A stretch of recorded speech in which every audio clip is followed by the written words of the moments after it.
having trouble trying to sleep.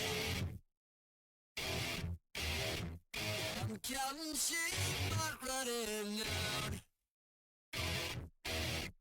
As time ticks by, still I try. No rest for cross-ups in my mind. On my own, here we go.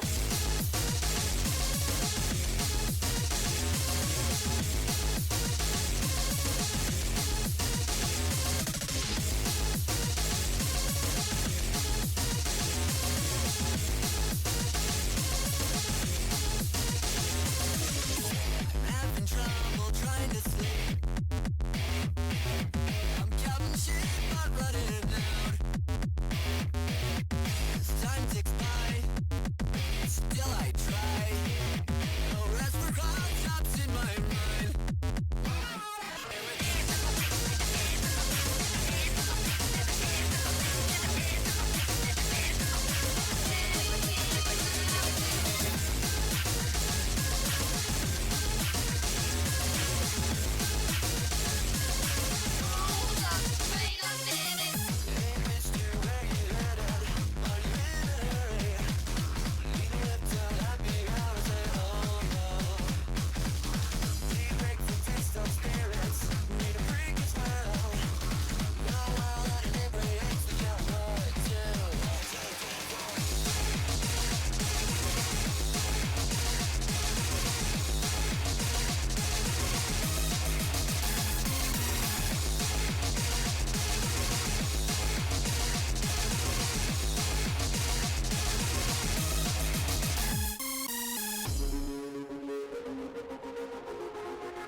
Ace Attorney, Ace Attorney, Ace Attorney, Ace Attorney. Today, we're going to try not to get tired whatsoever. I have a slushie with me.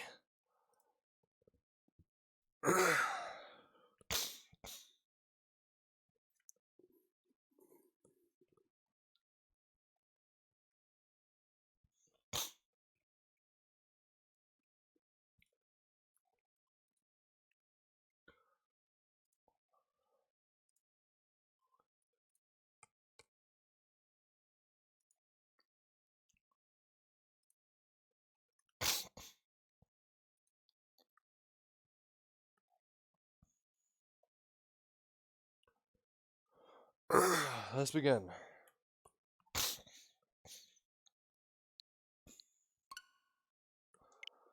We will properly start Ocarina of Time some other time. Right now, I kind of want to. Next month, I want to focus on Breath of the Wild as usual.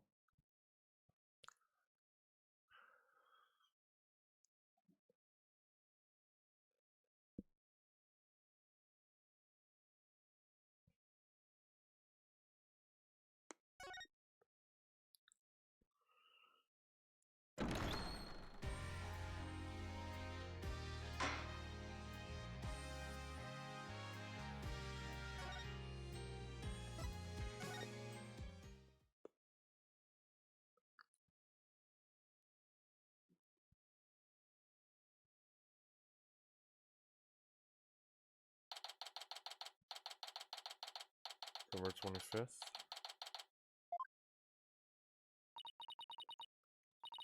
Sorry, boss. Couldn't do it. You know that little bit of advice you gave me? The worst of times are when lawyers have to force their biggest smiles.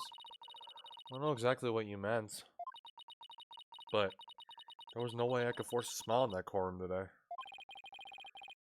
I'm just glad you remembered that. But now how about relaxing a little? Relax! Well, not gonna happen! Junie, she asked me to defend her because she believes in me. But I felt completely helpless. If it weren't for their confessions, I'd... What if this trial proceeds in the same manner and ends the same way as the mock trial? Would you not lose everything you worked so hard to gain? Well, I'll just have to make sure it doesn't happen then, won't I? No, I can't lose it all. Not now. You okay, Athena? You're turning kind of pale. I can't just stand around here. I want to finish the investigation.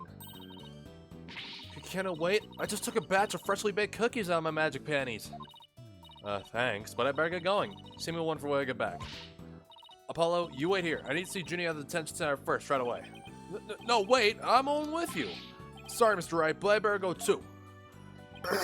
No problem. You two be careful.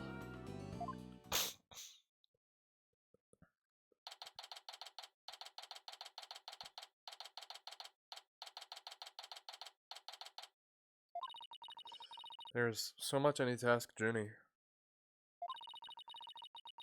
What happened in court today? Where do we go from here? Well now, fancy meeting you here. Oh, Professor Means, what brings you here? I asked him to come. He arrived just a little before you. I want to ask him something, but first, Athena, I want to apologize for my sudden confession after you worked so hard to defend me. She was calling me Athena until just now. No, I should be the one apologizing. The whole thing spiraled out of my control. Athena, don't worry, I'll really bring it tomorrow. I'll find someone to prove your innocence. About that, Athena, I've been thinking of asking Professor Means to defend me. Huh? I myself only just heard of this a moment ago. Oh, so he thinks Professor Means will be... No, I can't let this happen. Not with the way he wants to do things. Junie. Hello, sir. I know, Athena, but will you please hear me out? Athena, do you actually think you or Robin could have committed this crime? The body was moved right before the mock trial. Besides Junie, they're the only ones who could move freely around the campus at that time. I'm sorry, Junie, but at this point, I can't rule them out. I was afraid you'd say that. Jodhpur is seeking a lawyer who can clear all three of their names. Only I am capable of such a feat! But how can you possibly prove that all three of them are innocent? I am a result-oriented person. Come tomorrow, and won't fail to have the perfect piece of evidence ready. For the end really does justify the means. Especially for me, Professor Aristotle Means. I really don't like the sound of that. I'm sorry, but just as you believe I'm innocent, I believe that my friends are innocent too. Alright, if that's how you really feel, we'll respect your decision. Apollo! But we want to continue our investigation. Can we ask you some more questions? Sure, I don't mind. Professor Means, would you like to stay and join our conversation? Yes, of course. I am your lawyer after all. There's that smile again. Why does it always creep me out?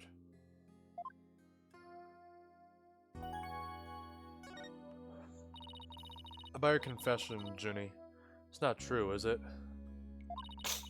Just say what you did because Robin confessed on the stand, didn't you? Yes. I wasn't thinking straight. All I knew was I had to help my friend. You mean because of that school rule? The one that says you can't graduate if you are convicted of a crime? No, I didn't do it because of some rule. I did it because she's my friend.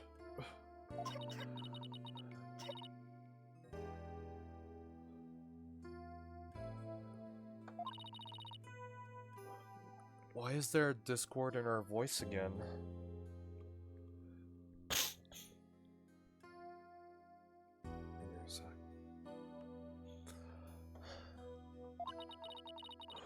Could it really be that the friendship between the three of them is on the rocks?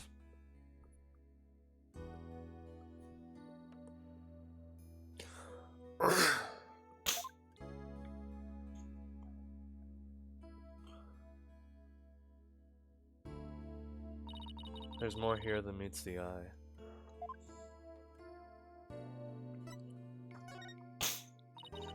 When did you three first become friends? Well, even though we were in different courses, we really bonded from the first day at school. We vowed to work together to bring an end to the dark age of the law. That was when our proof of friendship came about. There's that proof of friendship thing again. I just wish this were as simple as that. We even have proof of our friendship. Yeah, as long as our friendship lasts, you can bet we'll be carrying them around.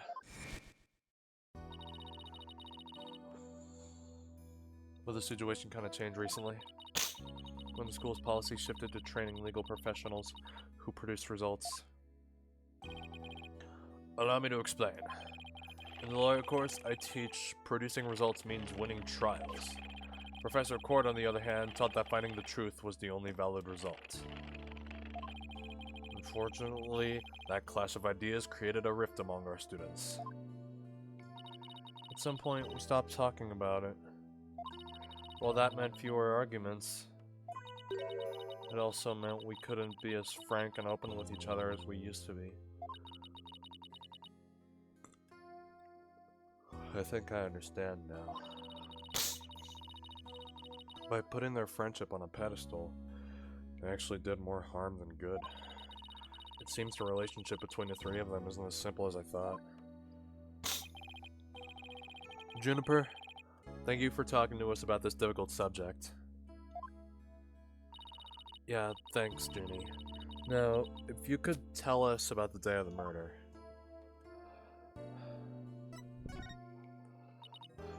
Junie, you told us yesterday that you went home a little after 6 p.m. Was that a lie? I'm sorry I didn't tell you this before, but what actually happened was I left the art room a little after 6 p.m. and headed over to my dressing room where I worked on my stage costume until 7. That's it? You didn't go anywhere else? No, nowhere else. If I really were it, then there would be no reason to lie in the first place. She's gotta be hiding something else. Junie, do you remember this picture? Yes, but something's wrong here. Wrong?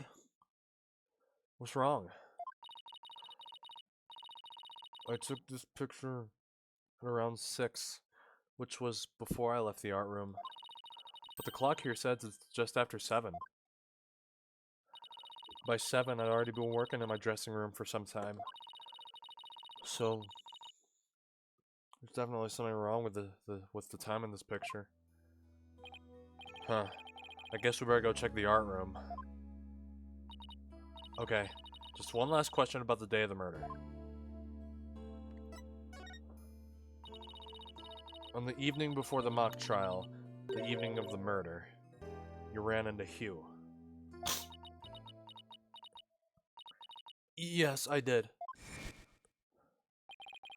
Around 7:15, I went to the main building before going home, and that's when I saw Juniper.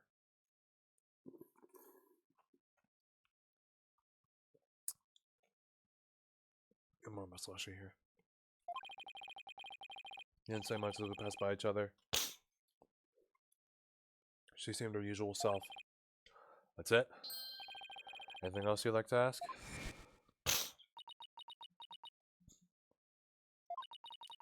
She suddenly went silent. She always was terrible at hiding things. Was she trying to keep their meeting a secret by lying about going home at 6?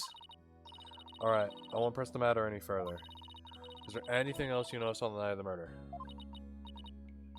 Well, I don't know if this will help, but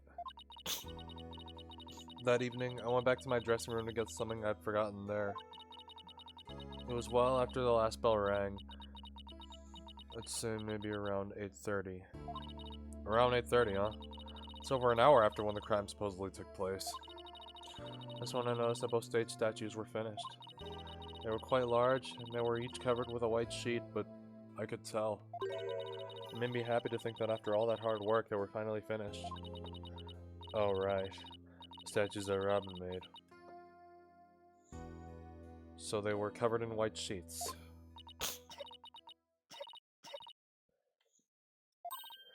Junie, are you okay? Sorry, I'm a little tired, that's all. Me too.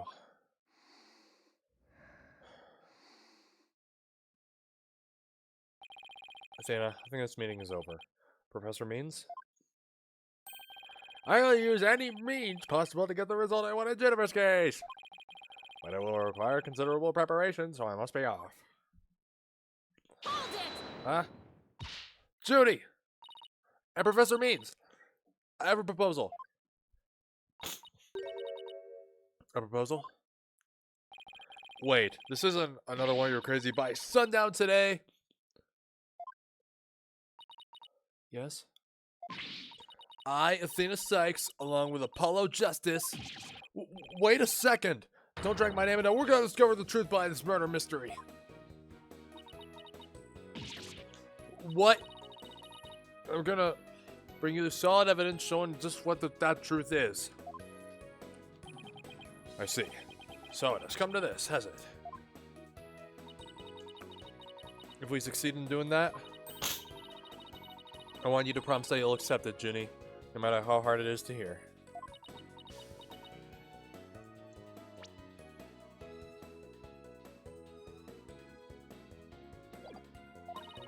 Then you shouldn't need anyone else to defend you except me. Have we got a deal?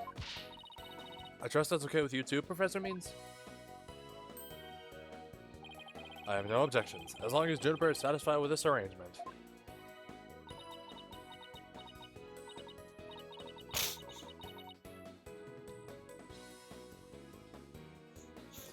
Okay, but only if it's the real truth. I'm sorry to put you through this, Athena, but thank you. I've been thinking only of myself this whole time. Junie, it's way too early to thank me. But you can thank me all you want once I get to the bottom of this. Very well, I will see you back here at sundown. Sorry for all the trouble, Professor. It's just she's new to the agency, so okay, I'll hydrate and I'll stretch.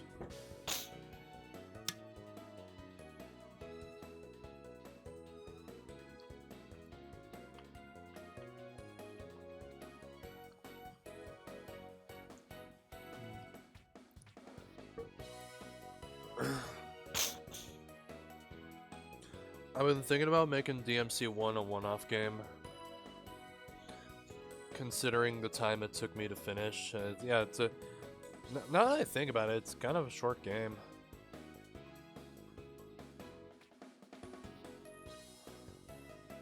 Stretch.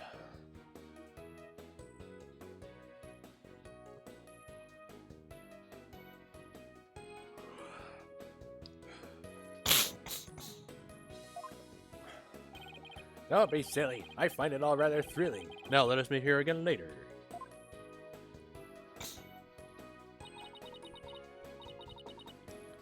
If you'll excuse me, I had better go. Okay, see you later.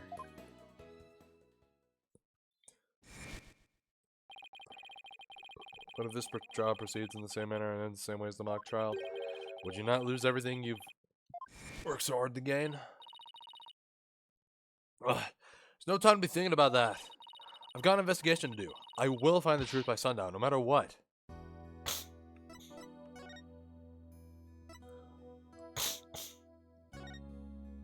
One by one.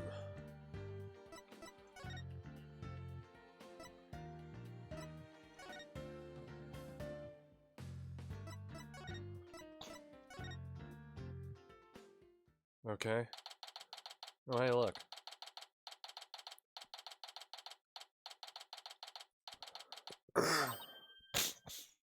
Ah. Is it my imagination or did something just move? Oh, Gavin. Afternoon, you two. Ah, Professor Gavin. What are you doing here? Don't you think sneaking on a campus like this is just slightly suspicious? I'll have you know that I'm continuing my investigation in the strictest confidence. I don't want to be caught napping again at tomorrow's trial. And that means a thorough investigation today. Then you can lend us a hand? I'm not one to refuse a damsel in distress.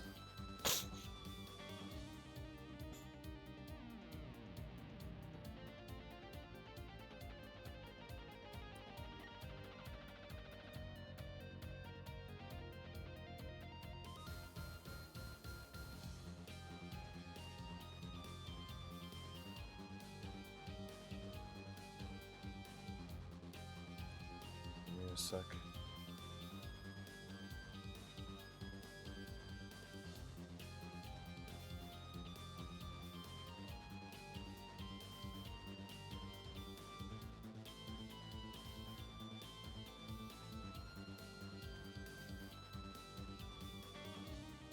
Getting distracted.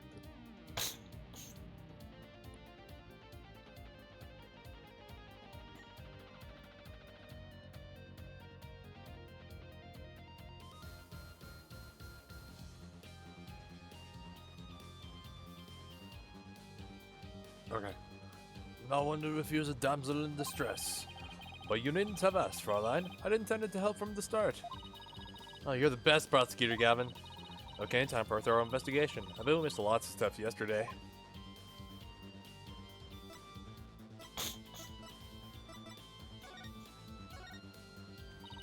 Prosecutor Gavin, you were scheduled to perform at the school festival, weren't you? That's right, but I hadn't seen this stage until yesterday. The backdrop with the starry sky and big crescent moon isn't half bad. We also had some tricks up our sleeve to make the concert really rock. Pyrotechnics, fog machine, big banners, things like that. It will look like this. Oh, the plans from yesterday. What's that design on the banner there in the back? I know the scales are the school emblem. But what's with the number 6? Looks like it's in serious pain or something. Athena. Ixnay on the Ixay.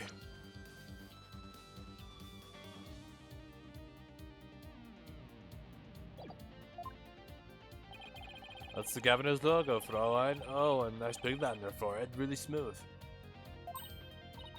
Oh, I meant, it looks like the number 6 rocking seriously hard. 9, Fraulein. Oh, yeah, if you turn it upside down, yeah, 9. It's a G for Gaviner's, not a 6, but whatever floats a pretty boat. So, where is the banner? I don't see it anywhere on stage. It was an important part of the show, but the school managed to misplace it somehow. It's a pity. We had it specially made from heavyweight high-grade cloth. A missing banner and 2 broken statues. There are mysteries aplenty to be solved, yeah? Come to think of it, one of the broken statues was of Prosecutor Gavin. As you can see here in the stage plans, right here we have the statue of me. And right here, her right statue. But little does that matter now, as we both lie in pieces thanks to you, Her forehead. It's hard to find people like Ace Attorney. Really?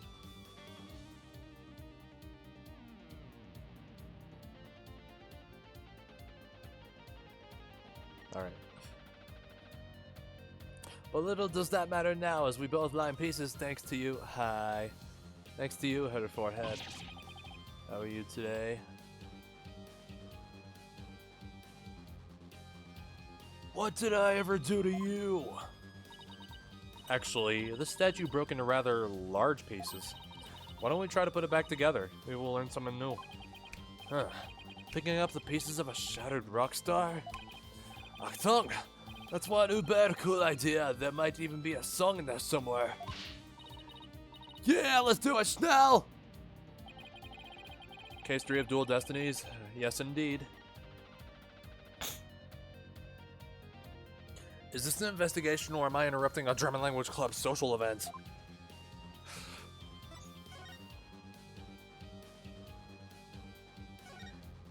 I want to get through this before the Switch 2 comes out. I don't know, this is fine for a rock concert, but the nighttime sky is a backdrop for a courtroom? Personally, I think it's breathtaking. I mean, speaking the truth under a starry sky, don't you think it's romantic, Fräulein? And the waning crescent moon represents the maximum 3-day trial cycle. 3-day trial outdoors? Prices for the Switch 2 are diabolical. Still gonna buy it.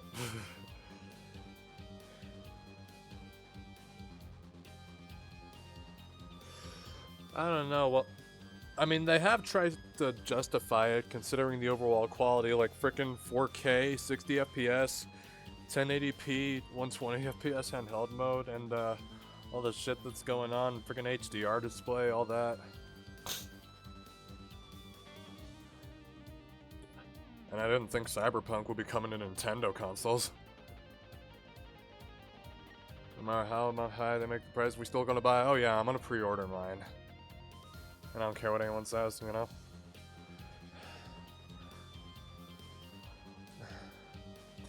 I already have...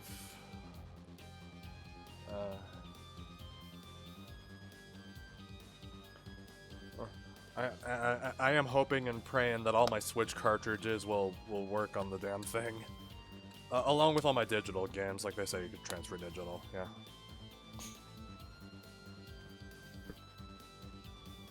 Three-day trials outdoors? No thanks. If it starts raining, my hair will be ruined. Alright. Now, not yet. Oh no, wait, we already... Okay, now. Wait. You don't think this weird box here is... Hands off. I knew it. I know that voice anywhere. Let's just ignore it. I mean, it made its wishes loud and clear. So this is the future cardboard box technology has afforded us, huh? All the Pikmin games digital. You still haven't finished Pikmin 2 because that game is terrifying. Oh man.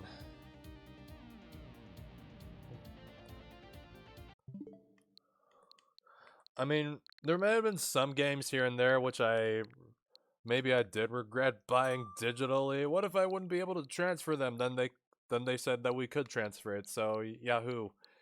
I don't have to worry about Mario Odyssey no more.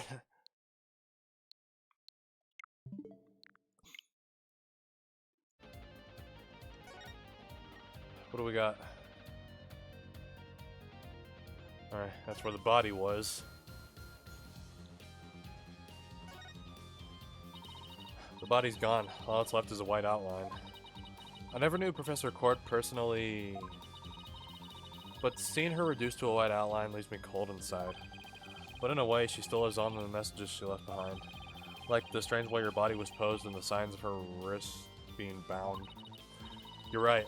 Let's use her final message to catch her killer.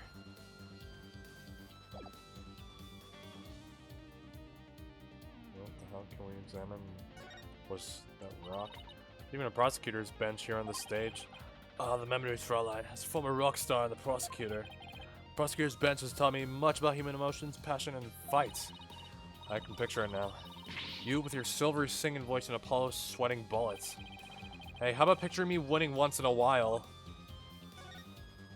What do we got? What do we got? Alright. The other statue Robin made has been smashed to bits. If there were some larger pieces, we might be able to put this one back together too.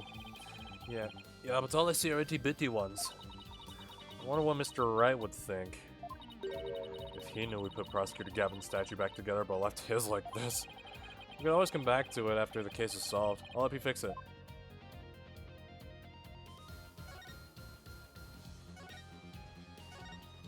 Can we go from Mario 2 coming out next year? And I think they said live action Legend of Zelda, it's like out 2 years from now.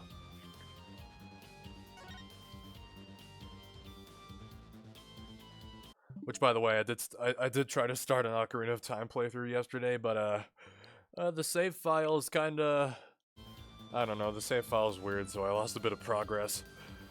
I don't know, the save system. Some people Jack Black as Link, oh boy. It's far away to go, look.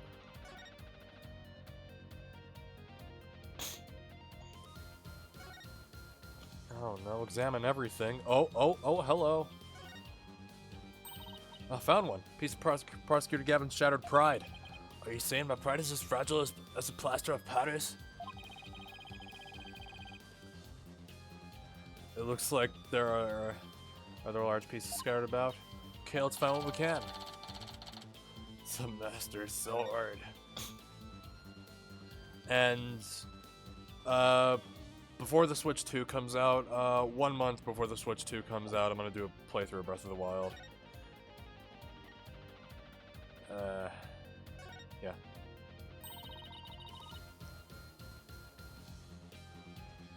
Know this, I love Breath of the Wild. I've barely played Tears of the Kingdom.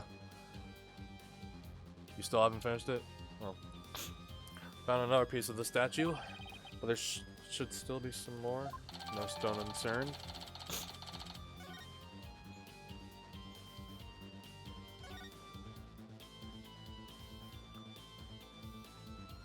Box. What is it? No, this can't. Is that everything? I think it is. After you were allowed to roam free, you immediately went to Gerudo to get a certain outfit. Not sure what we're talking about since I haven't played the game in a while. And what's this?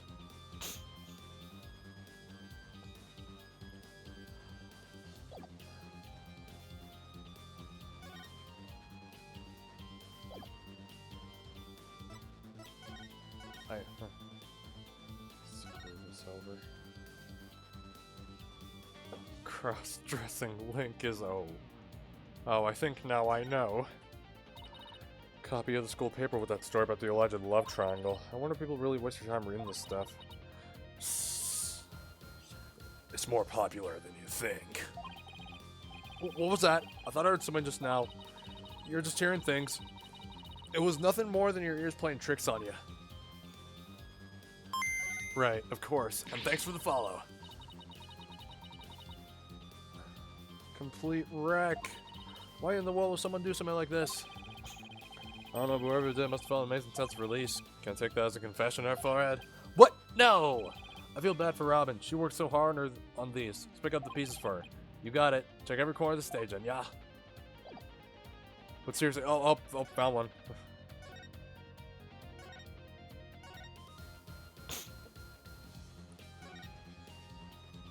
I just noticed it.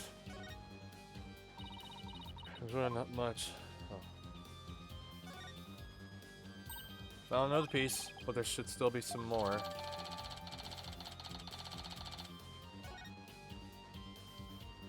Might play Wind Waker at some point, and actually, I don't know.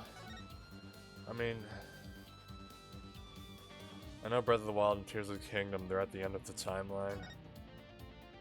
I know that. But the timeline's all over the place.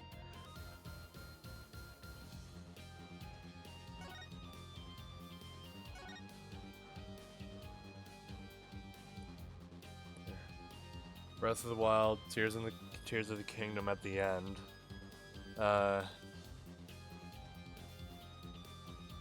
And Skyward Sword is at the very start of it.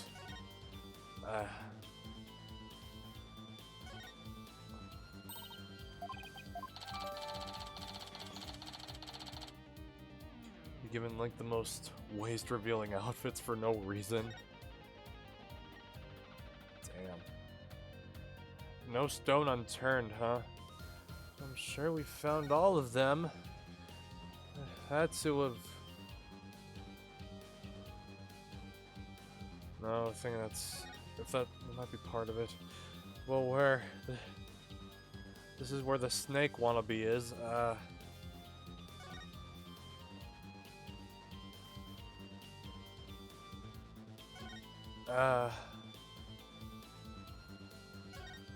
We'll go back to the statue now.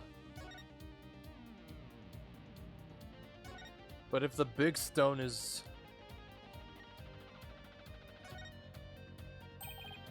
Another piece. Thanks, Apollo. 5 pieces in all.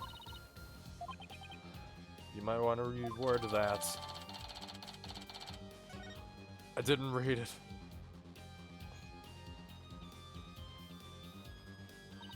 Well, I don't see any other big pieces lying around. Where Prosecutor Gamma was shattered. Alright, Apollo. You come over here and Prosecutor Gavin if you go all this. You only played the original trilogy, both Investigations and Apollo Justice. Oh. Yeah, okay. Yeah, I finished Apollo Justice. I did stream the original Phoenix Wright trilogy at one point. They're here on the VODs channel, by the way. And, yeah. As for the Investigations and Greatest Attorney Chronicles, maybe after the Switch 2 comes out. Alright, we did it. Not bad if I do say so myself. Yeah, but don't you think it's strange? We put the statue back together, but look! What's with all these leftover white pieces? Huh, these look like they go together. And this one too. Athena, what do you think you're doing? Don't stop me now. The artist inside me wants to get out and have a good time. Greatest Attorney games are goated. Alright, I'll play them after the Investigations. That's what I'm... Oh, hello. So, what is it? Ah, it's the goddess of law holding a pair of scales in one hand and a sword in the other. That's quite the feat you pulled off there, Fraulein. Ugh, I love that feeling you get after you work really hard on something. No, I knew who it was. I meant to ask, what's it doing here? Not sure. There's no statue like this in the stage plans. Still, I could swear I've seen the statue somewhere before. Lady Joe, wait! The more we learn, the deeper the rabbit hole goes. At least we're moving in the right direction. Let's keep searching the stage for clues. I've been wondering about something this whole time. You know that pole at the edge of the stage? You mean this?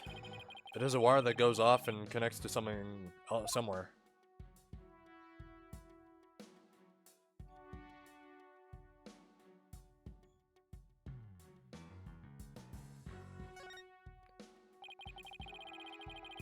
This wire is for hanging banners over the stage. One of the policemen who was here earlier was checking how it worked. Oh, so that's why the banner looks like it's out of place.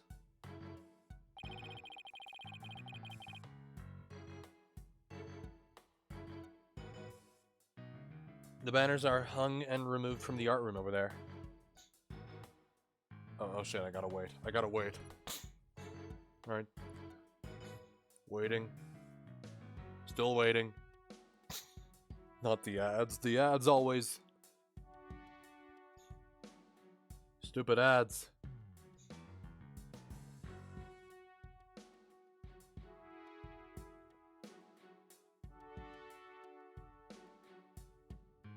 Still waiting.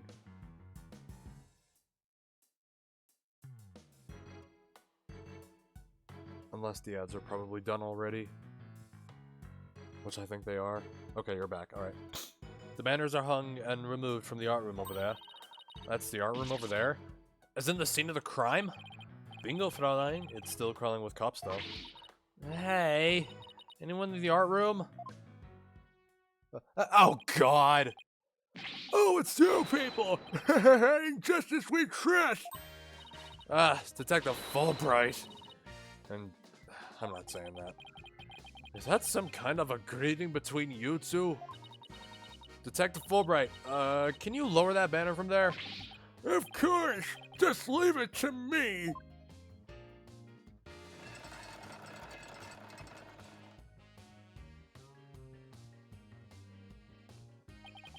How's that?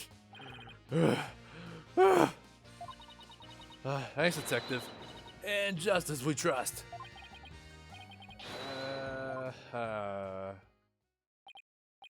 So, is that some kind of greeting between you two or not?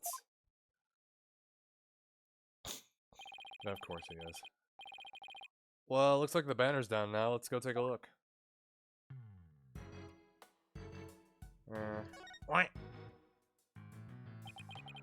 Look at this banner. I don't think it would flap very well in the wind. An unflappable banner. Oh, hey, I like that. It goes perfect with unflappable lawyers and unflappable rockers. It's like it was made for this very stage. Oh, look at this. The bottom part is all knotted up. Let me try and unravel it.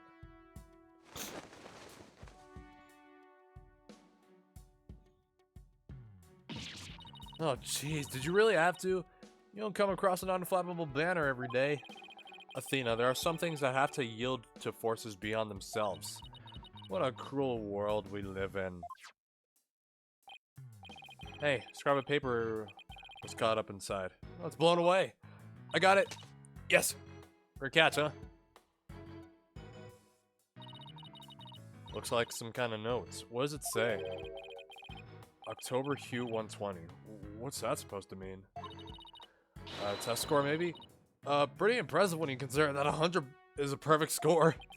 I don't see how even Hue can get beyond perfect. Fräulein, shall we inspect the banner again? It's been unraveled. Hugh O'Connor, indeed.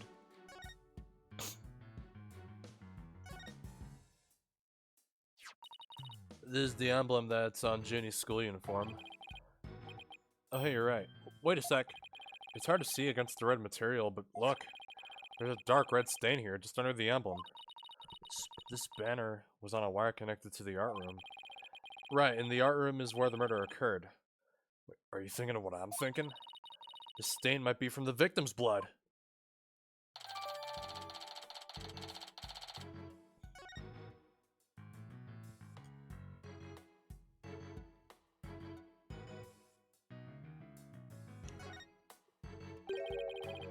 Statue doesn't look anything like you, or Mr. Wright. Goddess, fairness and strength, but she and her symbols were shattered along with the statues of you and Mr. Wright. This is a direct challenge to the rule of law. Well, if they want to fight, they got one. We'll take it down a notch, Tiger. Save the fighting for when we find our culprit. Ugh, there's a whole lot of poking around in such a short time.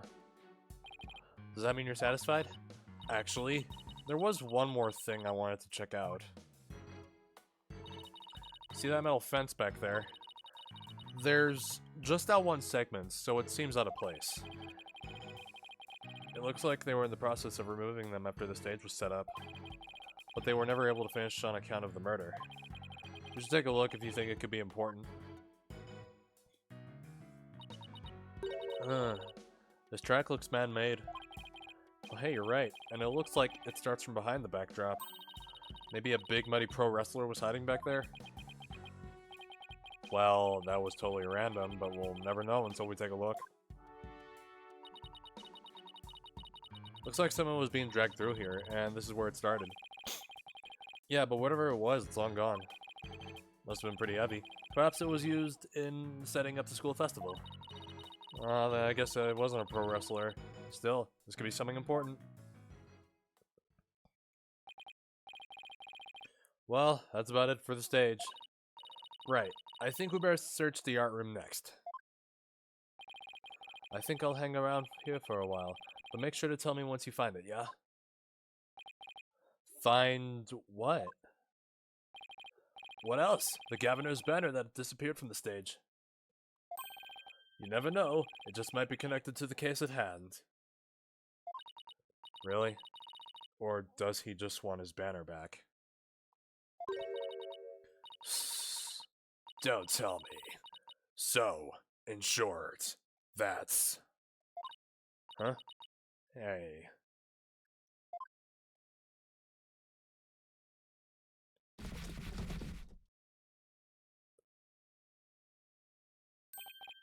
That box just took off running.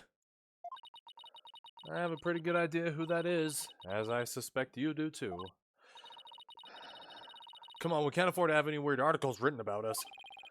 The maintenance area is over in that direction. After that box!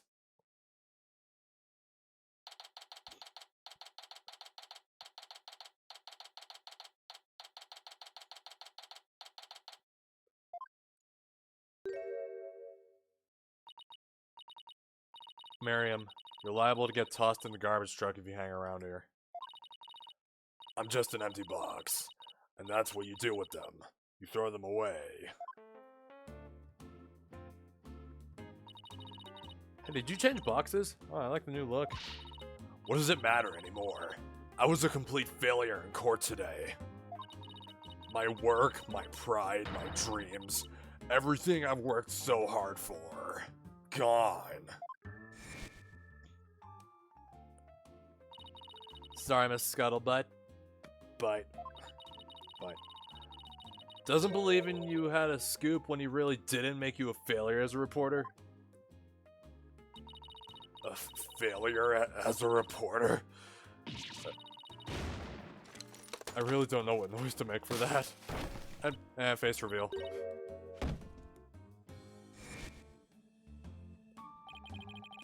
Come to think of it, calling her a failure as a reporter might have been a bit extreme.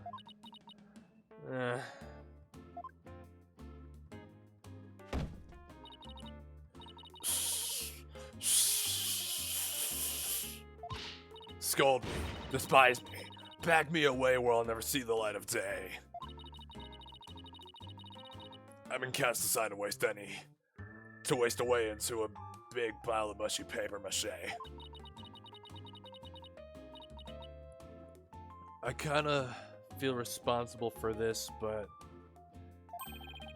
now's our chance to prod her for information while she's vulnerable. I bet that's what you were just thinking. What kind of person do you think I am? You read me like a book.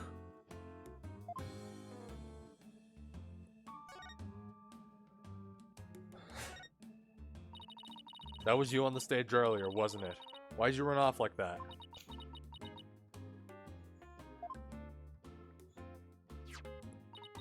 Take a look at this. Why are you showing me a burn-up old rag? Wait, it's really hard to see, but I think that's the governor's logo there. So, is this the banner that disappeared? It's all burned up. Don't look at me. I just happened to find it in the incinerator. Incinerator? Did Black Quill actually make good on his threat to burn her box? We should probably try to find out whether someone tried to destroy this on purpose. Yeah, this banner is sounding less and less unrelated to our case, Apollo.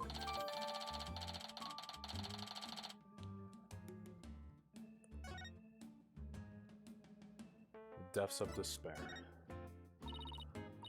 Miriam, I owe an apology. I shouldn't have said you were a failure as a reporter. Too late. I already decided journalism isn't for me. The last step is to erase all the photos on my PC. I'm really gonna do it. Here goes. 5%, 10%, 4 years of my life down the drain. Shouldn't we stop her, Athena? Miriam, you should keep publishing your paper. I didn't mean what I said, okay? You didn't mean it? Oh, no, my photos. Stop! Cancel! Abort!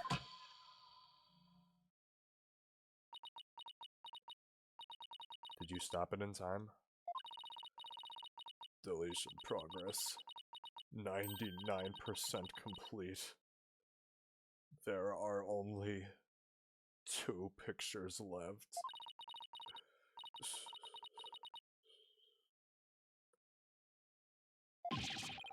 What are you gonna do now, Athena? You owe it to her to make this right. I know. Oh, God, man. You'd crash out if I would too. Don't worry, Miriam. Your photos may be gone, but the memory of your photographic genius will live on forever in all of our hearts. Oh, Athena. That was cringeworthy. Hey, Miriam, check this out. You took some amazing photos of the 3 of them. I'm sure they'd really appreciate it. Appreciated it. Sorry, I said that wrong. Obviously, I'm the ace member of the newspaper club. The only member, in fact. I know this won't make up for the photos you lost, but here are your newspapers back.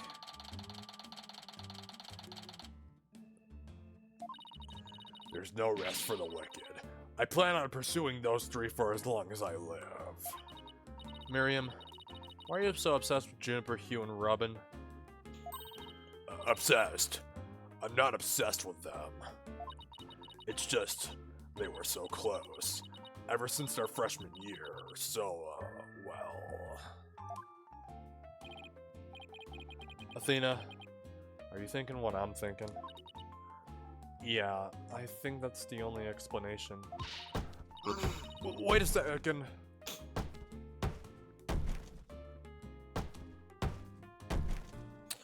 Wait a second. You're not thinking what I think you're thinking. Objection! That's exactly what he's thinking, Miriam. You want in on their little trio.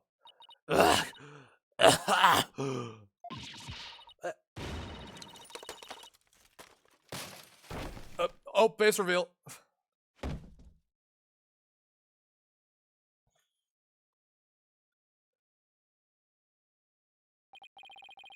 That's Wannabe's laptop. The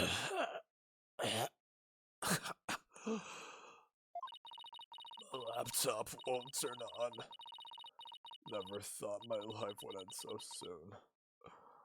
A mere 17 years. Now I really feel bad.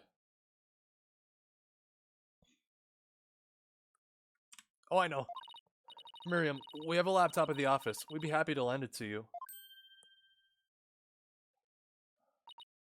Huh.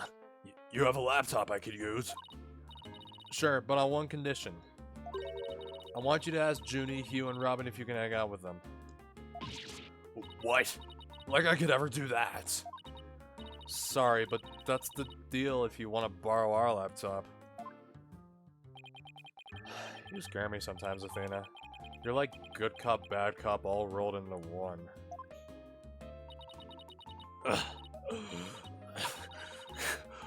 Fine, I'll do it if that's all you want. I'll be by later to bring you the laptop. Wait! It's not like I'll owe you anything, but here.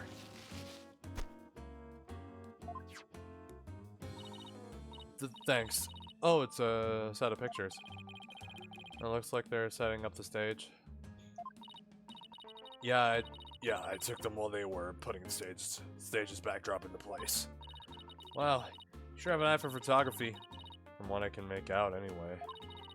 These are the last 2 photos that didn't get deleted. They're all yours.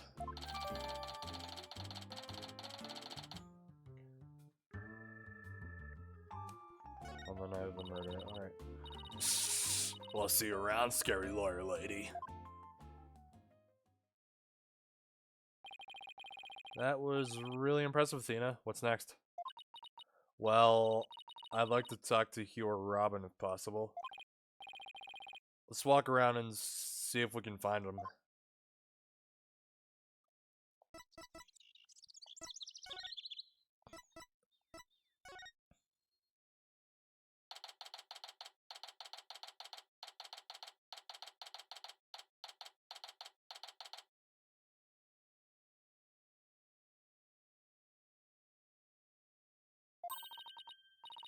Well, here it is, the art room where the grisly crime occurred.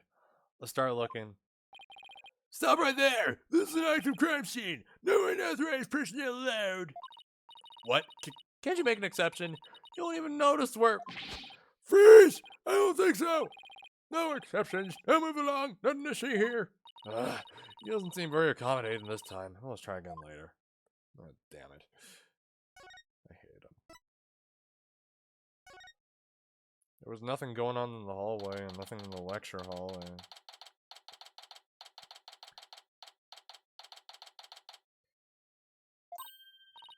Oh, hey, that's you over there. Hugh, we wanted a word with you, if you don't mind. If it was Mr. Wright, then sure, but you two? I knew it. There's a hint of discord in Hugh's voice. You're not getting off that easy.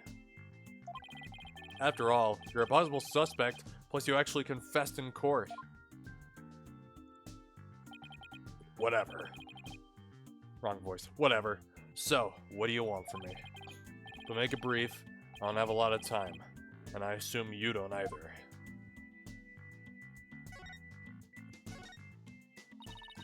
About your confession today, you weren't serious about that, were you?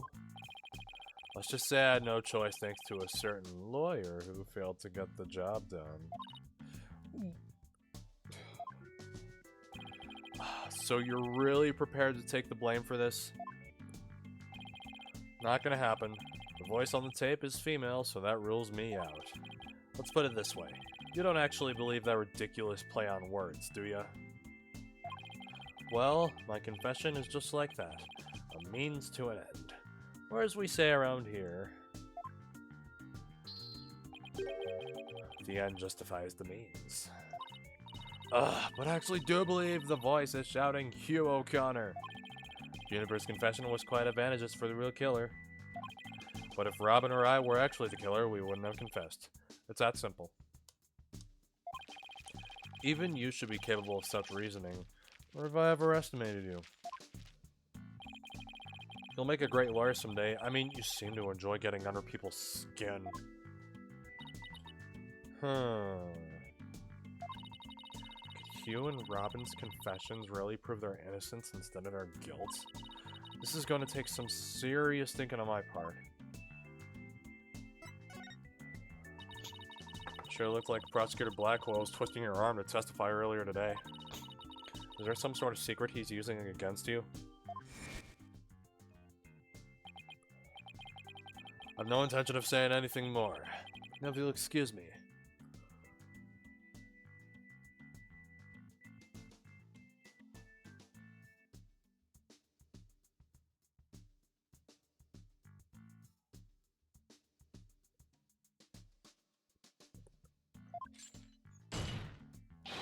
Hold!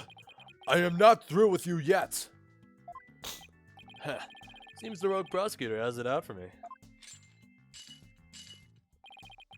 Leave, and we just might discuss you know what. No, wait. One little statement and Mr. Cool loses it? What's that all about? I changed my mind.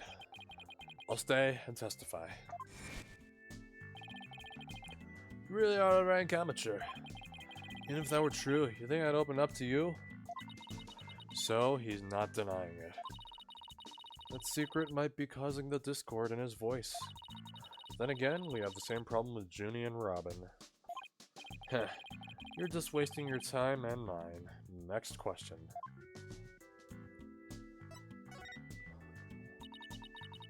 About that meeting with Professor Cord on the 23rd. Why did she want to see you? I've no intention of telling you. You'll have to force it out of me any way you can. Professor Mean strikes again. And again, Hugh is in the lawyer course. But then Professor Cord used to say that the only good result is the truth. So why don't you drop this whole charade and just tell me the truth? The truth. How can you be so sure it will help you solve this case? Truth isn't necessarily your friends, nor Juniper's for that matter. No, you're wrong. I don't care what anyone says. I'm gonna defend Junie the right way, using the truth. And you have to charge your phone. Alright, that's fine. Don't worry about it. That's the only way to honor Junie's wishes and Professor Court's memory. Give me a sec. Alright. Alright, charge it before it's dead.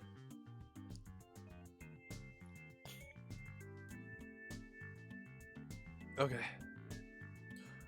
Alright, cool.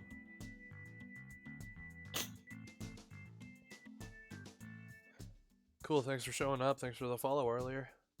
Hope to see you again.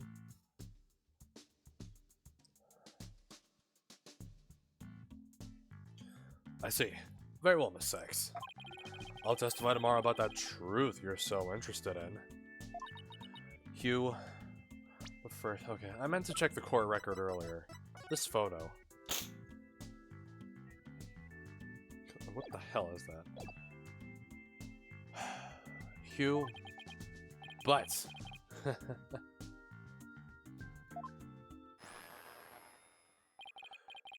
Don't look to me if something happens to Juniper because of it. Understand? What's that supposed to mean? What a terrible thing to say. I thought you guys were friends. Yes, we were, until just recently, actually. Oh? Were? I already told Juniper, so I might as well tell you. I don't really care about her anymore. What? Why? Just as I have my secrets, she has a side you've never seen. Juniper's not all sunshine and rainbows like you think she is. What are you saying?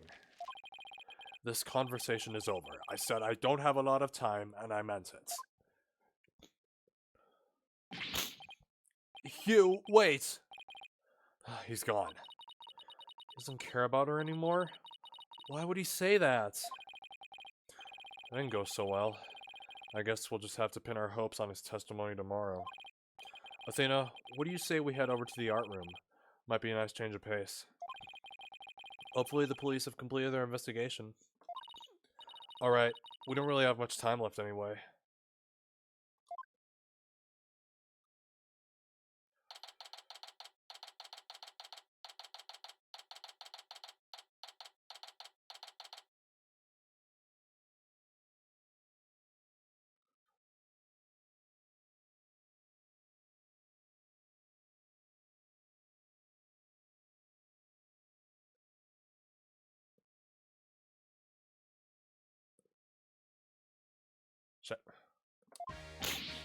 Ah, why, if it isn't my little lawyer friends again. Thanks again for lowering that school banner for us earlier. Don't mention it. Helping those in need is what my brand of justice is all about. Right. So this art room was where the murder actually occurred. That's right. You can't see it with the naked eye, but there's blood on the floor. That area roped off in the middle of the room marks the spot. The police investigation is done, so if you want to look around, knock yourselves out.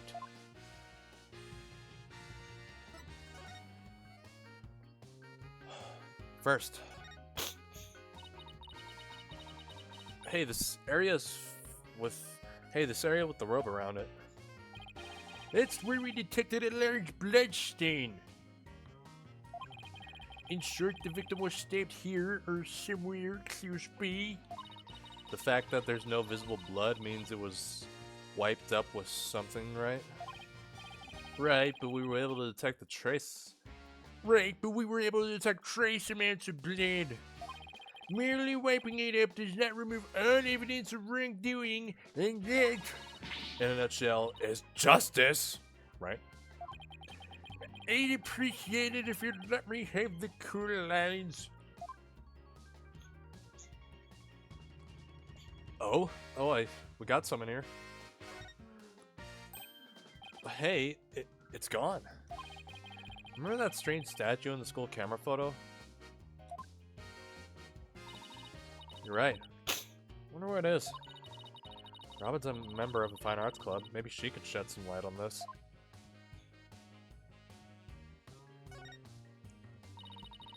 A picture of a girl wearing a floral hat. Oh, it has the artist's name right here. R. Newman. Wow, Robin must have painted this. Is this Juniper? The clothes are different, but... Oh look, there's a piece of paper stuck to the back. Let's see what it says. Completely lacked Professor Court's artistry, must keep practicing, Robin. Huh. I think this is playing good myself. I wonder what it would have looked like if Professor Court had painted Juniper. I bet it would have been really artistic looking. Oh shit.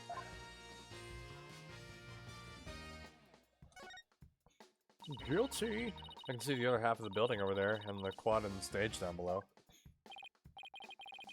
Yeah, this must be the window Detective Fulbright stuck his head out of earlier. Oh yeah, thanks for the help, Detective. A true champion of justice always comes running to those in need. Great, then how about telling us Prosecutor Blackwell's strategy for tomorrow? Alright, let me think. Well? Hey, I'm not falling for that! So close I could almost taste it.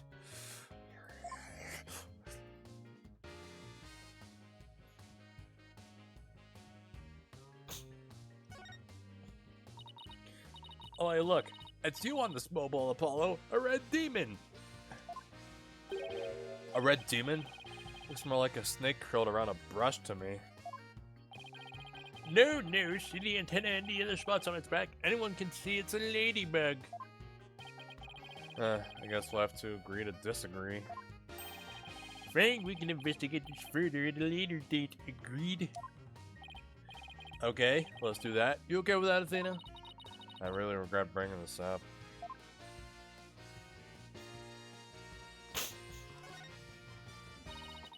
A picture of a girl wearing a floral hat? Oh, it has the artist's name right there.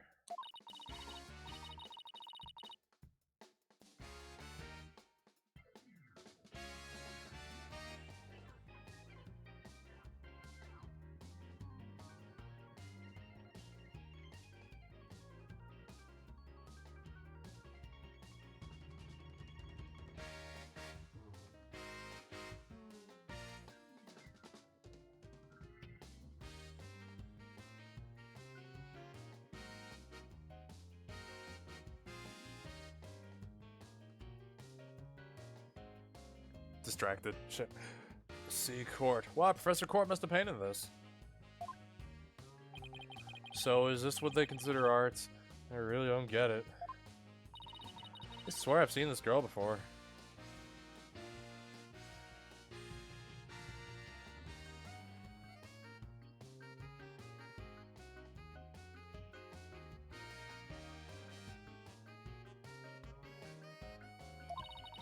There's an air of fragility about her and those pity-inducing eyes. Who's this again? Name's on the tip of my tongue.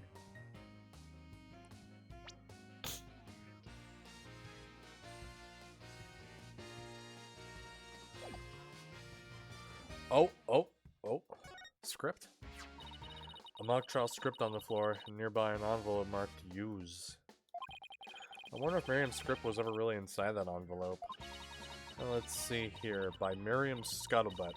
And the title is Rogue et Noir, Crimson Blood and Dark Judgment.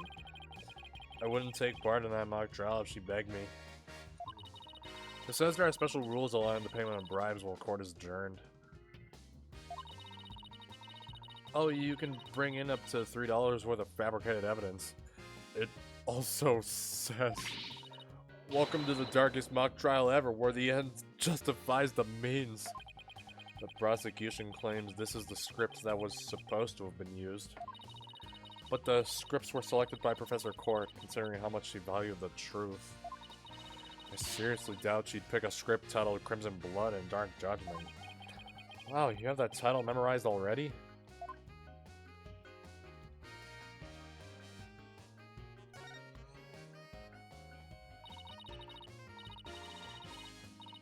Oh look, a piece of pottery. Looks like it's already been fired.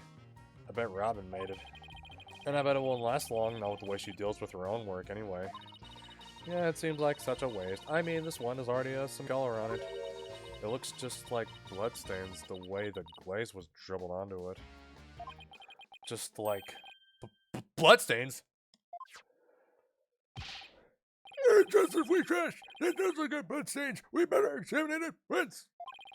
No, I get it. The victim was stabbed in the middle of the room where the big bloodstain is. And then brought over here, at which point some of her blood dripped onto these pieces. That means the body very well could have been dripped from this window. Could have... dropped, sorry. In the mock trial script, the body was dropped onto a mat. Then a ball cart was used to move it over to the stage. The maintenance area is below this room, and the storehouse there has a man ball cart. So, even the moving of the body was carried out just like in the script. The killer sure had a thing for Junie's script.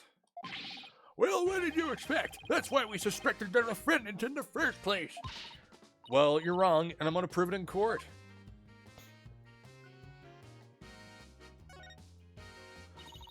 Kinda looks like there's a prosecutor's badge at the top of the statue. But it's not if you look real close, another strange, difficult to understand work of art. Look, as the title. Guilty, guilty, guilty. Real creative. Arts. Either it's too abstract to understand, or as subtle as a sledgehammer. My favorite Wormrot song. Its name is Sledgehammer.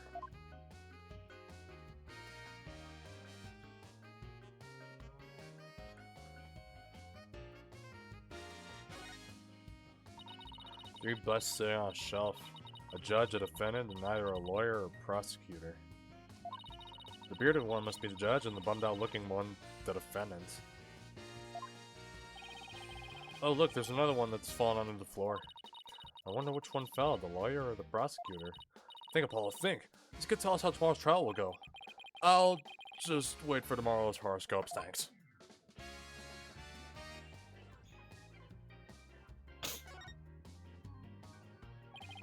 Isn't that a mock trial script? Actually, there's a whole bunch of them here. Now let's see. Looks like everyone from the judge court submitted one. The victim conscious court was the Fine Art Club's advisor. So, she probably spent a lot of time up here in addition to her other duties. This isn't where they keep a busy script reading with you. That poor, stressed out, overworked Professor Court. Know exactly how that feels. You must, because your desk always looked like a tornado hit it. You wanna talk, Apollo? Me? What about Mr. Right? Maybe we should rename the firm Right Stuff All Over the Place Agency?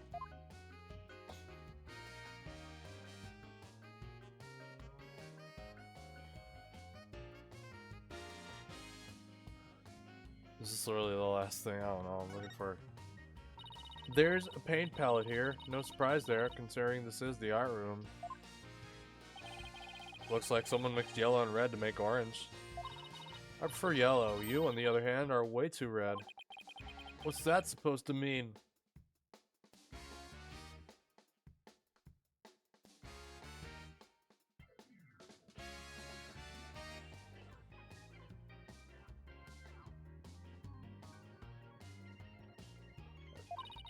I think this is saying that the two of us have to work together to solve this case. Oh, what if this is Professor Court sending us a message from beyond the grave? What about the blob right next to it? The one with red and green? Maybe she's implying that you need more delicious greens in your diet? Are you saying Professor Court is watching over our dietary habits from the pearly gates?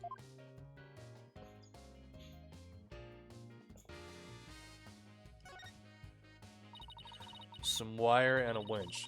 So this is how they reeled the banners in and out. There's a nice view of the stage from here.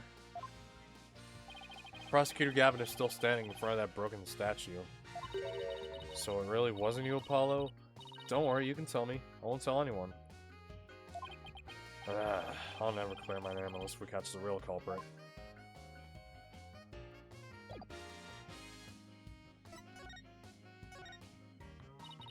Find anything new, Detective Fulbright? Good question. Unfortunately, the answer is nothing much yet. I'm sure it's confident if I haven't found nothing. But if we're talking outside of the art room, there has been a major breakthrough.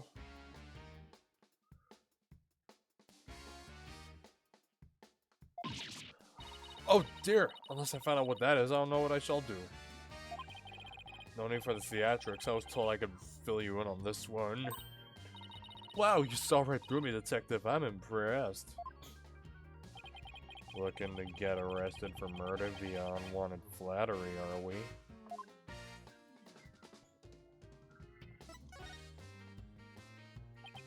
So, what's the major breakthrough you mentioned? You wanna know? You really wanna know? You really, really? Oh, come on, just tell us already. Oh, you're no fun. Anywho, we got the results of the voice print analysis back. Voice print? You mean for this tape recorder? Exactly, the voice belongs to the suspect Max Woods. Beyond a shadow of a doubt. See right here? They analyzed the voice on the tape inside and out.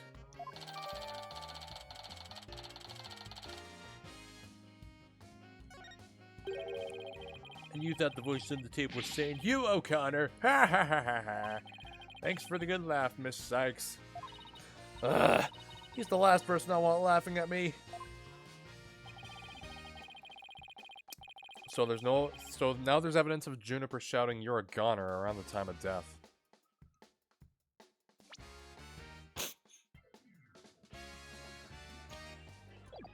Slushy.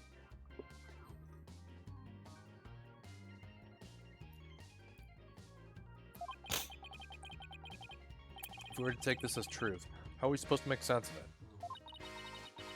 I don't know. Can't think of any reason why Junie would shout that in the first place.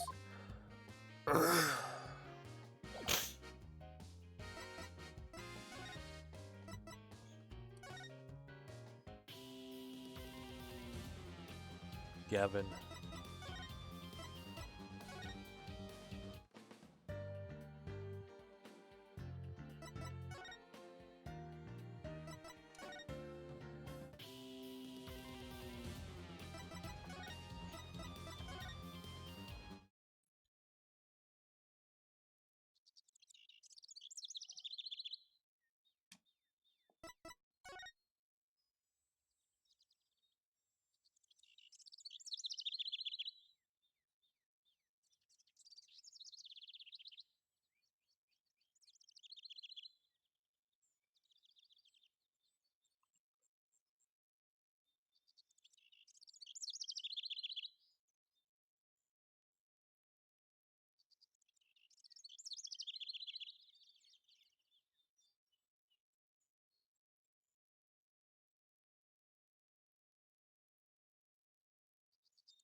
Maybe we're missing something.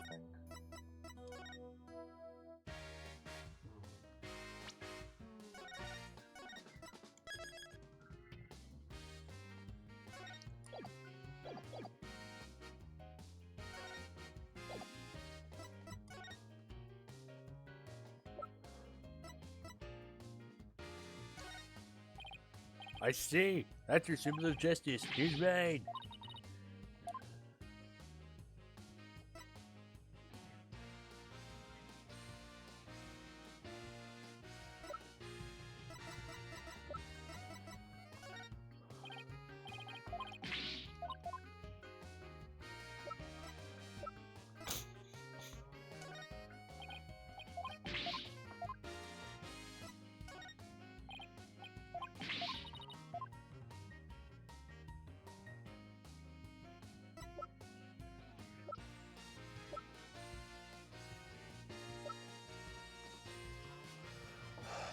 Time for a walkthrough.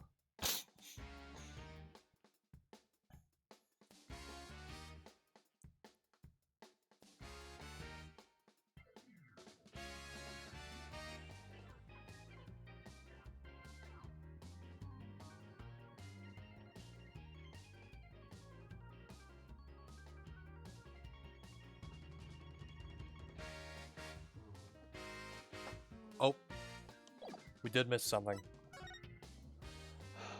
The clock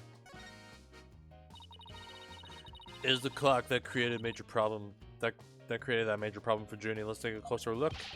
No issue, team. I've checked it, and it's 100% accurate.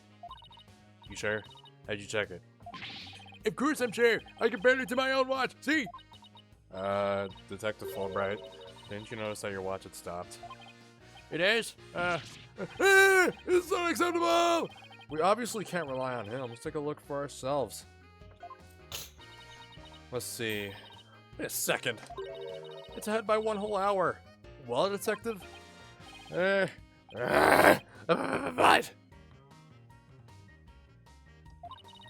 This clock must have also been an hour ahead when this photo was taken.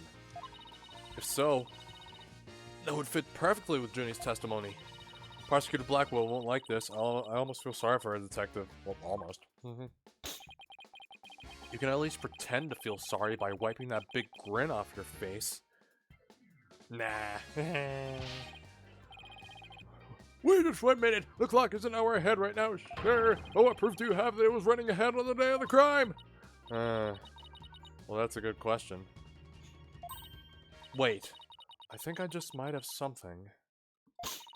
Detective Fulbright, you would agree that there is a moon outside this window, right? Sure, a nice crescent one, like something out of a picture book. But if you look at that window in the back with the winch attached to it, you'll see that the only view to be had is the opposite side of the school building.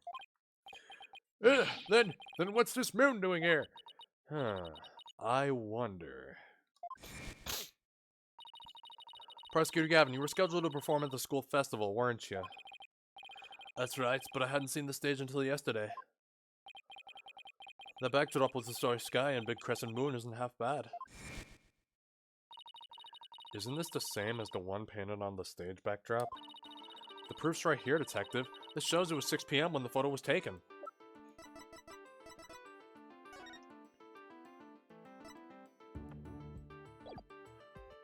Take that! I know what this moon really is. And if you look at this photo, you'll know too. This shows where that moon in the photo came from and the truth of Junie's testimony. What? Where? Where does it show that? If you look right here, it will all become crystal clear. Okay, Dr. Seuss.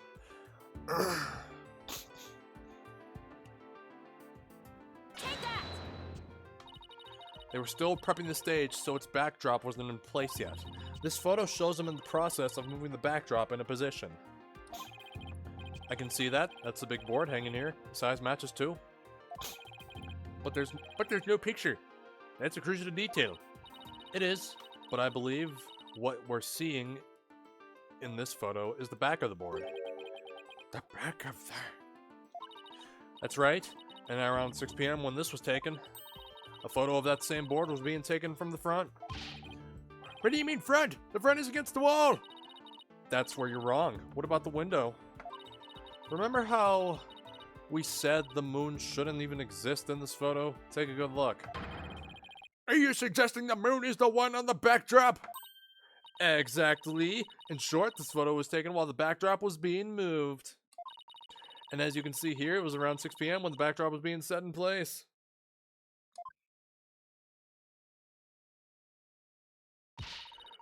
So the art room clock was running fast, at least as far back as the day of the murder.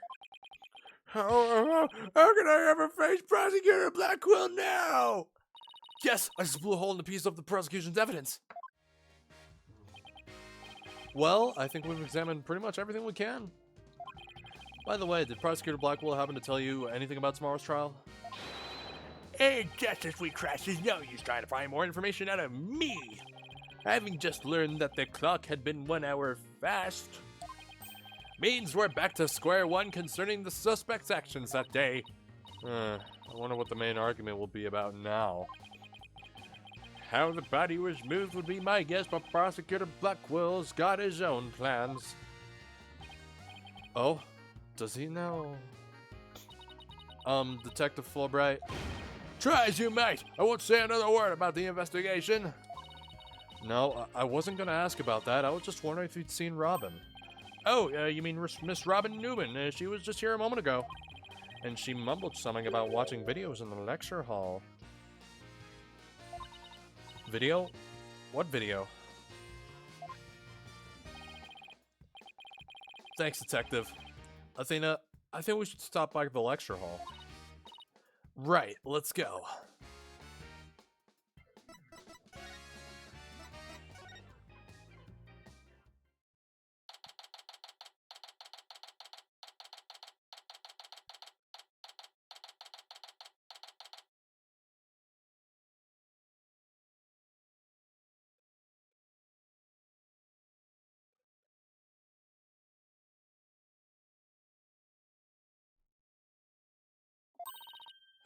Ah, there she is. Robin. Hey, Robin. Oh, Athena, Apollo. What are you watching there? Oh, it just so happens to be a video of the mock trial. I had to use a bit of coercion to get it, but the end justifies the means, right? There it is again. Professor Means sure has a lot of influence around here. Take a shot every time you hear it. We're doing a little drinking game. Care to look into the true connection between the murder and the mock trial with me? When the hell did she get that? Sounds great, but do you mind if we ask you some questions first? Sure, I'll tell you anything you W-A-N-C.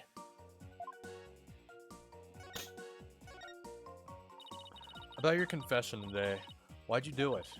Because Juniper hasn't done anything wrong. I had to stop the trial by any means possible. Right. The end justifies the means. So you're a follower of Professor Means too. Professor Means is a wonderful teacher. As was Professor Court, I like them B-O-T-H.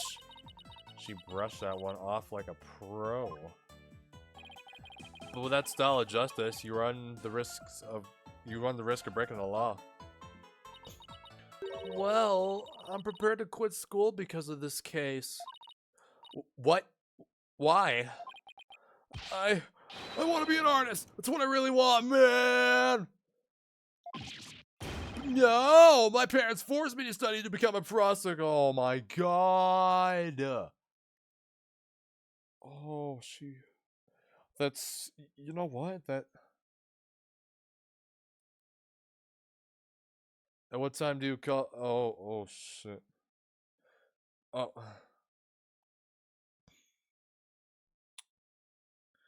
Go ahead. Say my inventory shit.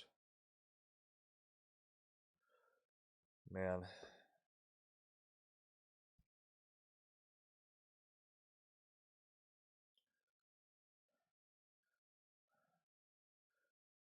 Learning how to trade, learning the stock market, learning how to drive. Yeah, thank you. Alright, so, logged into itch.io. Yeah, I see Tenedor Leches is a free to download thing, so. Actually, it's also a browser game, apparently. So. But if the trial went south, you'd have to drop out and give up on being a prosecutor. That's what you're really after, isn't it? Talk about someone who literally changes at the bat of an eyelash. I guess she's been dealing with her own problems too. I forgot his face. She's been dealing with her own problems too. That totally makes sense.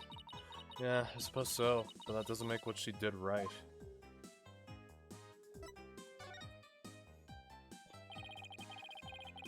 Could you tell us about what you were doing on the night of the murder?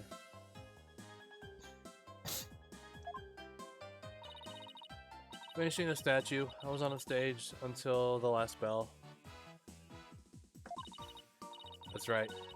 You made the statues of Mr. Wright and Prosecutor Gavin, didn't you? Oh, yes. Yes, I did. Both of them. This is just formality, but can you prove you were making the statues at that time?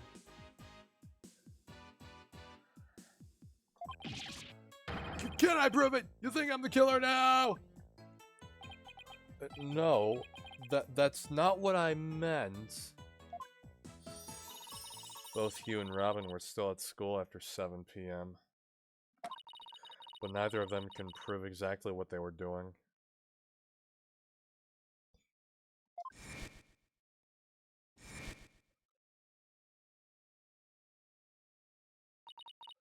Could one of them really have murdered Professor Court?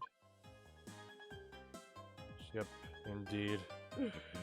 I was thinking about that.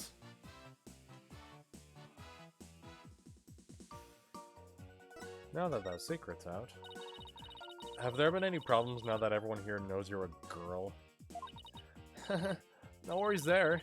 I discussed the matter with Professor Court some time ago. I told her I wanted to let everyone know I was really a girl. And just today I found out that she spoke with the school administration on my behalf. Wow, they must really like you. I know, right? But now I can finally be myself here at school. I don't have to hide the fact that I love girly clothes!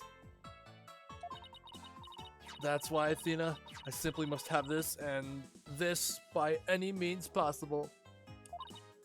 What? But this is evidence we need for the trial. Sorry, but no can do. Aw, don't be a party pooper, Athena. Come on, please. Pretty please. Why does she dress like a boy still? I don't know.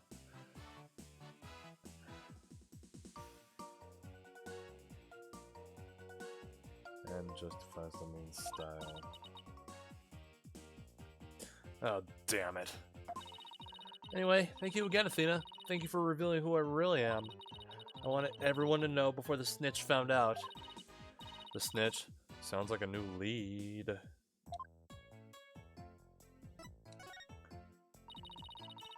There's a rumor going around that one of the students here is a snitch. I hear they're watching everything we do, our activities, our relationships, our interests, and oh yeah, you're right, it's me. And reporting it all to one of the professors. But I wouldn't have the gallbladder to try any of that. But why would anyone do that? I did attempt to start an Ocarina of Time playthrough on yesterday's stream, but the save files, well, they got really confusing and deleted some of my progress. Some.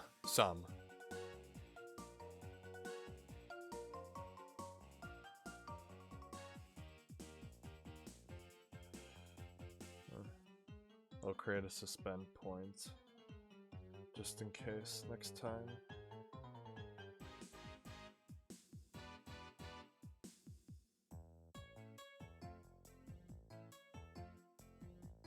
Skill issue. I was saving very frequently, just so you know. But why would anyone do that? Officially, I heard it's to seek out misconduct among the student body, but rumor has it that grades are being bought and sold through the surveillance network. Oh, that's bribery. The situation at Themis Legal Academy is worse than I thought. Of course you are.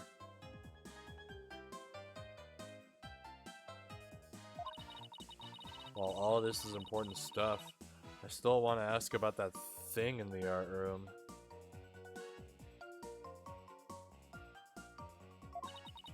I'll have to present some evidence to show her what I'm talking about, though.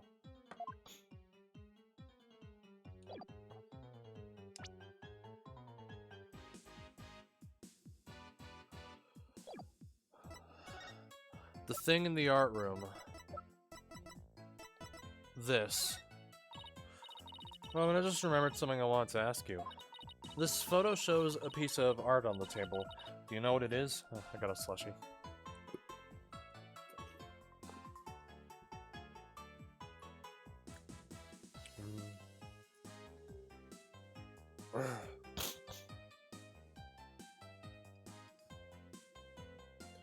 You want to say the same thing as Chihiro? You liked it better when he was a chick?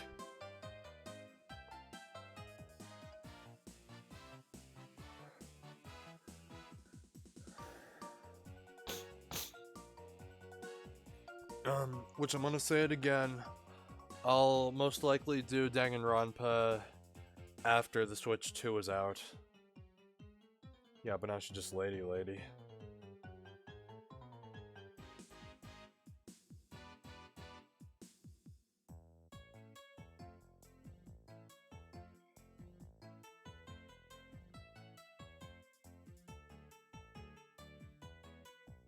with a halo up her vagina.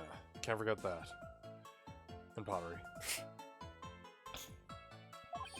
Whoa! Ah! Look at that unique artistic sense! That has to be one of Professor Court's creations, man! Professor Court's artistic sense?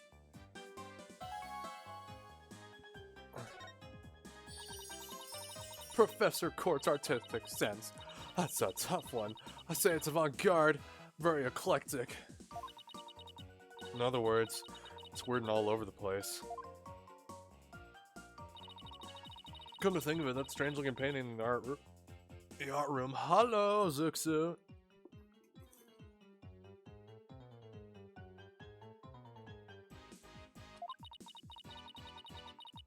Strange-looking painting in the art room was one of Professor Court's works, wasn't it? The statue in that photo was originally a statue of Lady Justice. Lady Justice? Professor Court had planned on placing it in the judge's bench in the lecture hall. But the day before the mock trial, it broke while she was polishing it and hydrates.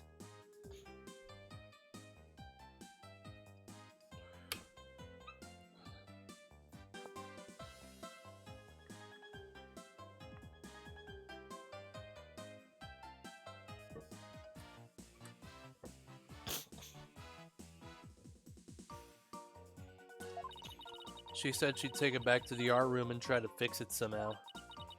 So this is the statue in its proper states? You bet. Just look at that wild silhouette. Wow, it's so C-U-T-E. I don't get it.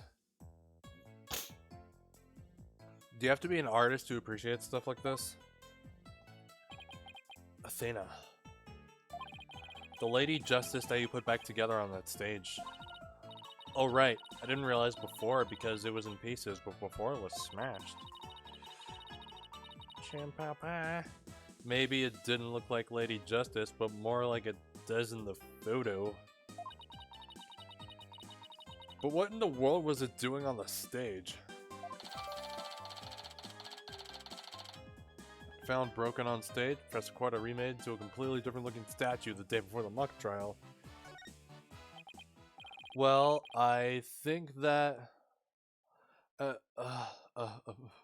I think that about covers it. Okay, then how about watching the mock trial video with me? What do you say? Sure, sounds good to me. So how do you want to watch it? All classroom desks at this school have their own built-in computer, you know. Wow, this place is definitely a lot cushier than I thought. I know you guys are in a hurry, so I'll just fast forward to the important parts. Let's start with the professor's pre-trial speech.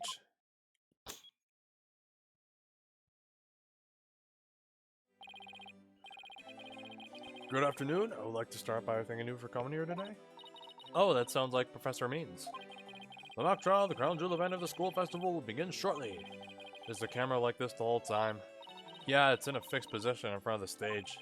When I was a student, I too could hardly wait for this day to come. How come teachers' speeches always make me so sleepy?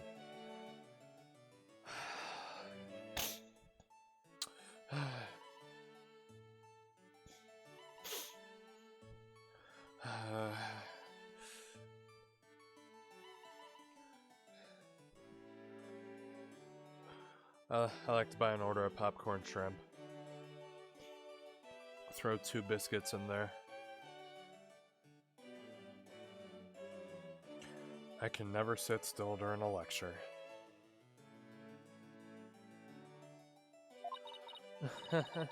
Let's just skip to the end of his speech.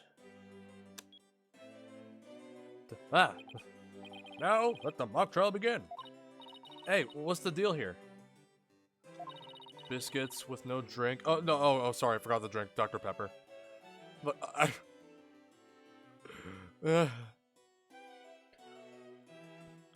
why is Junie still large in this shot? Looks to me like she cut right in front of the camera.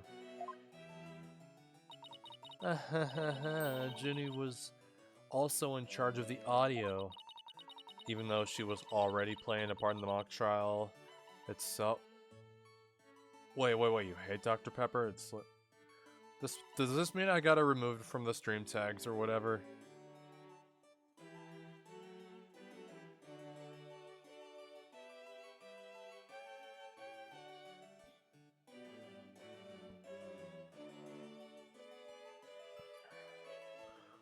Mountain Dew. She had to do it to keep the script details secret. She was all over the place that day. When she wasn't in the trial, she was in the audio control room dealing with the music. No, Dr. Pepper was a wonderful thing. Oh, so this is what the lecture hall looks like. Looks like... Wait, is that all you have? Looks like there's a judge's bench back by the screen and I want to stand up front. Okay. Okay, fuck it, skip the drink, I'll just buy a bottle at 7-Eleven or somewhere else.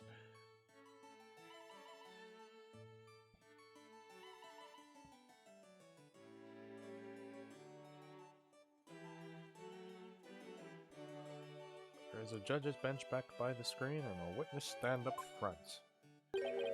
What about those balconies with the professors' names on them? Professor Core, Professor Names. That'll, can I get back to you on that? Those are the faculty seats. Professor Means and Professor Core were in charge of scoring the mock trial. No, I don't want the proud... Charge of scoring the mock trial.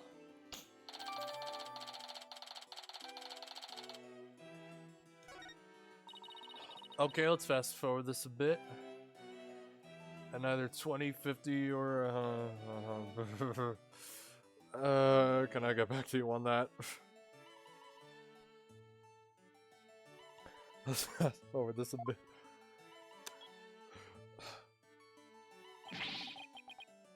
And that's why the defendant is definitely guilty. But wait, ain't Hugh the defense attorney? Why is he pointing the oh, wait a second. Ah, that was me. Could you tell? Objection! Okay, there it is. Okay, I want my food now. I'll pay. A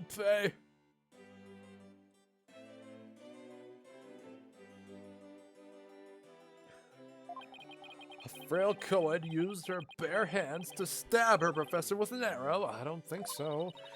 You read that line in the mock trial, Apollo, but you made it sound kind of weird. Okay. Pay now. Here's my wallet. Just take the damn thing. My card is inside.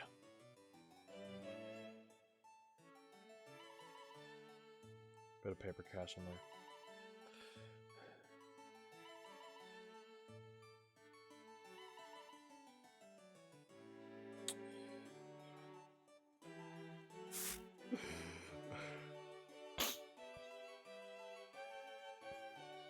Mock trial, Apollo, you may sound kind of weird. Cut me some slack. It was my first time reading that script.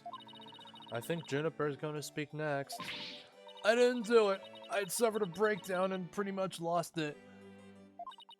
It's true, I shouted, "You're a goner," but I didn't mean it. Wow, what an emotional performance. She'd put a real actress to shame. Wait, could you go back and play that scene again? You really think that's necessary? I'll pay with cash.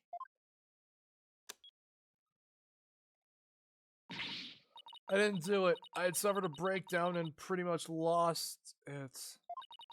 It's true, I shouted, "You're a goner." How did this Popeyes thing even start? Wait, stop, did you hear that? What? Did I hear what? But I didn't mean it. I think you're on to something. Let's play that last part again.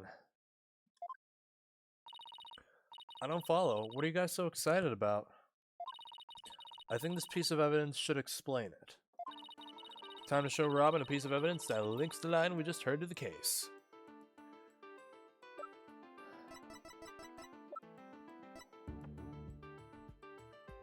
Take that! I'm sure you remember this. It contains a female voice shouting a violent threat. I'll play it for you. You're a goner! Oh, the voice and performance do sound similar, but I can't believe this is happening.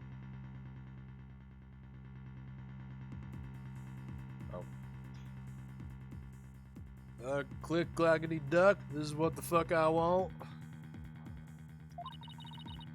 It's just a possibility, but if the voice on this tape is really a recording.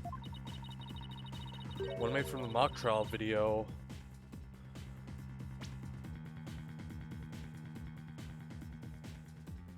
It's really a recording. Then that means this evidence was fabricated. I didn't get to do a voice print analysis in time for court today. That's why the gender of the voice became so important.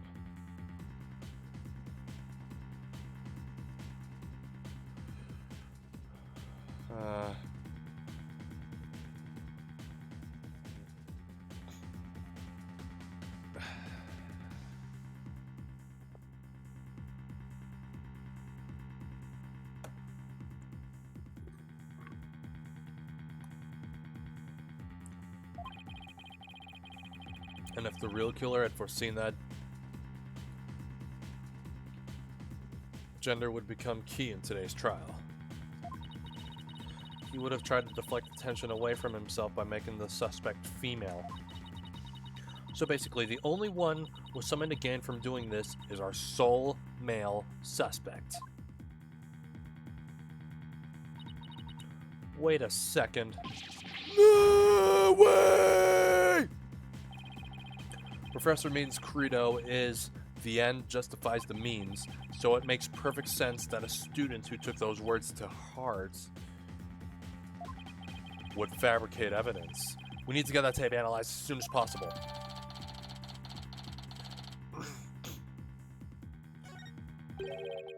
Allow me to assist you with that. Oh, hello. Prosecutor Gavin. At least make some kind of noise so we know you're there. It's go big or go home with Rockstar Entrances, Fräulein. Timing is everything. Let me make a copy of that tape right now, and I'll get you the results as soon as I can. I trust that would be alright.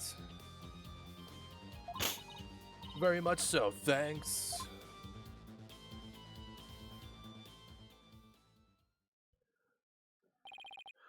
Well, Athena, it's almost sundown. Isn't it about time we head over to the detention center? I think Junie will agree that this is something that could prove her innocence, but will her heart really be open to accepting it? She had to have known this was what I'd find. And... oh. Hey, Streech.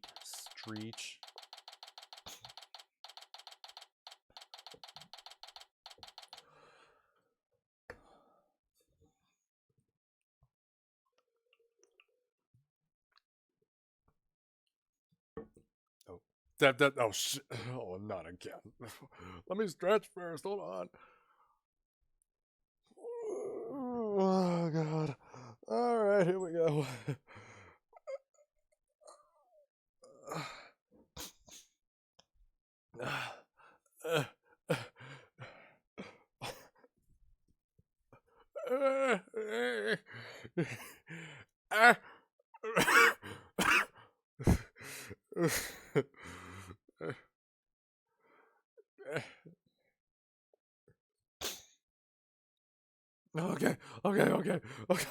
Okay. Who the hell is Cupcake?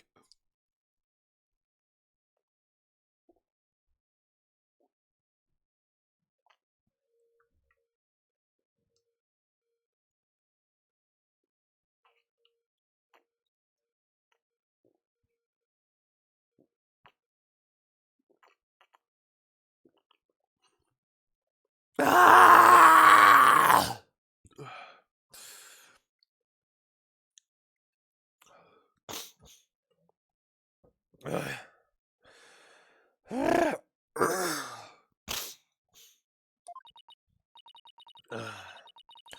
And that about covers the main gist of our investigation. I see. Very interesting. You've been quite busy. You've been quite the busy beaver today. Thank you for all your hard work, Athena. Well, my time's about up, and it'll be getting dark soon, so... Junie! You must be tired after being on your feet all day. You should go home and... No, wait! You have to listen to me! Mountain Dew Code Red mixed with hell, boy, red flag. I don't want to hear it anymore. I know what you're going to say, Athena.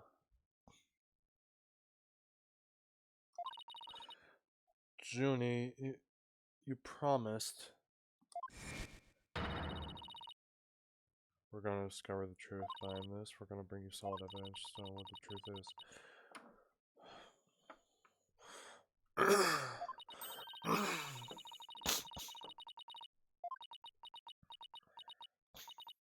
Do we really have to tell her this truth? Do we gotta? Okay. But only if it's the real truth.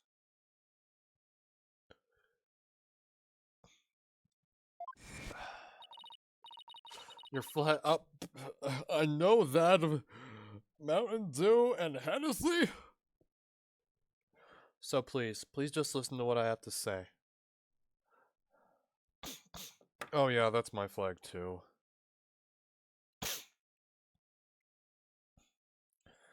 Please just listen to what I have to say. Once you've heard me out, I'll let you decide what to do. Flop.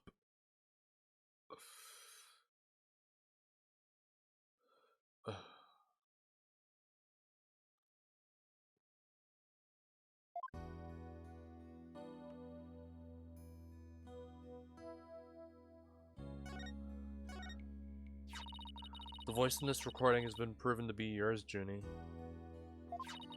And in the mock trial video, we can hear you reading your line from the script.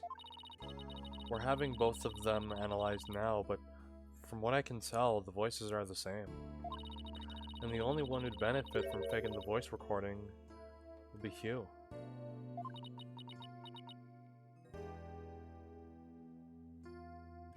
Maple leaf in the middle.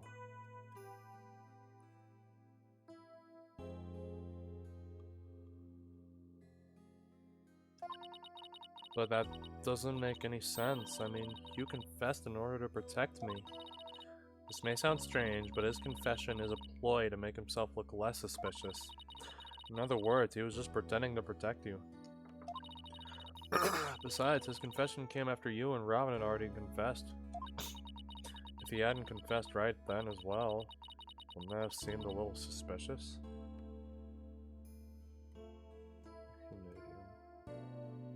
You're Canadian. He's some 41.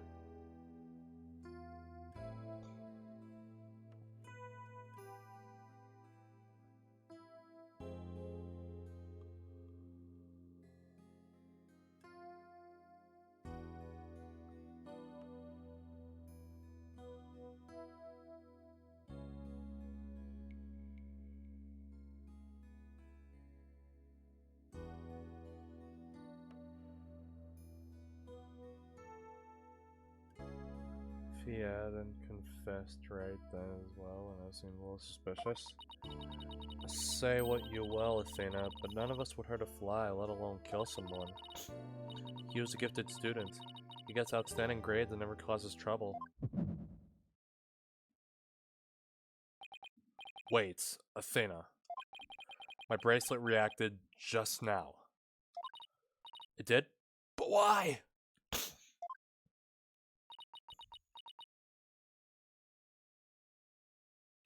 The Mad Hatter.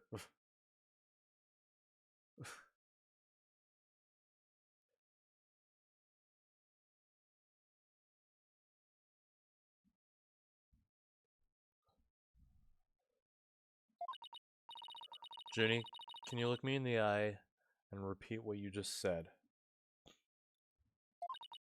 Oh, none of us would hurt a fly, let alone kill someone.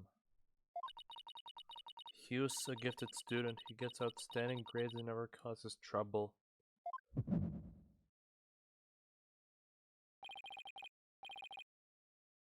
Now I'm sure of it. She's lying.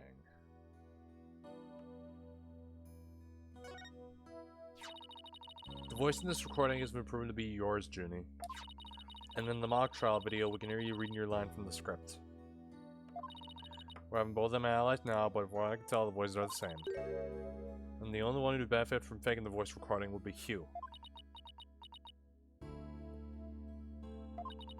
But that doesn't make any sense. I mean, Hugh confessed in order to... Wait, hold on.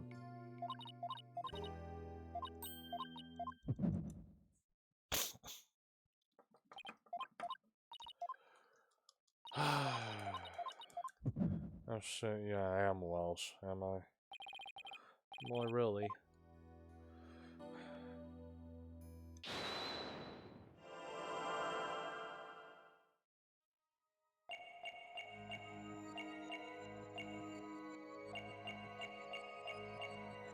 I'm gonna guess never causes trouble. I'm guessing he causes lots of trouble.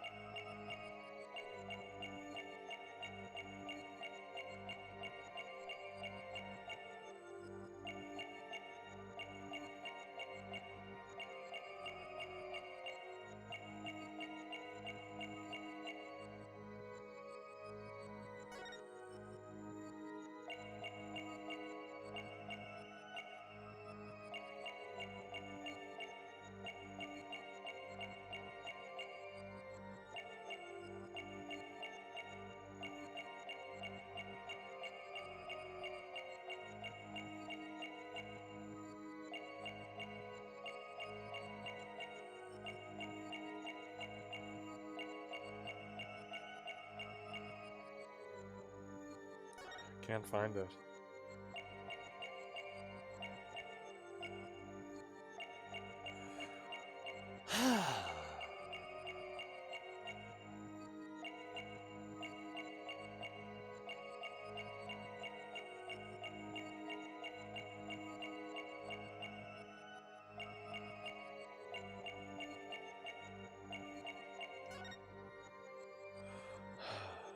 Gotcha! Juniper, you start coughing when you're under stress. Oh, she is under stress. You can't hide it from me no matter how hard you try. When you said, and never causes trouble, a cough escaped and made your scarf flutter. As for why you were stressed, it's because you were lying.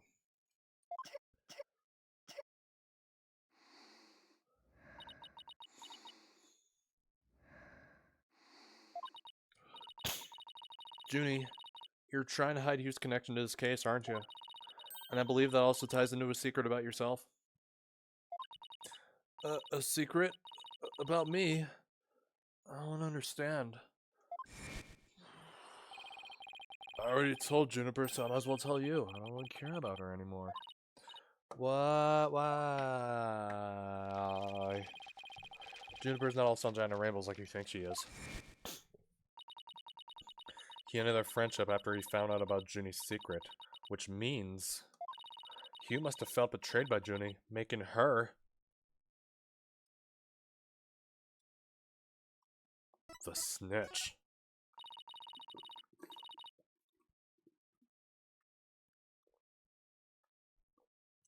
You were Professor Court's snitch, weren't you? There's a rumor going around that one of the students here is a snitch. What a bitch.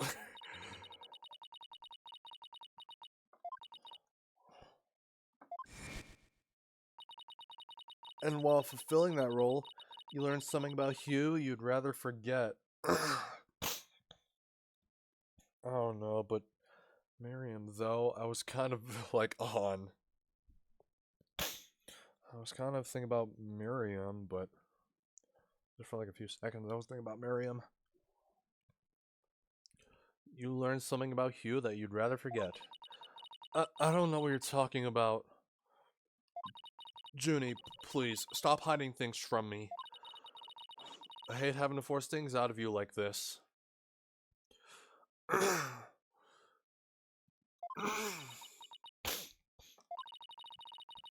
Looks like we're gonna have to do this the hard way. Time to review the evidence and see if I can't prove my hypothesis.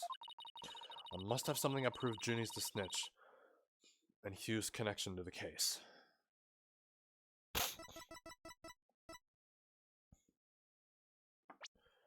Let me make sure I don't fuck this up now.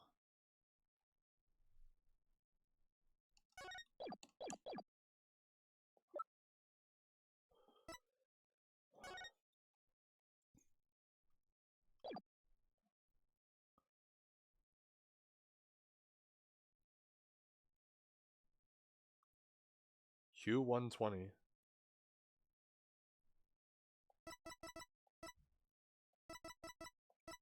Take that! I'm relieved to see you're coming around. See, I wasn't trying to hide anything. Juniper's one cool customer, Athena. Wait, I don't think that was the right piece of evidence. Whatever you show me won't change the fact that I've already told you all I know. Okay, I thought it was that.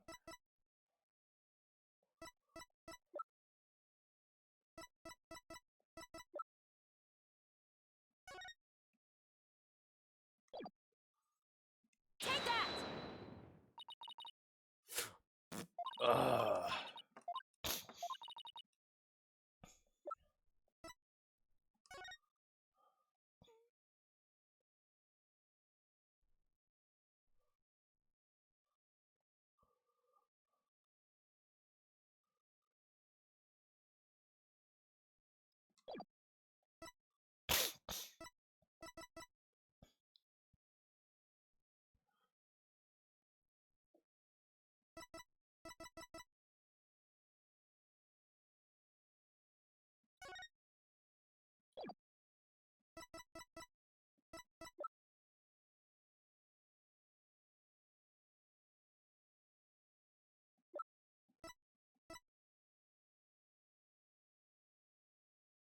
Take that!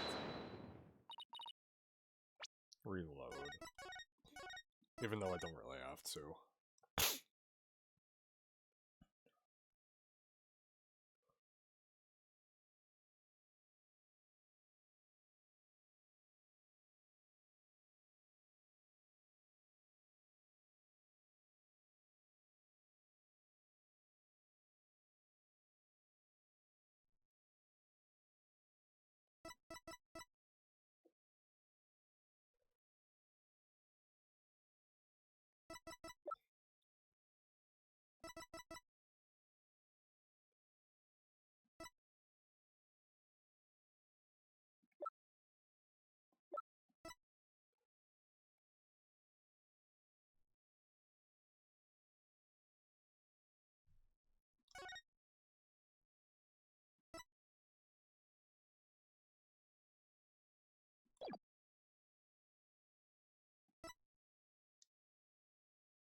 Take that!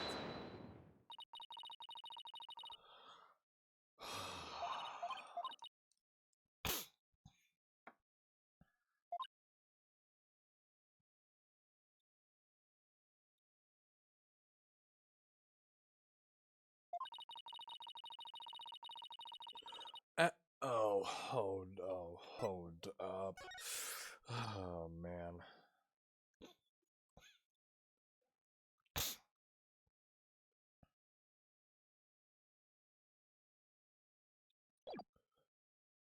Take that!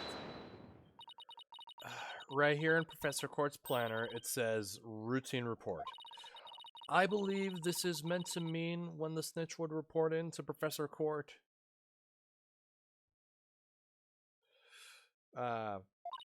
I also believe Professor Court planned to meet you in private based on the snitch's info. And from their meeting, Hugh must have put 2 and 2 together and figured out your secret. So you see, it all makes sense, only if you're the snitch, Junie.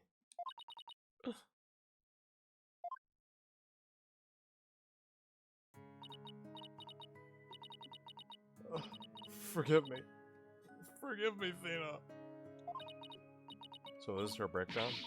I've been lying to you this whole time. The truth is, Hold on.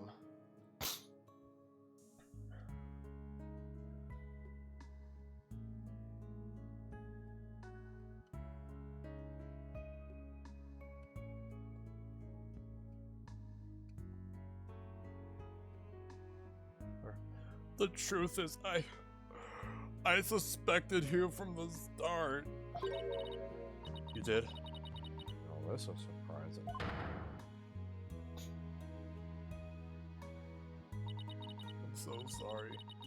I've talked about friendship so much, but I've been a terrible friend. Jennifer, I don't have that special kind of hearing that Athena does, but I don't need it to sense the pain you're feeling inside. And its intensity is directly proportional to how you feel about your friend. Am I right?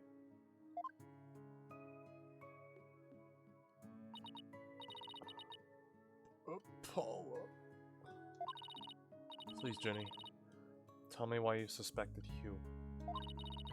I have a feeling that will be the key to getting to the bottom of this whole case. Oh shit, is she? I mean, I wouldn't be surprised if she actually did, you know?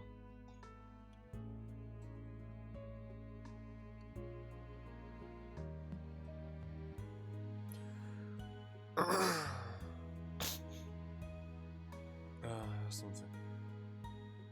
But if she's actually autistic, then yeah, I won't be surprised.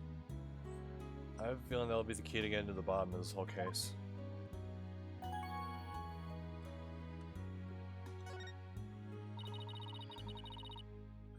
What exactly was your role as class snitch? Professor Cord had told me how Academy alumni had strayed from the path of justice.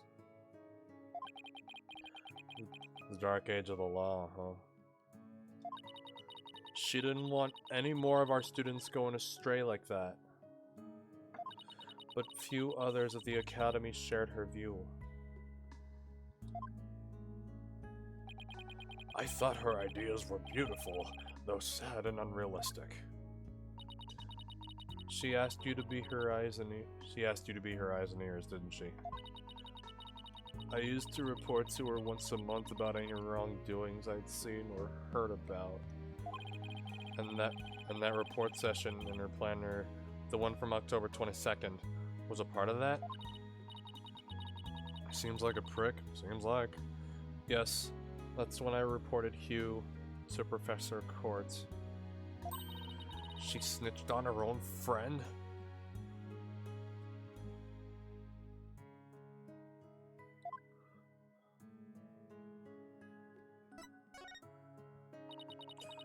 I had accidentally overheard Hugh talking. What did you hear? He was talking to someone on the phone. I think it was one of his parents. What were they talking about? Juniper and Aunt are... oh, shit.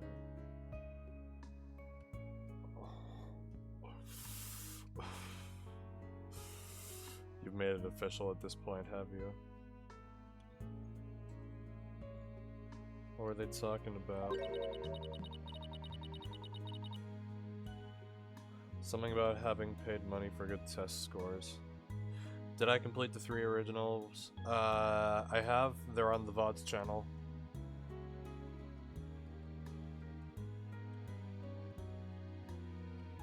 I've actually put quite a bit of time into them. Yeah, and I've gone through them with, like, one of my friends, yeah. Oh, I just hit 50 hours on it. Like, yeah, I have, like, it's one of my most played games, actually. And, I'm listing this, yeah, based on how much time I've played them, so yeah, it's ranked number 4. Yeah.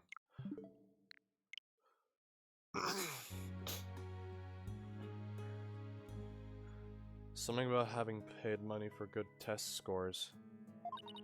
I only overheard him talking, so I never did find out who the money was going to. What? That's bribery!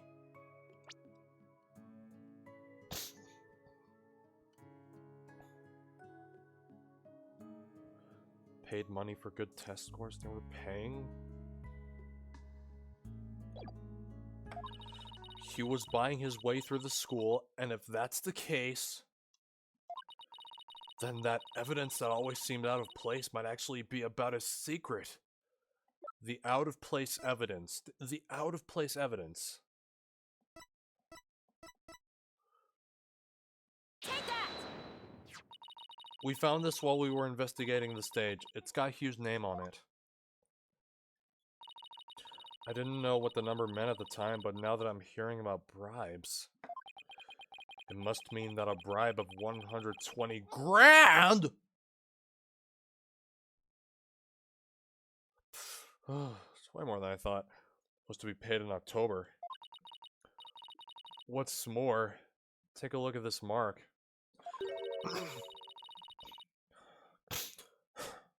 That same mark is on the pages of Professor Court's planner.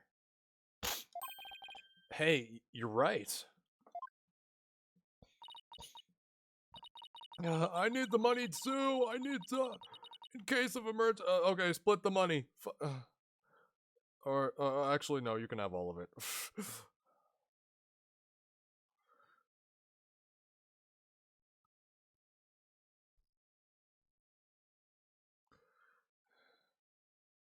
Okay. We'll both get 60 each. Alright. Wait, but why would Professor Court have that kind of information in her planner? Be the best damn VTubers out there. Yeah. You don't really think the person who was taking the bribe money was... It's just a possibility at this point, but it may indeed have been Professor Court. We'll both have a penis and a vagina.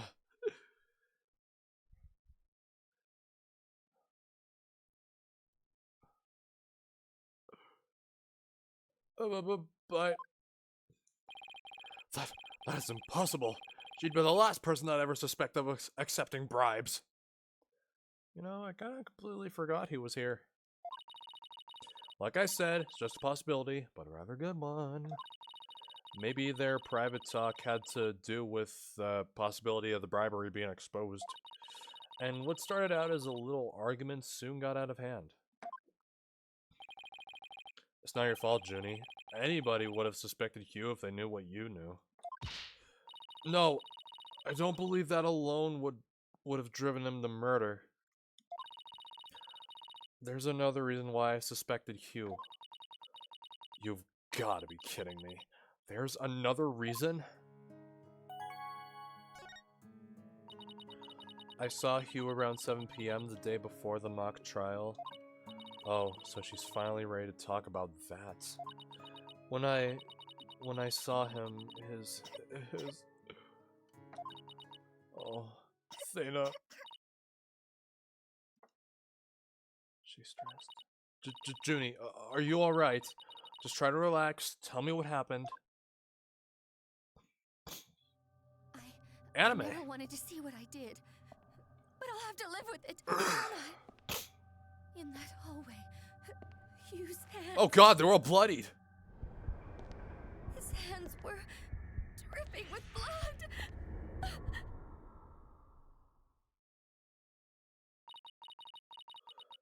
His hands were... Wait, you already said it.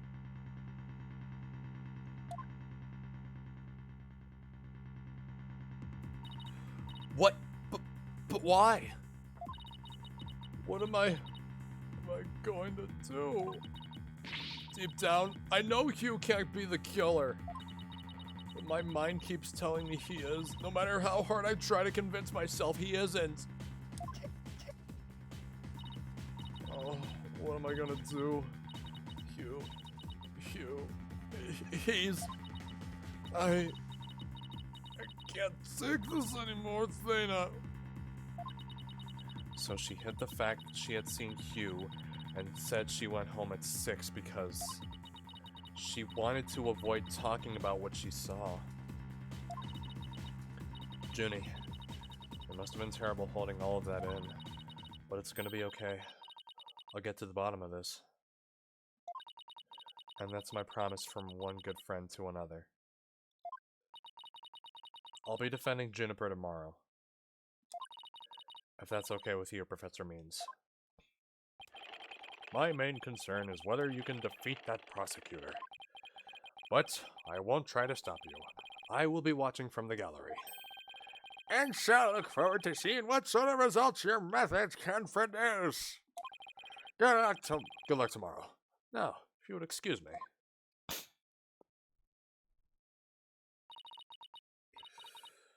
Athena, I'm sorry. I really mean it. I wish I had trusted you from the start. You have to uncover the truth tomorrow. I know you can do it. Don't worry.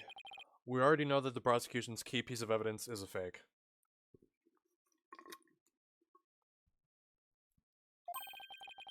And thanks to you, we figured out the motive too.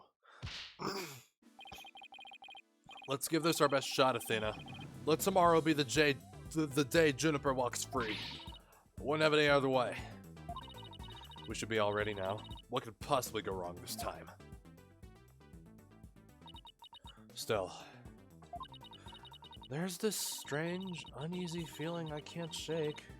I better be imagining it. And that's the end of that chapter.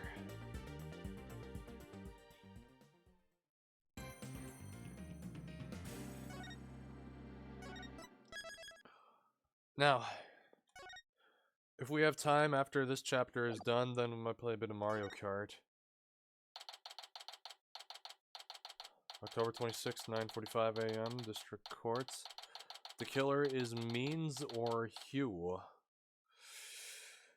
Alright.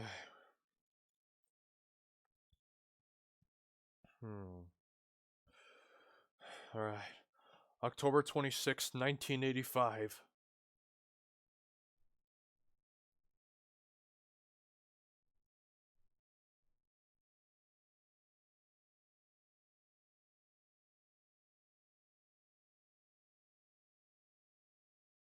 You did see him in medbay, then out electrical? Were you able to sleep last night? So they could have self-reported. Huh? Oh, sleep. Sure. I slept. For a grand total of 0 hours.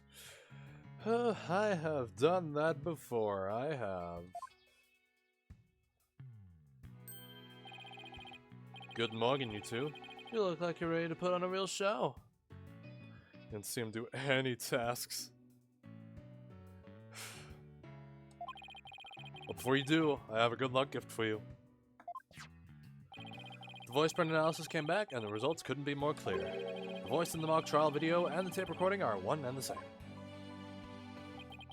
In other words, the recording's a fabrication.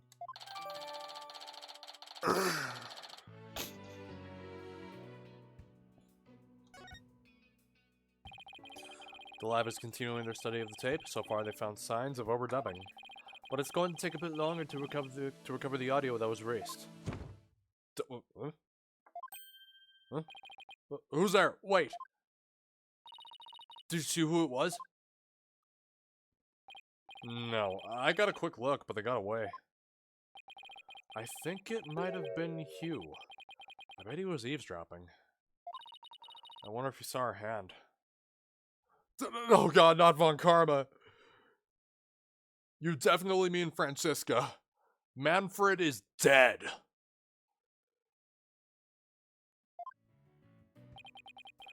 Oh, I'm sure he wasn't the only one just now. I bet Robin and Buck's girl were listening in too. I will make sure they don't make a run for it. That is my final gift to you. Okay, all that's left now is to reach out to the truth. At Persona 4. Oh my god. Oh god, he's risen from his grave.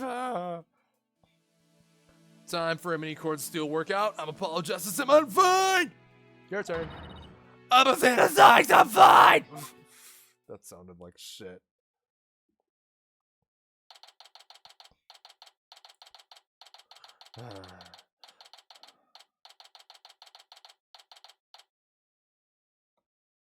Saturday morning, October 26th, 1985, 1:18 a.m. This is temporal experiment number 1.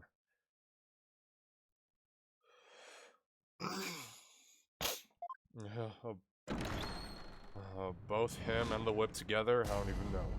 All rise! Court will now reconvene for the trial of Juniper Woods. The Sykes Brigade is totally psyched. The defense is ready, Your Honor.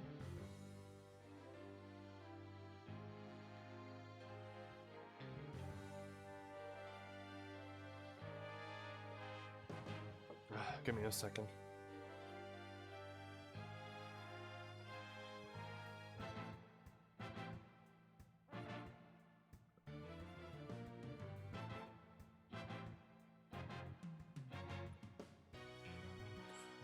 Give me a sec.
Alright, sorry for the little delay. Sykes Brigade totally psyched. The defense is ready. The prosecution is ready as well. Isn't that right, Prosecutor Blackwell? Oh, yes, well, moving right along. Yesterday's adjournment was unexpected, yet necessary. But I'll be running a tight ship here today, so no funny business from anybody, understood? Your columnists Robin Newman and Hugh O'Connor have recanted their confessions. But later I shall grill them at leisure to find whether I can charge them with perjury. Well, this sure complicates matters. Still, one must not overlook the facts. Now, about the school camera photo that was submitted yesterday. And...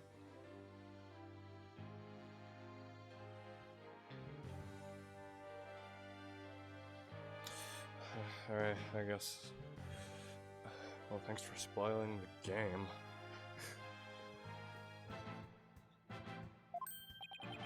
A pity, but that evidence is no longer relevant to this case.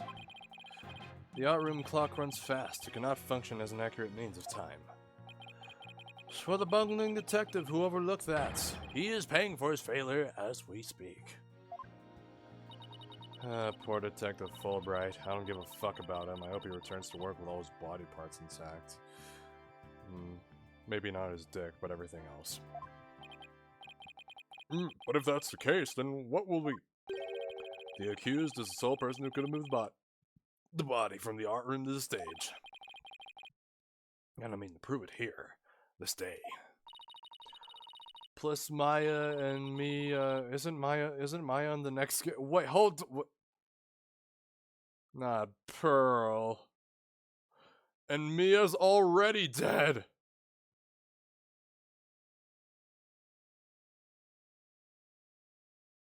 And Pearl dies. Soon Phoenix will die. It's just like Detective Fulbright said, but what else does he have up its sleeve?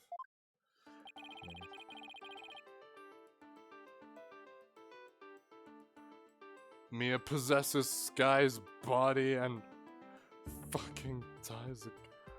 When does he miss Sky involved with this? And Sky dies, but everyone will die. My understanding of this heinous crime is thus. The murder took place near the center of the art room, as evidenced by the blood stain. Blood was also found on some pottery next to the window over the maintenance area. Which is to say the body was carried over to that very window. From there, it was dropped down to the maintenance area below. The judge lives in Phoenix, Apollo, and Athena, and we're not going to talk about Trucy because she's also dead. And though there was nary a scratch to the body aside from the fatal wound, and Miles lives. That too was per the script. A high jump mat was employed to cushion the fall. Then a ball cart was used to haul the body over to the stage. That's not very clever. I mean, it's the same exact body movement scheme as the script. Anyone can move the body that way. Objection!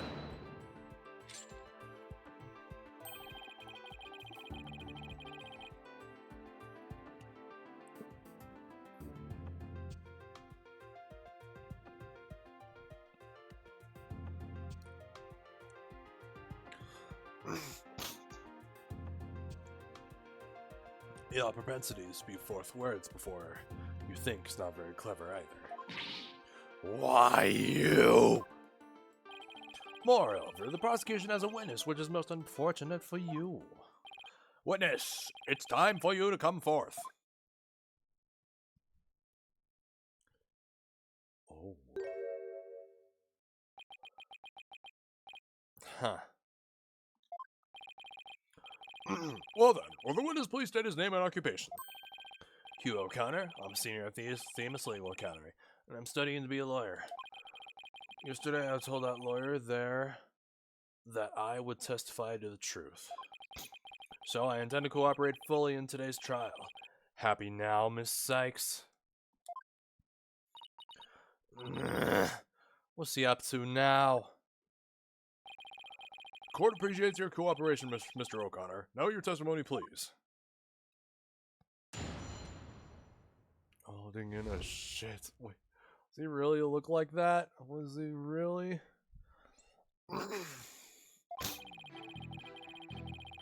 The lecture hall was packed before the mock trial, but the rest of the campus was empty. That's when I saw Juniper dragging a large mat from behind the stage.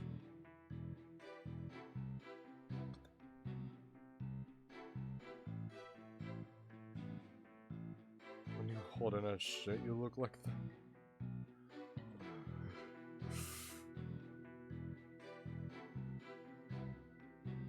A large mat from behind the stage. I was watching her from a vantage point between the stage and the maintenance area. She was heading towards me, so I assumed she was on her way to the maintenance area. But I didn't have time to stand around and see what she did after that.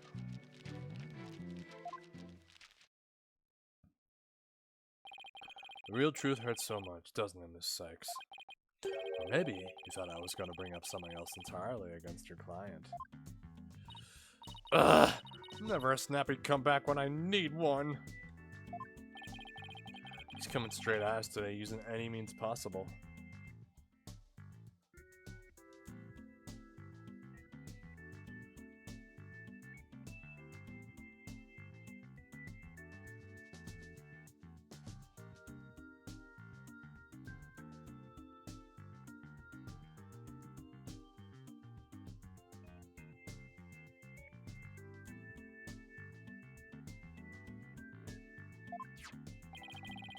To protect the students who had to climb up high when setting up the stage, a mat was brought over to the stage from the storehouse. Our client is the student council president. What's wrong with her taking it upon herself to put the mat away after they'd use it? Objection! Oh, there is plenty wrong. There is but one mat in the entire school that could cushion a fall from such lofty heights. Ergo, the mat in question was indispensable to moving the body. This sucks being the last to know everything. Yeah, me too. I think I get it now. The drag marks we saw behind the stage were made by the mat.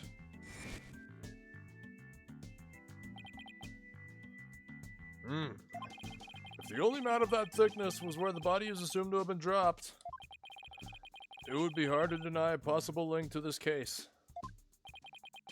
We're off to a bad start again. Sure you're okay, Athena? surprise showing evidence is actually illegal?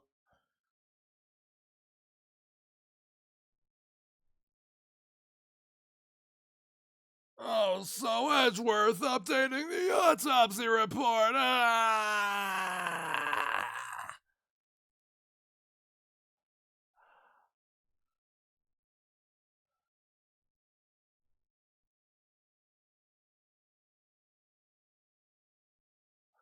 This game on, Hugh. Game on. I'm gonna turn your arrogant perfect score grin into a teary-eyed frown of failure.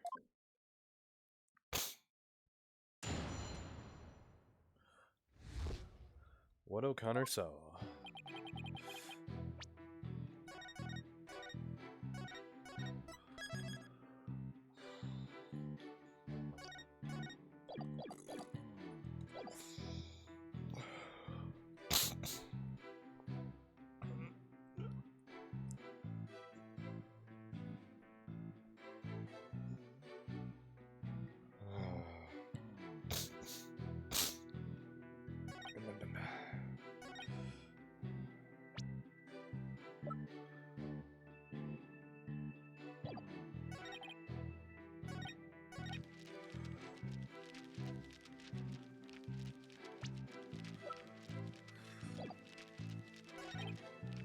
Larry.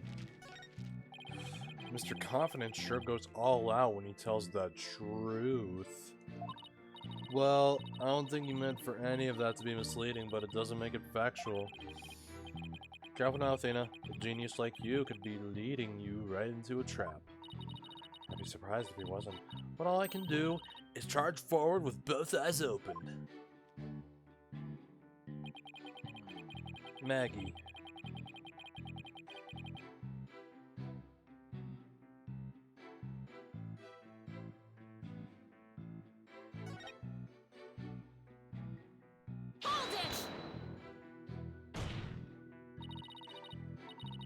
Our client was simply putting the man away. It had nothing to do with this case. Yeah, Maggie Bird.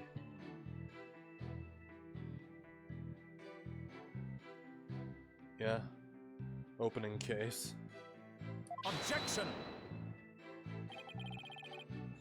That is where you are wrong. There is but one man in the entire school that could cushion a 3-story fall. Hence, the mat dragged by the accused was essential to moving the body. Ugh! If we win this one, I promise to donate another thick mat to the academy. Now show me how to show you the truth without my full cooperation. I was watching her from a vantage point between the stage and maintenance area. Hold it! Mr. O'Connor, are you positive you were standing exactly where you said? I was between the stage and maintenance area, and she was behind the backdrop. Huh, he's sticking to his guns. The issue here is where Hugh was standing when he says he saw Junie. But nothing I say will mean anything without evidence. Time to dig a little deeper. Oh, and before you ask, I had my glasses on. Therefore, I'm positive it was Juniper. That is not an issue. She was heading towards me, so I assumed she was on her way. Hold it!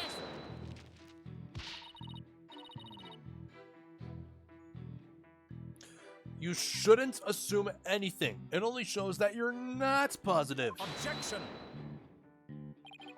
Such wild momentum.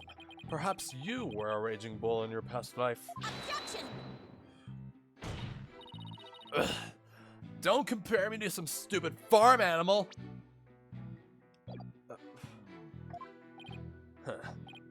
Oh, justice done.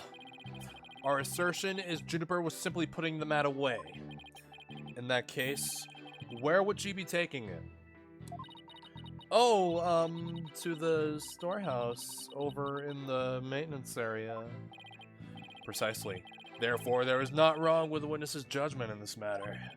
It is your wild charges that are the issue here. But I cannot help it if you keep seeing red.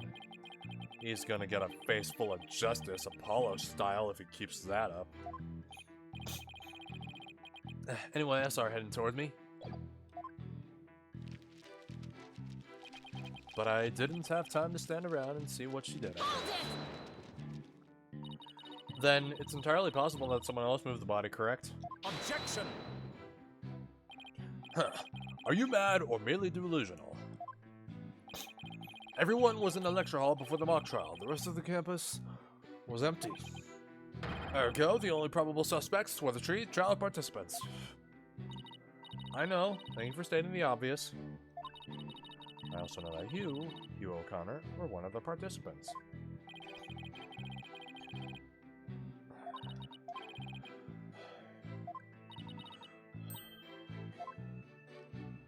Okay, I never pressed the first one. Hold it! Hold it! Hold it right there! What? I was just getting to the important part. Eager to unsheath your blade, Saxtono, your heavy breath heaves to where I stand. How rude! A human's breath doesn't travel anywhere near that far! So the only issue is distance?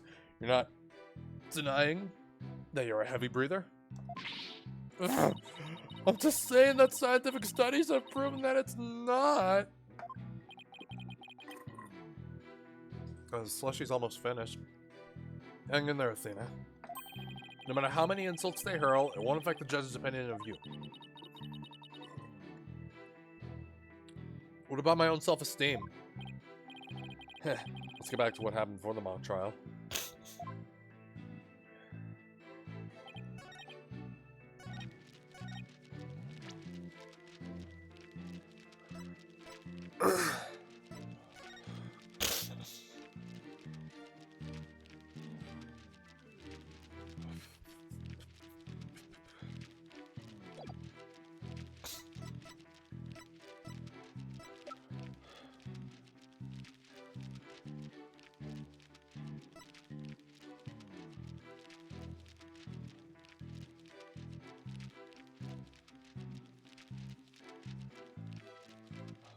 You have to redeem it. Objection! No, no, no.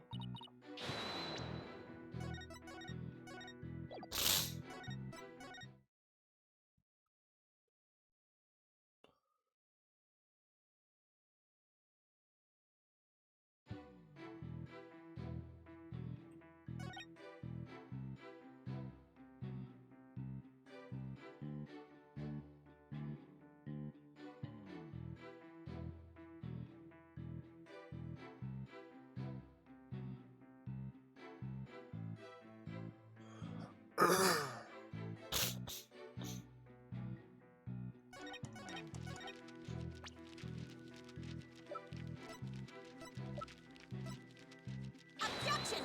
No.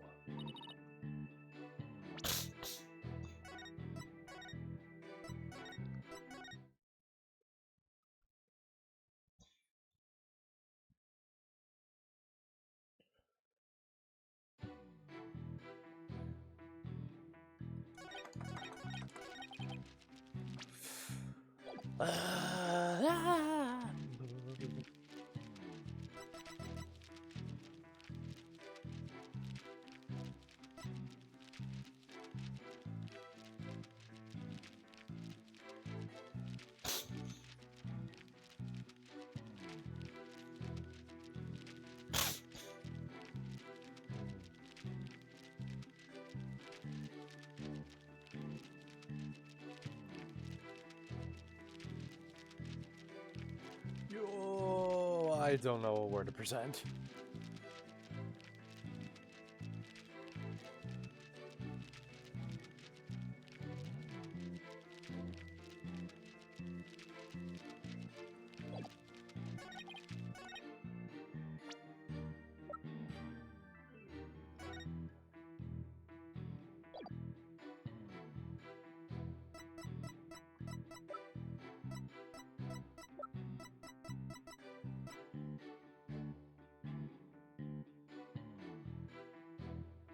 69. So, you saw the back of the stage from between the stage and the maintenance area? Well, let's take a look at this photo taken by Miss Scuttlebutt, shall we? This phone shows the students setting up the stage the day before the mock trial. Do you see the big construction screen to the right of the stage in the background here? Oh yes, in fact there were a bunch of those next to my house until a few days ago too. It was so noisy behind there, but I couldn't take a peek. Oh, how it piqued my interest. Exactly, Your Honor. You cannot see past such screens. That is their purpose. Now, let's see. How exactly is that screen positioned again? Aha! Since it was to the right of the stage, it should be right here. I forgot. And from this vantage point, the witness claims to have seen our client behind the stage backdrop. Oh my, but the screen would have been completely in the way. That's right. Therefore, the witness couldn't have possibly seen our client from this point. Can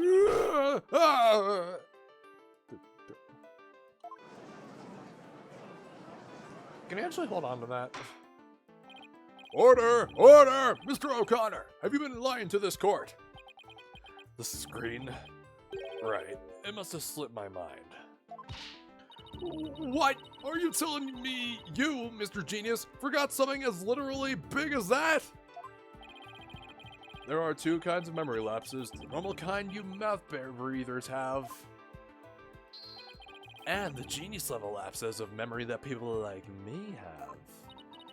Why don't you just admit that it was a normal, everyday brain fart already? Will the witness now please restate what he remembers minus the lapses of memory? That's easy. I was on the other side of the screen. In other words, I witnessed Juniper from the stage side of the screen. Objection! You are testifying that a client was behind the stage. But need I remind this court, the back of the stage is not visible from the front. To actually see our client behind the stage, from the stage side of the screen, the witness himself would also have to be in the same area behind the stage. But in that case, our client would have definitely seen Mr. O'Connor. Ouch! Okay, seriously, you really need to hold on to that, man. Come on. Nice one, Athena. Keep it up. Objection!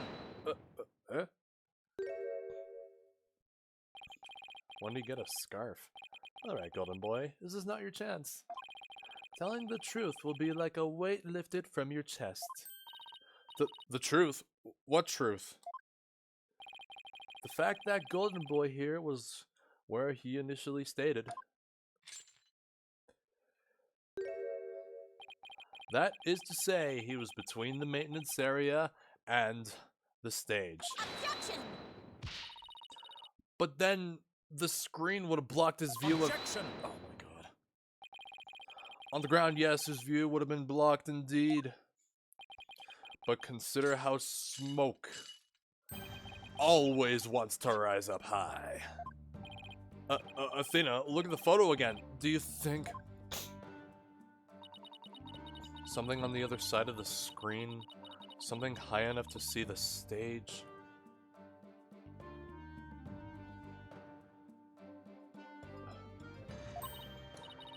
No way. This crane right here?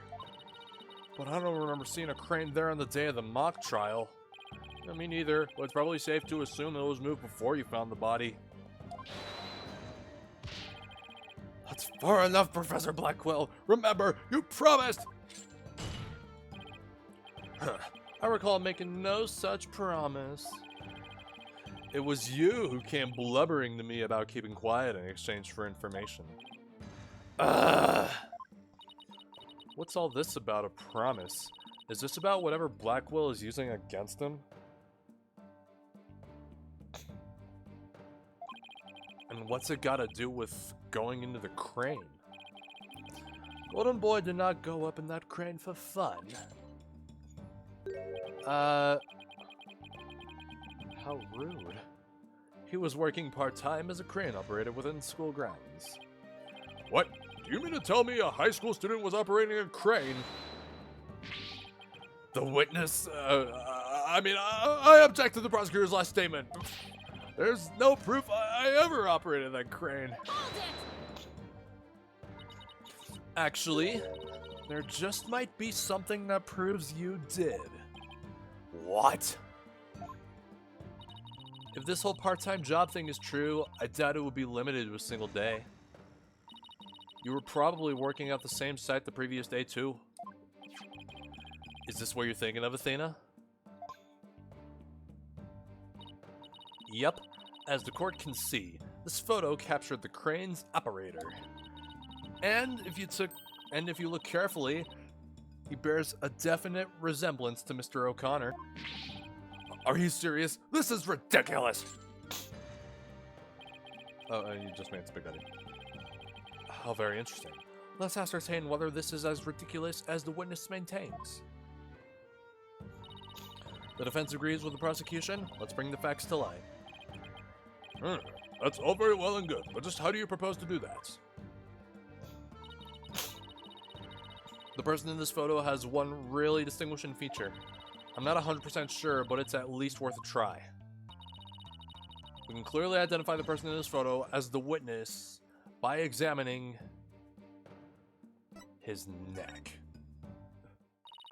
The figure in this photo is wearing a very unique object around his neck. Oh, why yes, you can see it right there. But then, are you saying you mean to... Mr. O'Connor's neck is almost entirely concealed by his tall collar. But that's exactly why I believe this warrants further examination. No, not a chance! That would be a blatant violation of my privacy!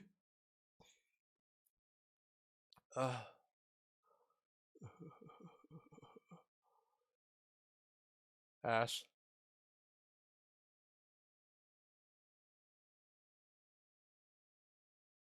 Alright. Huh. You are a disgrace. Hi. Now start unbuttoning that collar before I hack it off. Go shirtless. Take off your pants. Yeah, what's the big deal? Now let's see your neck.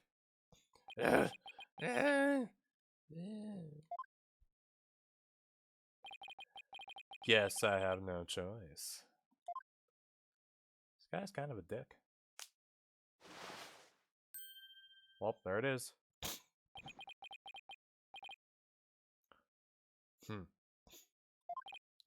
Huh? Oh my. So, where did you buy that neckband, if I might ask? I didn't buy it. It's handmade, and there's only one like it in the world. Well, it sure looks like the neckband in the photo. Should we have the photo analyzed? Heh, you are one irritating lady. Fine, I admit it. I work a part-time construction job. It has nothing to do with our school. Operating heavy equipment's no big deal for a guy who can parallel park one-handed.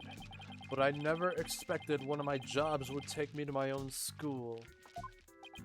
But when you factor in all of the required test and apprenticeship period, wouldn't you have to be at least 20 to have a license for operating a crane?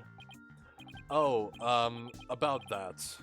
You see, I'm a genius, so, you know. Objection! Oh, he's sweating.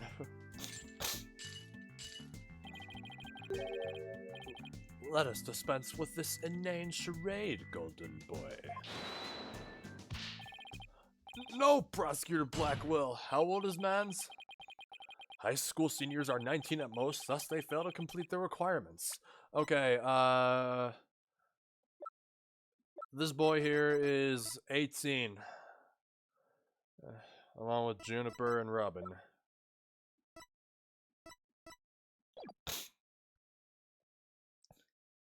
They fail to complete the requirements. But that does not apply to you. Does it, Mr. O'Connor? Why doesn't it apply? He's a senior, so he's around that age, right?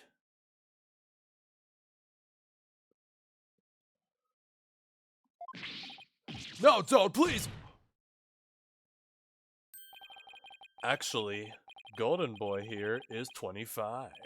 He took a 7-year break from school. Wait, come again? He's 25? Took a gander at the official school enrollment documentation. 'Tis all right there.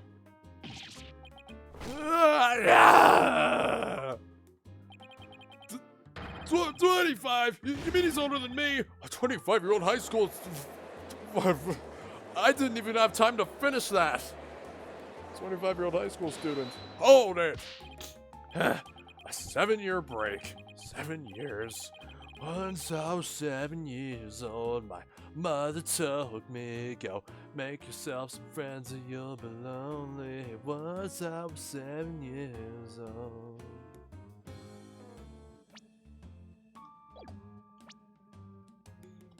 $25. Does this mean the court record's changed? Yup. He's 25. 7-year breaks, 7 years. Just one thing to say. There are 2 kinds of 7-year breaks. The ordinary kind you mouth breathers take. Oh shit. Oh. And the genius kind people like me take. Let me wait. What's with Ace Attorney and 7-year time period? Wait, when was the last time this happened? I got 7 years.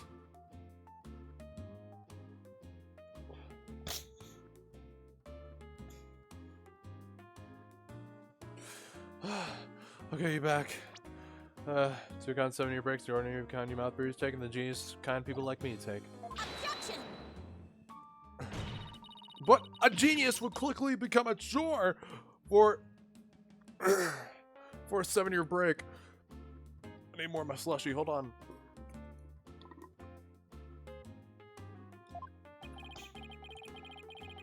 I think you have that backwards, Athena.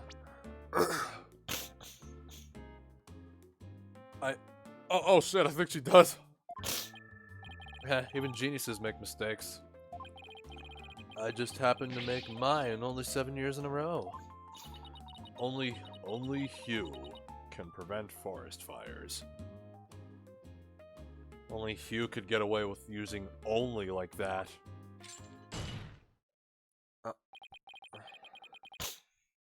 Enough of this jibba jabba. Oh shit. Oh yeah, that kind of matches up with yeah.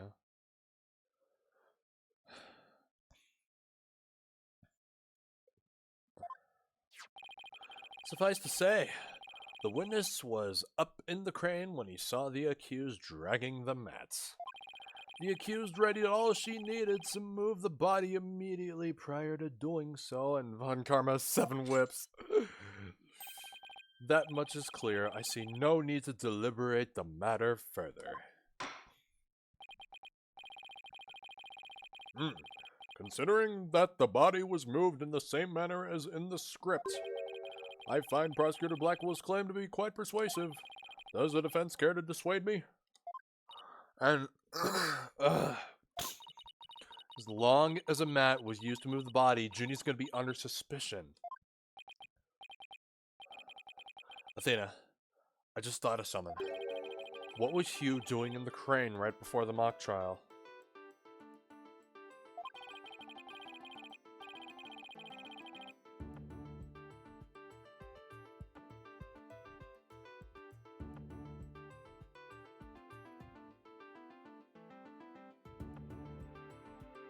Could have been on the job at the time. I mean, he was waiting for the trial to start.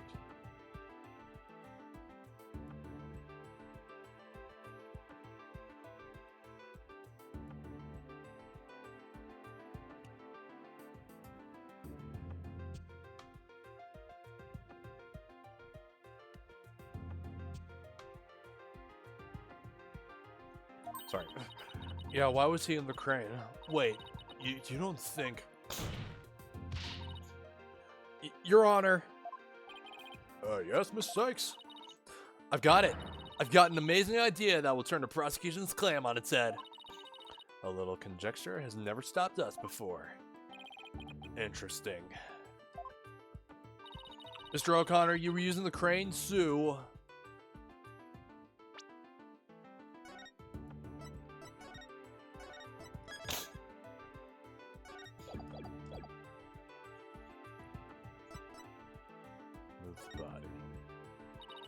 The body was just like it, was in the script, so it must have been moved like in the script too.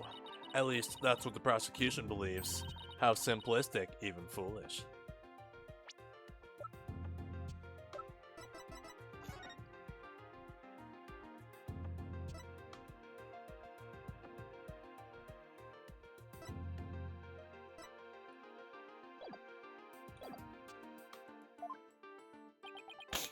Francis, you are so in the pocket.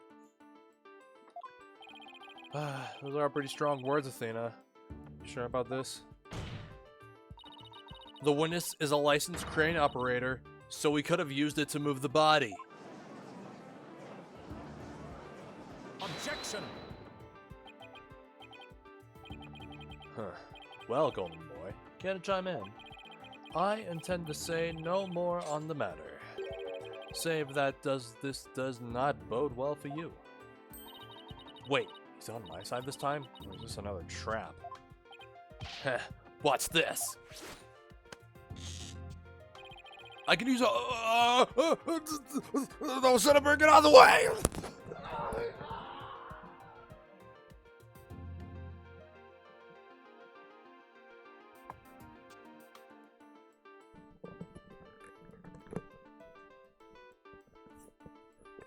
I'm sorry.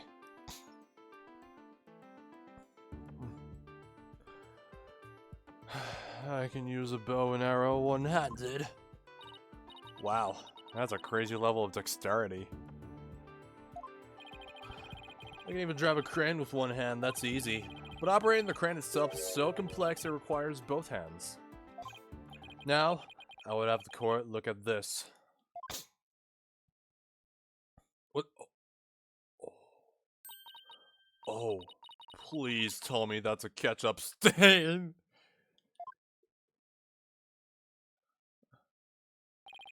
You wish. My hand was injured and required surgery.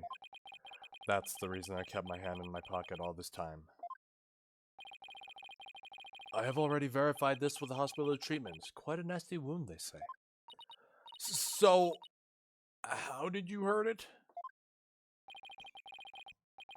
I see. No need to discuss that.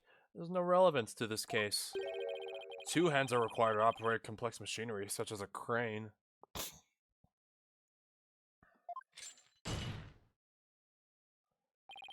Ergo, on the day of the mock trial, the witness was incapable of moving the body by crane. No, I'm the fool!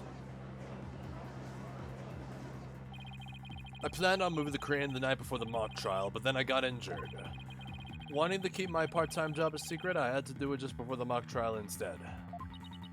And here I thought this was the big break we've been waiting for. Now that the defense's sophistry... I hope I said sophistry. I don't know how to say it. Is laid bare, I would have the court recall my claim. The body was dropped out of a 3rd floor window to a mat near the maintenance area. Then a ball cart was used to move it to the stage. Oh, see, I've been paying attention. Well done, your ball missed. Now consider this. The accused was sighted dragging that mat. Ergo, it was she who moved the body. God. Well, I think you were on the right track, Athena. You do? Yeah, Juniper remains the prime suspect if we assume the body was moved per script. So, as a defense, you have to figure out how else the body could have been moved. But... Oh, is he telling me to think of another way besides the crane? Miss Sykes, if you have a counter-argument, this court would love to hear it, and If you do not, it is time for the verdict. Isn't that correct, your baldness? Objection! No, not yet. All I have to do is show that the body wasn't moved like it was in the script, right? well, that would show that the man had nothing to do with this case. There is a sword of great renown that cuts down sophistic lawyers. Its name is evidence.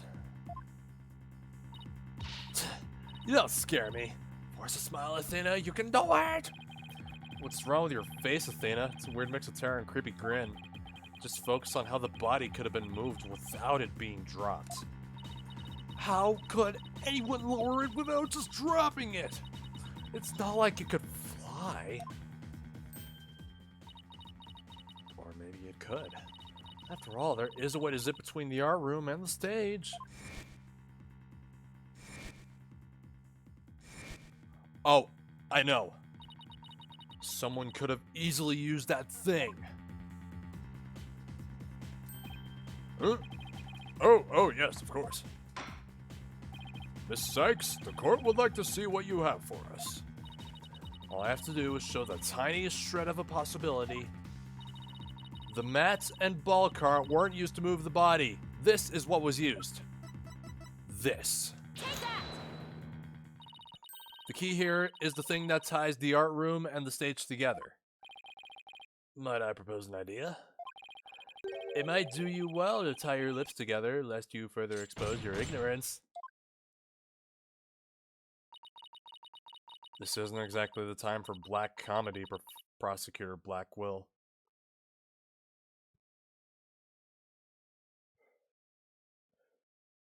Well then. Anyway, the court will recall the wire on which the school banner was hung. That wire was strung between the art room and the stage, which allowed students to run or reel in the school banner from the art room. The body could have easily been lowered to the stage via this wire. Objection! Spare me your armchair theories. This wasn't some kind of high wire act. The body surely would have fallen. Yet there are no signs of blunt force trauma. Objection! Oh, you surprised me, Prosecutor Blackwell. You didn't actually think I failed to account for that? I'm sure that's exactly what he thought. When we investigated the stage yesterday, the bottom part of the school banner had been tied into a pouch-like shape. And pouches are useful for carrying things. What do you think this one could have carried? Well, go on. Please explain. The body was bundled into the pouch-like section of the banner and sent down the wire. The body would have been down on that stage in a flash, and there'd be no need for a mat.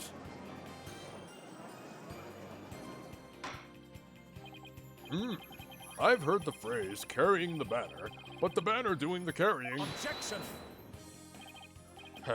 I've no patience for you and your cheap parlor tricks.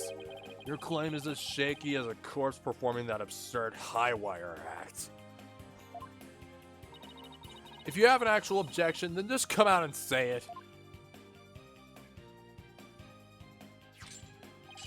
I trust you recall the bloodstains left on the art room pottery. If the wire had been used to move the body, it would have to be via the window above the quad, the one with the winch. However, the bloodstained pottery was next to the window above the maintenance area.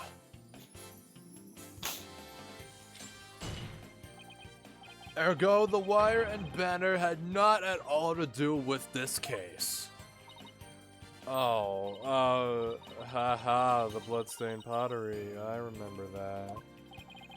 This doesn't look good. We'll be back to the math theory if you don't do something. Well, Miss Sykes, I hope you have something better this time than a circus act. My wire theory is true, and that blood on the pottery must not have been blood at all. At first I thought it was red glaze, but it turned out to be blood. But what if we go back to... When did I autosave?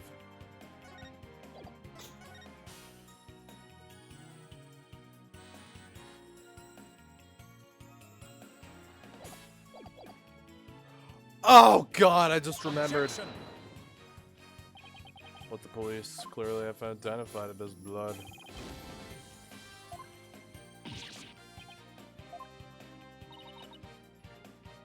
It must have not... okay, oh wait. Like, how many ads? Oh god, okay, alright, look. I set the ads to the bare minimum, alright? because I am not a heartless bastard.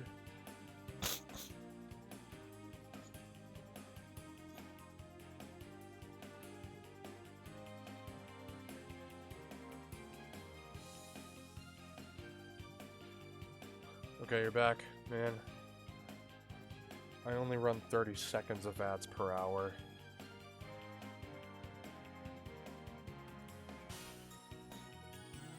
And you got an ad to apartments.com.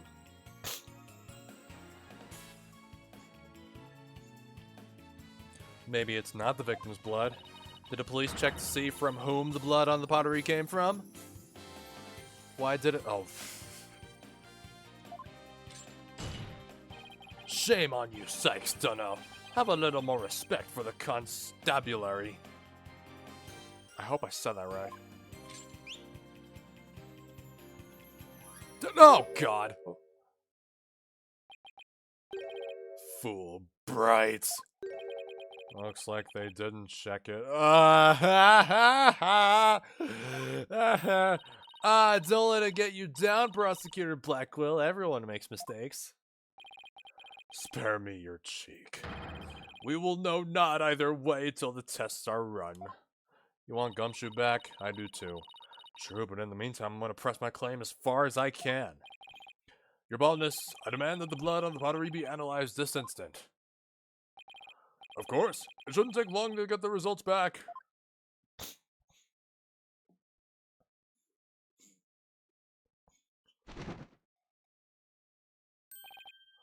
Oh my, that was quick. We're history if it turns out to be the victim's blood. Please, please let it be someone else's.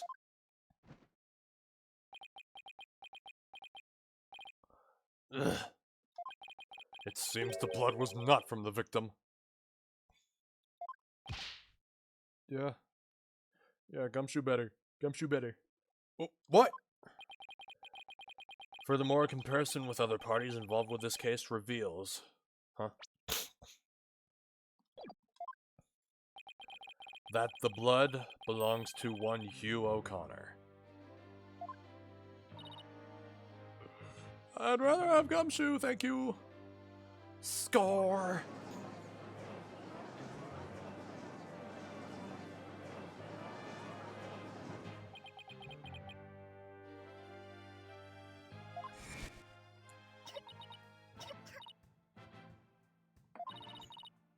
Don't worry, Junie. Just try to relax. Hugh's hands... His hands were dripping with blood.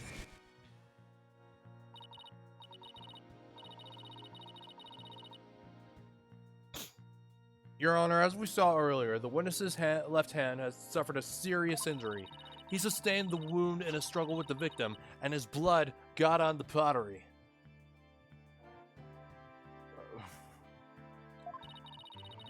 Then Junie saw his blood-stained hands as they passed each other in the first floor hall. It's the only explanation that covers everything. You having fun there? There's but one way now to turn aside her blade, but do not cast the blame on me. Your grudge is with Sykes Dunno, for it is she who forces me to expose your secret. Oh, hold on, give me a second.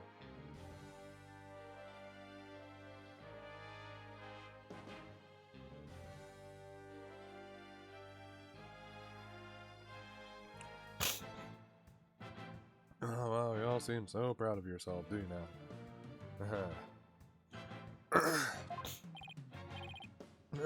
Fine, whatever. Wow, how much dirt does he have on Hugh? The court will observe this odd-looking envelope.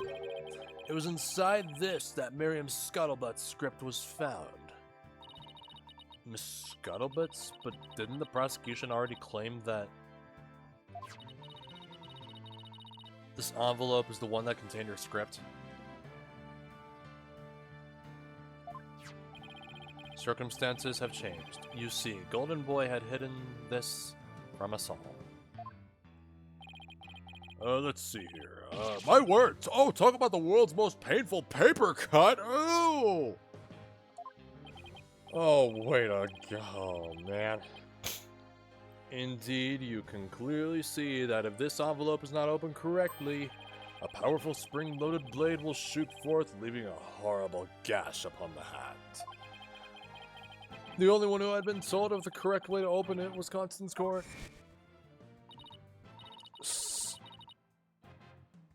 You really want to see my script that bad?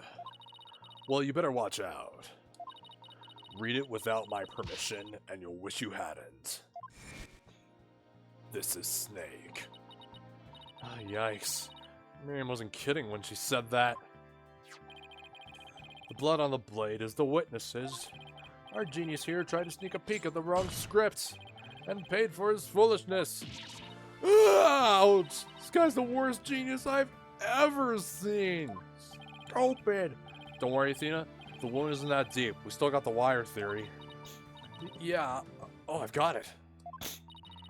Since the blood by the window overlooking the maintenance area isn't the victim's, there's no longer any basis for denying the body was moved using the wire and banner. Therefore, the defense once again asserts just that.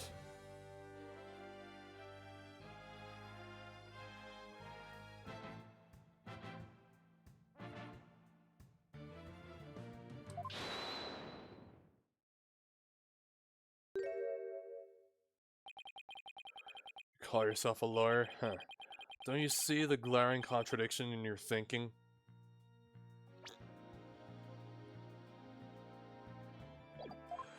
Huh? The court would like to remind the witness that his role is not to point out. And you? How can you adhere to such outdated beliefs? But whatever. It seems you've forgotten the two statues that were on stage directly below the wire. A body sent sliding down that wire would have crashed into him. Care to explain that away? Why, I believe he's right. The statues and the wire are extremely close together. So the body would have collided with the statues? Huh. What if they did collide? Wait, that's it?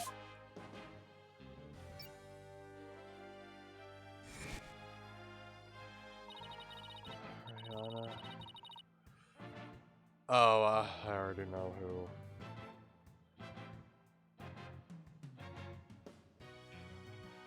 Speaking of those statues, we still don't know how they were broken. But if we assume the body crashed into them... Yep. That would also explain that loud sound we heard while we were in the waiting room. Oh, now that you mention it. You and Mr. Wright went out to the stage after you heard that sound, correct? Objection! Interesting. How very interesting. But may I just ask one question? When was it that you heard the said sound? It was a little after the mock trial had started. Mr. Wright and I were practically bored to tears there in the waiting room. And ah! Precisely, that sound you heard did happen while the body was being moved. That would place it during the mock trial. Ugh, which means the body wouldn't have been there before the mock trial started. You see, right before the mock trial started, I saw the body. He said he saw the body before the mock trial. If so, then my claim that the body was moved during the mock trial doesn't hold water. Stupid contradiction. It's gonna get me in her case killed. The focus was on just 3 suspects because the body was moved before the mock trial. That has been the major premise thus far. Your assertion therefore contradicts the very foundation of this case. Objection! Both sides still lack incontrovertible evidence. So, should we not also treat Golden Boy's testimony with some level of suspicion? Good point. Prosecutor Blackwell, It's on our side. I bet he's figured out the truth behind this case. Well, great, as long as he's not up to someone else. Yeah, I mean, I love Edgeworth. If the statues really were broken when the body hit him, who the hell is he? Then Hugh's statement about seeing the body before the mock trial is a big fat lie. Okay, Mr. O'Connor, let's get to the bottom of this contradiction about when you saw the body. Look me straight in the eyes and repeat your statement to me. Like I said before, before the mock trial, the body was, you know. I shall only say this once, Golden Boy. You had the best tell the truth, and do it now. That is, if your head wishes to enjoy the continued companionship of your body.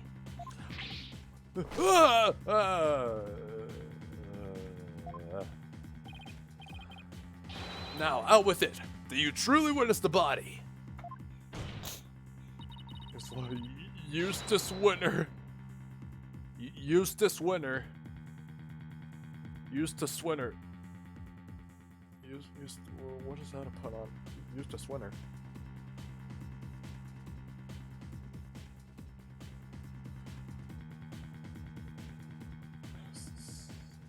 I just realized the other one, Sebastian the Best. Okay. Or were you just lying about it? Well, which is it?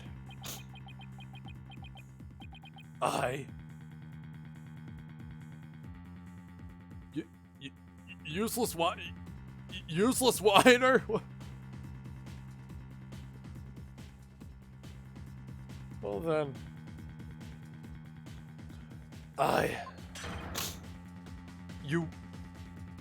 You what?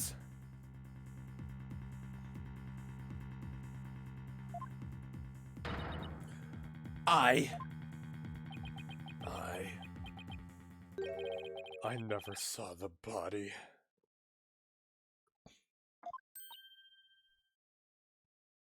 Useless whiner.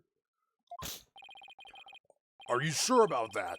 Lie to this court again, and I'll charge you with perjury. There was no body on that stage. I've been lying about that this whole time.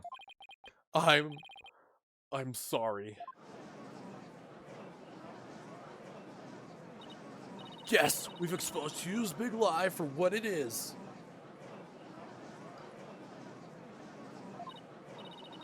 But why would he lie about this to begin with? Order! The base premise that the body was moved before the mock trial has been overturned. I imagine this has been an impact on both the defense and the prosecution's case. Well, first I'd like to thank the prosecutor. This brings us one step closer to the truth.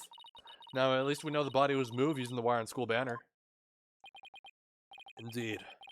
That much I shall concede, Sykes Dunno. The body was moved as you stated, and in the midst of the mock trial. So both sides are satisfied then? Huh. If the body was moved before the mock trial, we have our three suspects.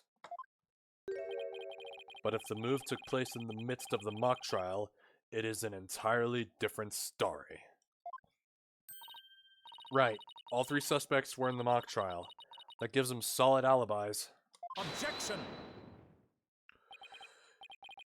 Junie can't help but love him. Let's try his hardest. How simplistic.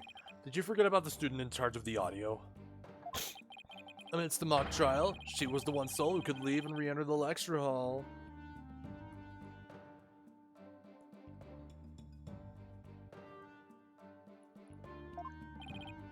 What's this? Who is this person in charge of the audio? Oh no, how could I forget? It was... Hey, what's the deal here? Why is Junie so large in this shot? Oh. Juniper was also in charge of the audio. The localized one? Oh boy. Not looking forward to that. When she wasn't in the trial, she was in the audio control room dealing with the music. Indeed, the one who could enter the art room amidst the mock trial and move the body was none other than the accused, Jennifer Woods, for she was in charge of the audio. No!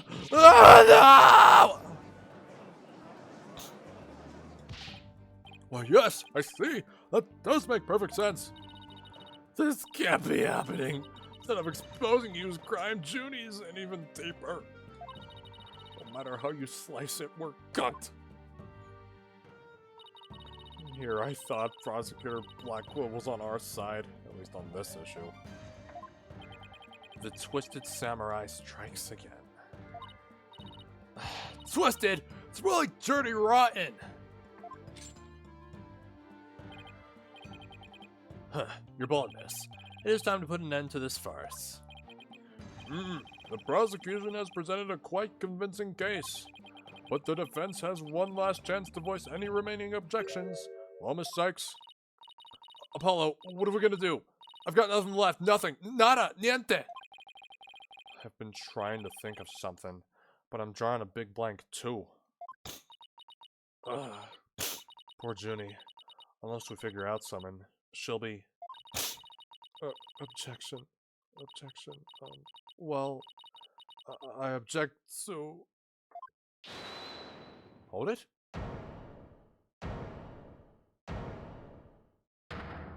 Huh?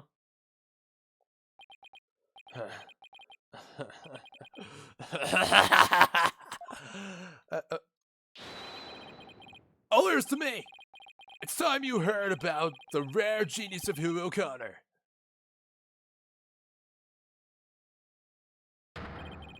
Listen, and you will hear the secret behind my perfect crime. Oh, I forgot to stop right there.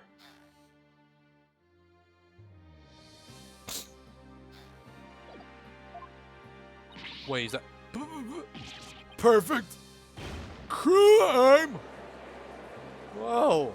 What do you know? What do you know? What do you know? Wait! This is some serious deja vu. Didn't we just go through something like this yesterday? Yes. Yes, we did. So it better not be another one of his enraging traps. The murder, moving of the body, the cover-up, it all sprung from my brilliant mind. Well, go ahead. Arrest me. The real killer is right before you. Order! Order, I say! Mr. O'Connor! You already confessed yesterday. Then earlier today you recounted your confession. Sashi. As if you mouth breathers could comprehend my genius, the end justifies the means. Now bow down and kneel. Kneel before my great and maddening intellect. Objection! My God. Is this the point where he breaks the shackles? Enough. The only thing maddening is the ignominy you bear for all to see. For it is impossible for you to have been the perpetrator behind this crime. There is no perfect crime, only a perfect alibi, for you were at the mock trial. And it is silly that I must remind you of this, but you were a participant the entire time. There shall be no mercy if you persist in hindering this trial with your silly little act. Hydrate. Hugh doesn't seem the least bit shaken by Blackwell's threat.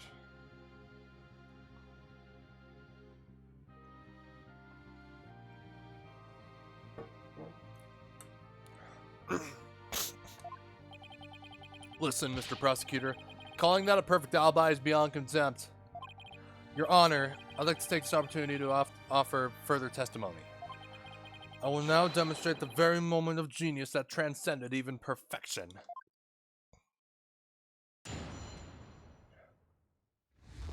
Alright, Hugh's confession. You won't believe this, but I used a body double. That wasn't the real me at the mock trial. That means I didn't almost lose. My body double almost did. I slipped out stealthily while my double took care of the trial. I had the run of the campus. In short, I'm the killer. Juniper's innocent.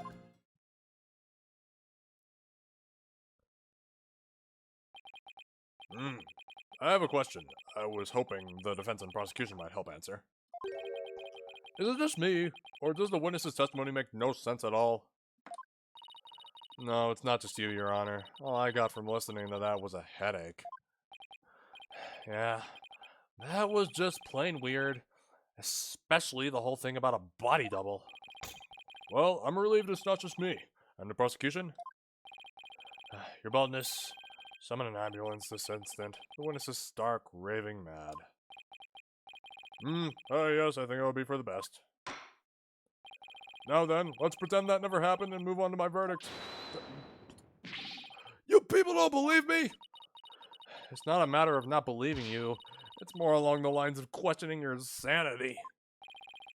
Yeah, the funny farm just called. They want their genius back. Oh, God, no, he's... See, pals! The intellect of a genius transcends even logic!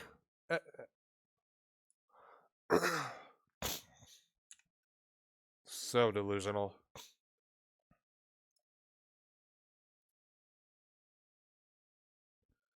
Alright, just gotta get something ready. Hold on.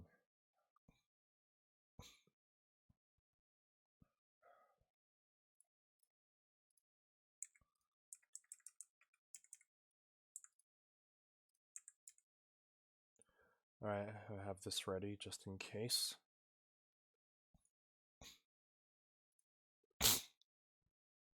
Sure, pals. The intellect of a genius transcends even logic. Besides, don't you guys have that weird device for testimonies like this? Objection! Widget's not a weird device, and I don't waste him on ridiculous testimonies. Easy there, Tiger. Think of it this way. We don't want a verdict to be passed just yet. So how about we give Widget a try? Well, this is against my better judgment, but I'd like to conduct a short therapy session. Your better judgment?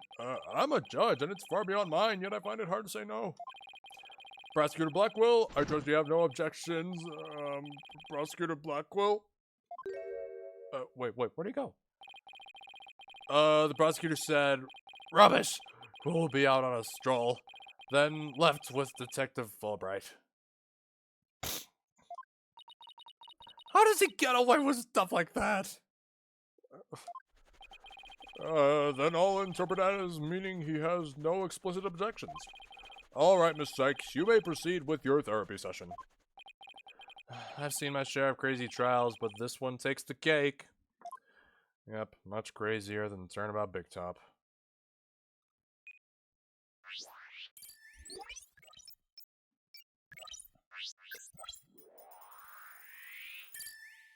Imagine me believing the trial. That's the first time. And, oh boy. It's all happy. Won't believe this, but I used a body double. That wasn't the real me at the muck trail. That means I didn't almost lose my body double. Oh my god.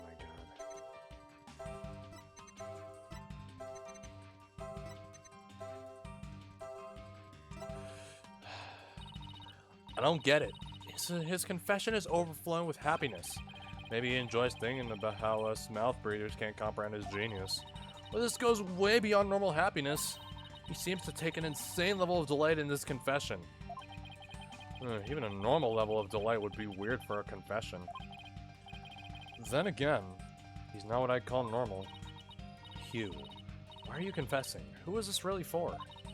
I feel like that's the key to his out-of-control emotion.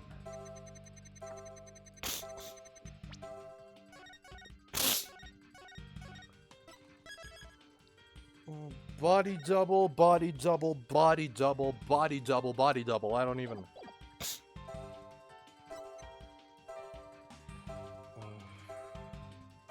If it wasn't the real you...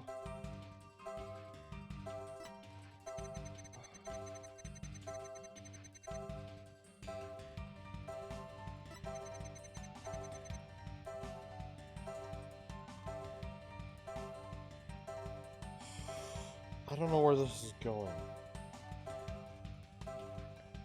I don't know where to take this.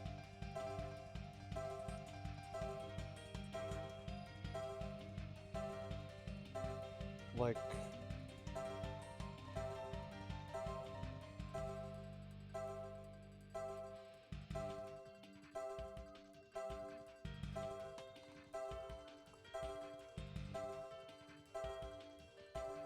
What would your stupidity,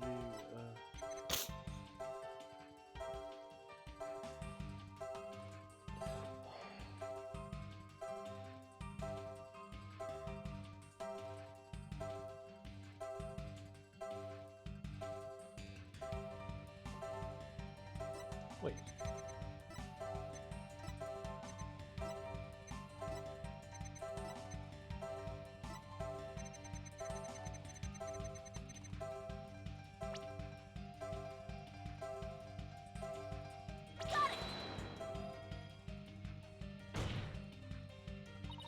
Mr. O'Connor, this is what you're happy about.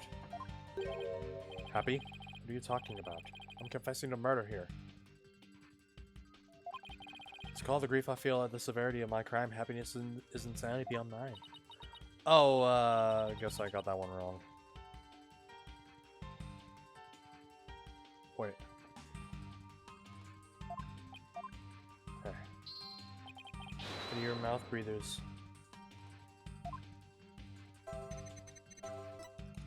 Go to the last one.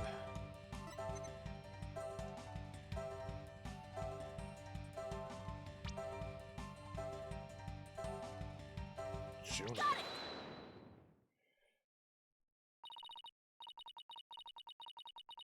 Okay, oh,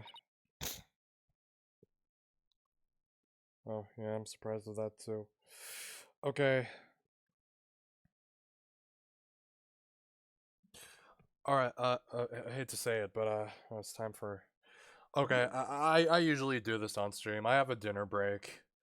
Right, yeah, I just have my dinner. I just play some music in the background. I don't know, and this is usually where people would leave, because I'm not here.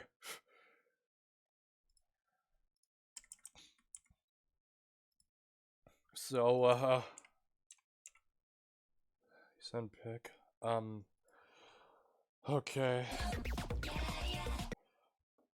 Alright, gotta check something. Oh, it's, I think it's something I've had before. Alright, we'll start from 5-minute mark. Or the 6-minute mark, that too. Alright, well, I'll be back soon.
Alright, shit. Okay. 13 minutes. That wasn't so bad, was it?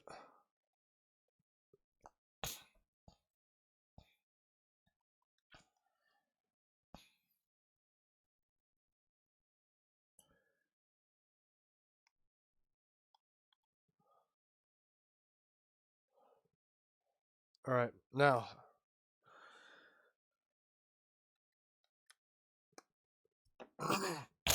Back to the game. Alright. Alright, we just pointed out a flaw in his theory. Testimony, sorry.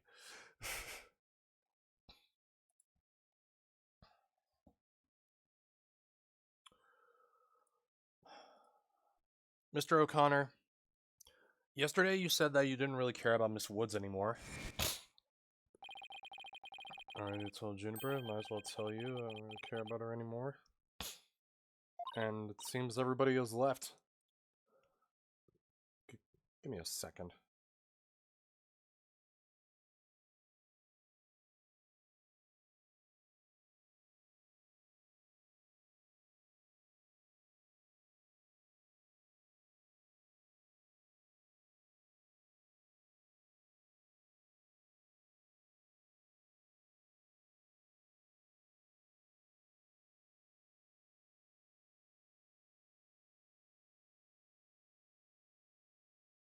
Alright, back. What do we got?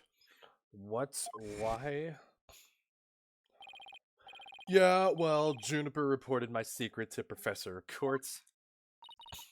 His secret? Oh, the bribe. She wanted nothing to do with me because I had disappointed her.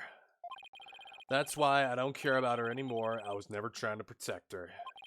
My confession was always about one thing and one thing only, the truth. Objection! Mr. O'Connor, you feel great happiness in the fact that you might help set Miss Woods free. So much so that it overshadowed all of your other emotions. What are you? I can hear it clearly now, Mr. O'Connor, the discord you've been trying to suppress. People don't normally feel like you do when you confessed.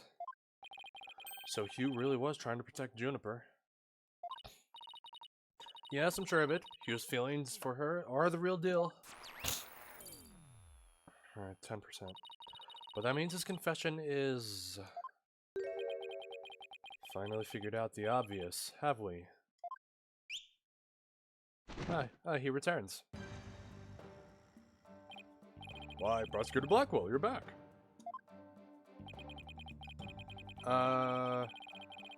Yeah, both me and Black Quill. The confession was not but lies, save for the part about being in the mock trial. Can we all agree now that the killer is the one in charge of the audio, i.e. the accused? Why couldn't you have taken a longer stroll? No! You haven't unraveled the genius of my body double trick yet! You can't be serious. You really expect us to believe you had a body double? Yes, I do.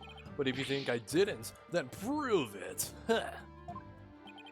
Either we quit here and Juniper is found guilty, or we play along with Hugh's delusion. Let's go with the least worst choice, but first, let me update his testimony.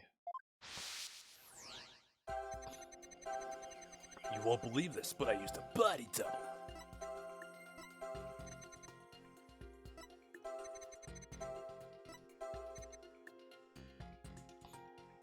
You got an ad? Can't vote.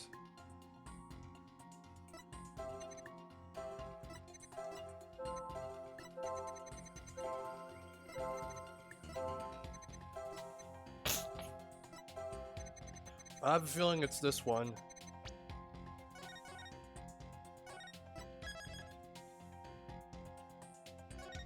Because he's feeling nothing. But he's got nothing.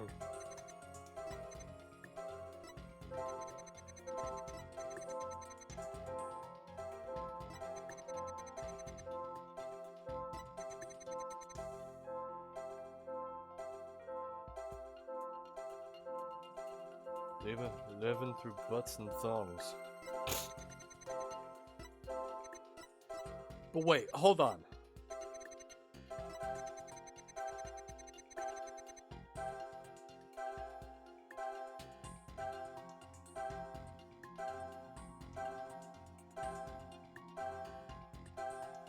This was his plan, but why would he himself be shocked at it? Got it! No, wait, the music's still playing. Shit! Oh, God.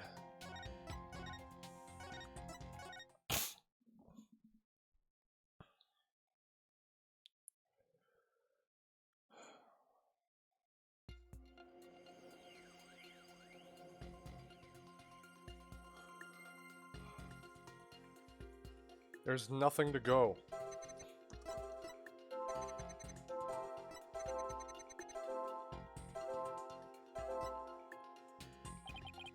A body double. What a bunch of baloney. I know, but I can hear the noise. It means there's a contradictory emotion somewhere. Contradictory emotion? Everything he says is one big contradiction. Right? And that's why I can hear his inner voice loud and clear. If we just think about Hugh and his competitive nature, we should be able to figure out the root cause of his discord.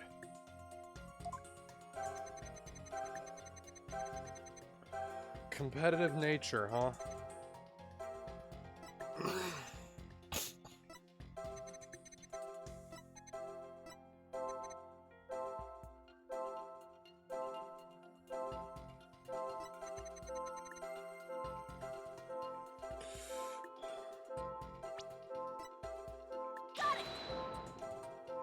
No. Yeah, I'm like this.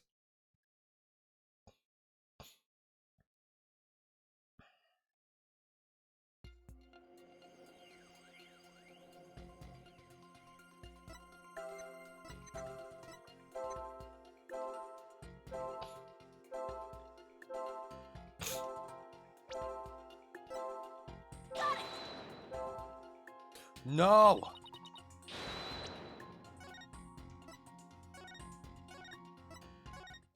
He felt joy. Wait, no. He felt joy throughout the entire damn thing, but here we have literally nothing. Yeah, we've got nothing. We've got nothing. Got it! There it is. That was my first guess. I didn't almost lose, you say? Very odd. You exhibited happiness the entire time, except during this statement. You don't know when to give up. Wait, now that I think about it. No, don't. Stop making stuff up. When I left the lecture hall. If it was during Professor Mean's pre-trial speech, that's when I moved the body, and then slipped back in just before the verdict. So, you're saying you were there the moment your double was about to lose? Yes, I was. Naturally, I wasn't happy when I saw that. In any case, I was at the far end of the lecture hall behind the screen. I figured no one would see me if I came and went through the doors there. Objection! Sykes don't know. How much longer will you indulge him in this charade? While it's true that none in the audience might see him go through either of those doors, the faculty seats on the balconies are a different story and have a splendid view. Huh. I thought you could do better than that. The lawyer's bench is on the right side when facing the front of the hall. I used the door on the right side near the lawyer's bench. That means my movements were only visible to someone in the left balcony seat. That seat was empty at the time, which is only natural.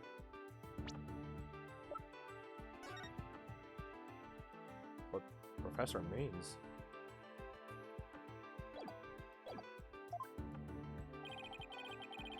After all, it belonged to Professor Court, and as we all know, she was already dead, but what? No, what? No, it belonged to Professor Means.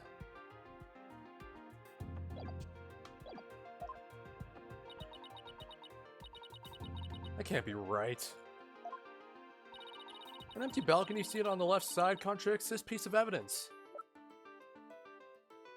Take that! It was simple to see through. I have no idea where this contradiction is going, but I don't have any other moves at this point. Guess I'll just have to follow it and see where this takes me. You said the left balcony seat was empty, but was it really? I saw with my own eyes, it was definitely empty. But what about this diagram? According to this, Professor Means was supposed to be seated in the left balcony seat. But if you left the lecture hall during his pre-trial speech, he would have been standing there at his seat addressing the students and faculty. What? Wait.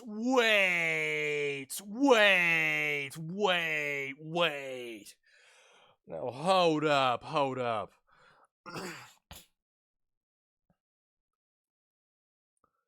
It's him. I'm not saying he's the murderer, but he's the body double.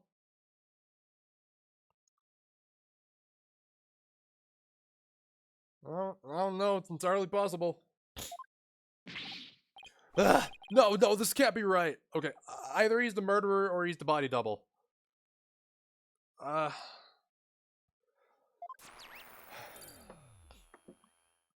no, that's what I'm thinking. You do no one any favors by exposing the falsities of his confession. I've told plenty of lies so far, but this part is true, I tell you! There was nobody in the left balcony seat. You gotta believe me. Doesn't seem like he's lying this time. Okay, Mr. O'Connor, let's have you testify again, but this time, don't spare any details. You got it. I'll repeat it as many times as you'd like. I mean, my ingenious escape act warrants repeating, considering I'm the real killer. All I really care about is whether that seat was empty or not.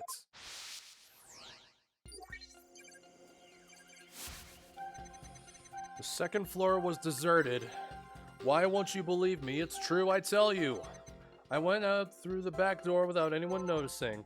Then all I had to do was go through the empty audio control room. It leads to the hallway, so I was perfectly capable of moving the body. Wait.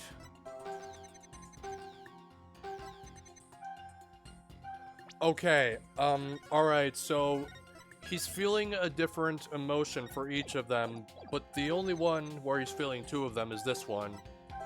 But the deal is he keeps switching them. He keeps switching them. Like, he doesn't do twice in one statement. So... he did the shock emotion twice in a row. Why won't you believe me? It's true, I tell you. Yeah, he would get pissed. So, this one. No. Oh my god. Oh man, I thought I had it right.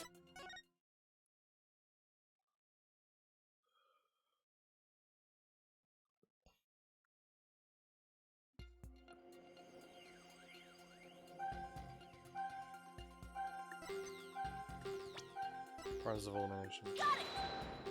Nope.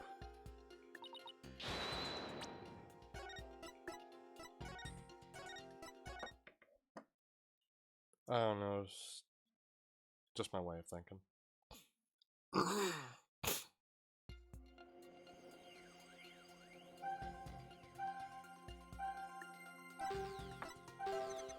I went out through the back door without anyone noticing. All I had to do was go through the empty audio What? Oh, wait, hold on. It might be this one. Yep. Why would he feel sadness? I detected powerful sadness and fear right after you said this part. It's as if you said something you shouldn't have. What's wrong with you? You shouldn't reveal a person's inner feelings for all to see. Oh, come on. Mr. O'Connor, it is you who's revealing your own inner emotions by the way you speak. Plus, I have a good idea about why you're feeling sad. Ah, you're a horrible person. Can you just leave me alone? What is up with you? You said that you went through the empty audio control room. Well, that's not true, is it? There was someone who returned from there once Professor Means finished his speech. And that someone who was in the audio control room was...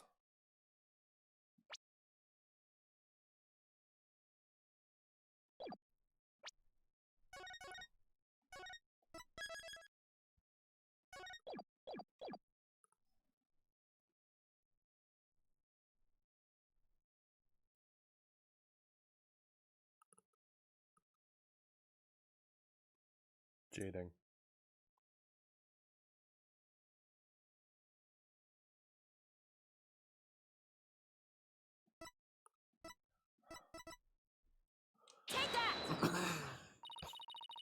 I know you realized there was a problem with your statement as you were saying it. That's why you felt so uneasy. Now, if the audio control room really was empty, that would mean Miss Woods was roaming around the campus.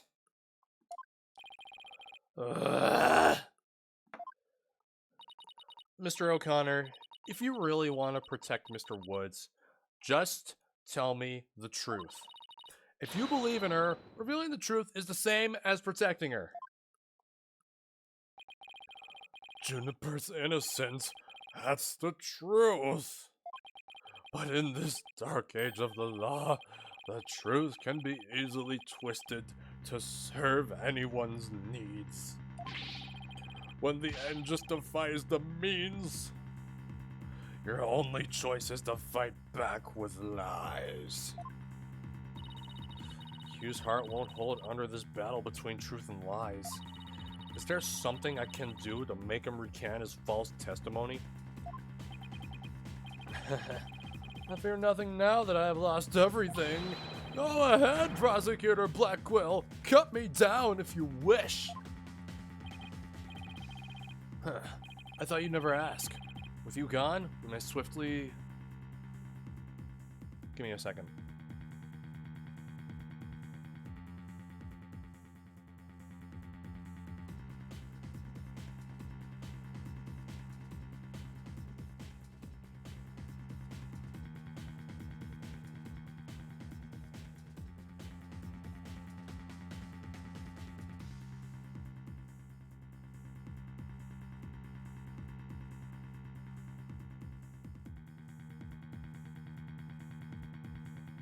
Alright, sorry about that. Where were we?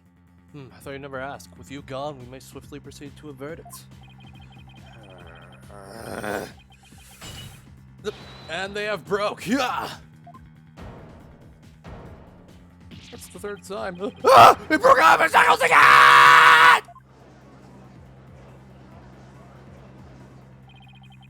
don't want to be the boy count on town of the detention center. You, O'Connor. In deference to your valor, I will limit your suffering with one clean blow.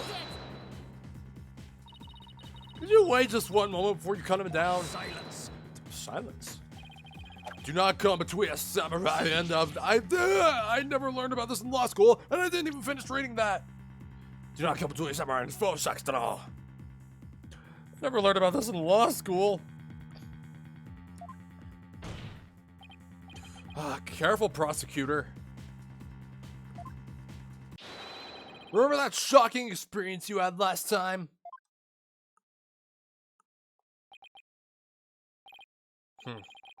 Very well. Golden Boy may live. For now. Add.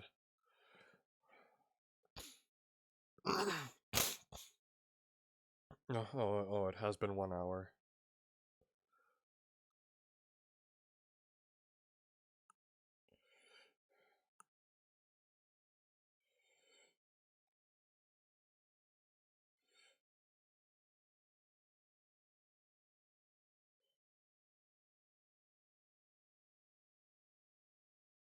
Alright.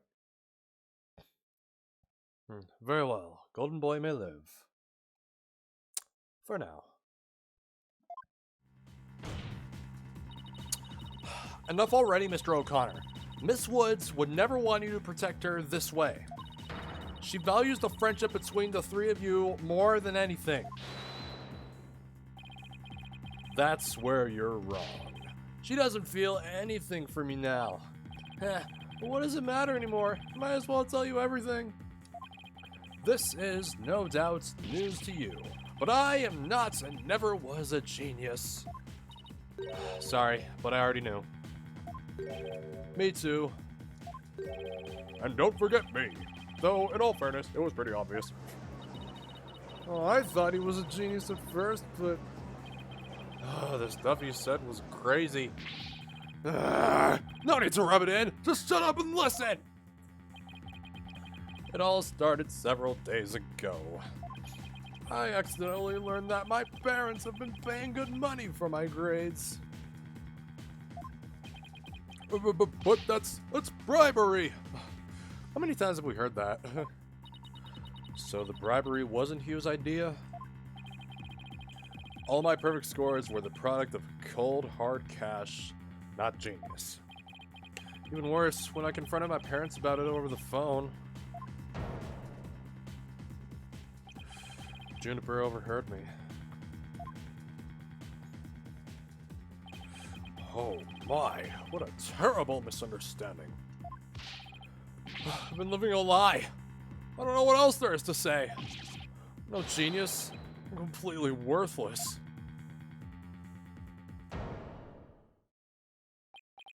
A perfect 0.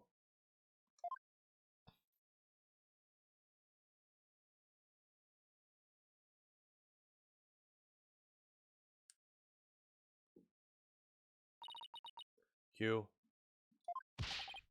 Even so, I still wanted to make it up for Juniper for disappointing her like that. That's why I wanted to clear her name by pinning the blame on me. I mean, she probably hates me now, so it'd be a relief for her to see me locked away. If you were trying to help her, then why did you testify against her? You were the ones who told me to tell the truth yesterday. So I thought if I did, it would help her. He wasn't trying to provoke us? It looks like we seriously misunderstood him. In more ways than one. At the detention center yesterday, Junie was in tears when she opened up to me. But the truth is, the friendship between the three of them is still rock solid. If there were something that could help me prove that to Hugh...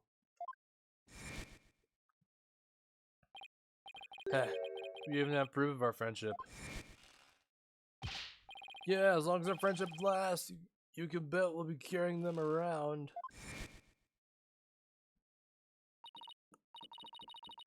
I know. What about that proof of friendship they mentioned? I wonder where or what it is. I didn't buy it.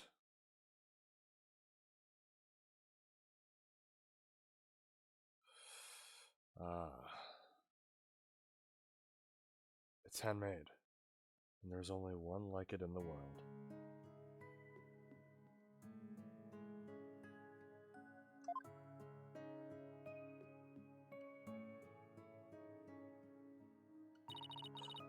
Maybe it's... No, that's definitely it. That's that band around his neck. Mr. O'Connor. That band around your neck. That's your proof of friendship, isn't it? Proof of friendship? Is that anything like a proof of purchase barcode? In court, evidence is everything. That's why the three friends created friendship bands. It's the evidence that proves their friendship. Oh, how very interesting. And chic. If they have doubts about their friendship, I can look to the proof they have on hand. That's why Mr. O'Connor's hand always goes to his neck when he is pressured. It proves he still has feelings of friendship towards the other two. It doesn't matter if I wear it, if those two... Objection! But they feel the same way too. I know they wear their friendship bands somewhere. Junie and Robin must both feel the same as Hugh. I just know it.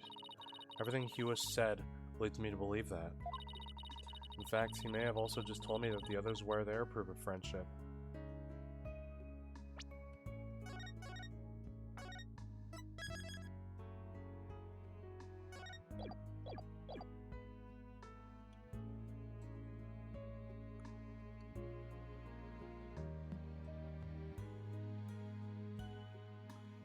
They're easy to touch. All we have to do is think back to their testimonies. Ready? Miss Newman holds her arm when pressured. And Miss Woods holds her wrist. I know Miss Woods very well. She would never abandon her friendship with you over something like this. And taking the blame for her will only succeed in making her terribly sad.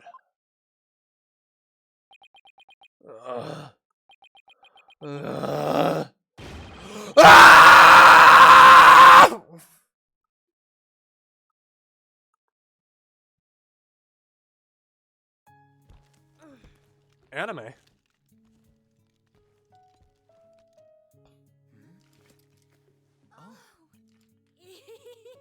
Robin, Oh, those bands of friendship that she you made made herself. just for the three of us. You may have forgotten about them, but not me.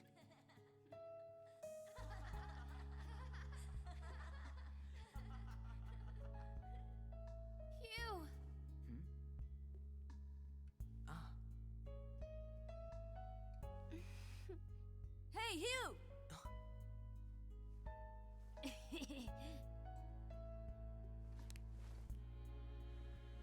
and to think, I should have known better than to doubt my best friends.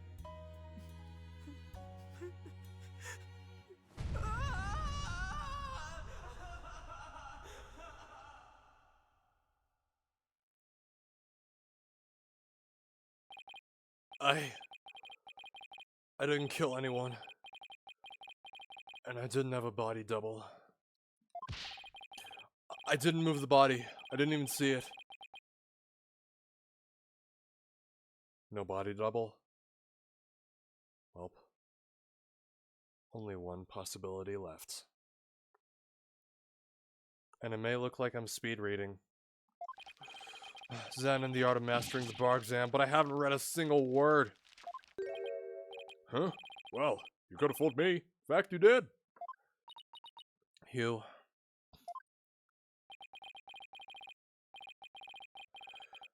So, Miss Sykes.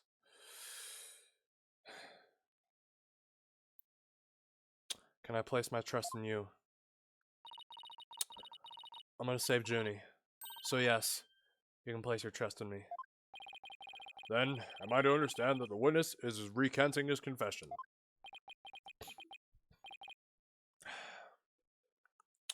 Yes.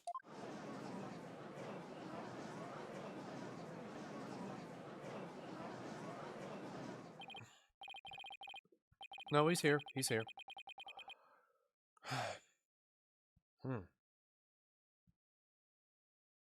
A most roundabout trial. I much prefer the turnabout variety myself.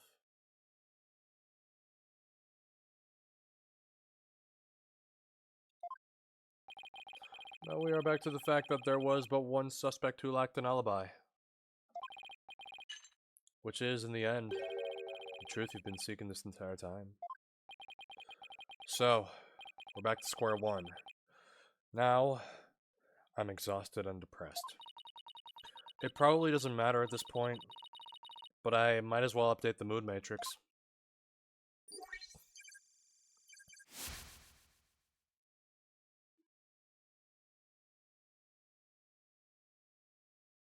Alright. Huh? Does this mean... Further resistance is futile.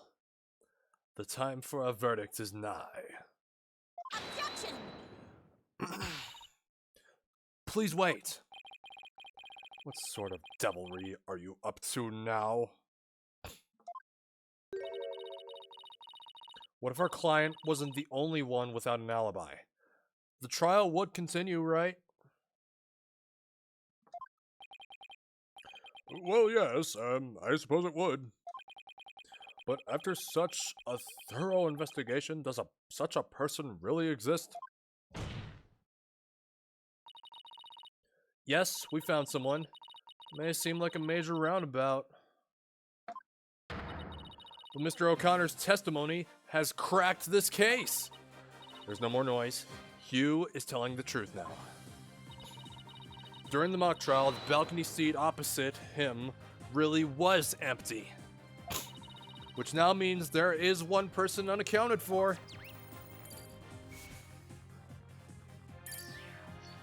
Bye-bye.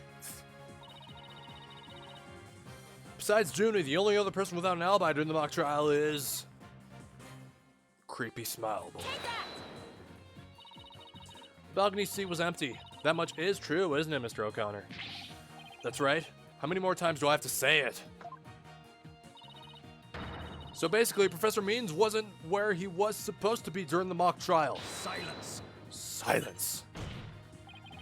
Need I remind you, every last soul in the lecture hall heard him deliver his speech. Objection! I know. And that's not in dispute here. Yeah, Means is... His entire shit is showing. Like, come on now.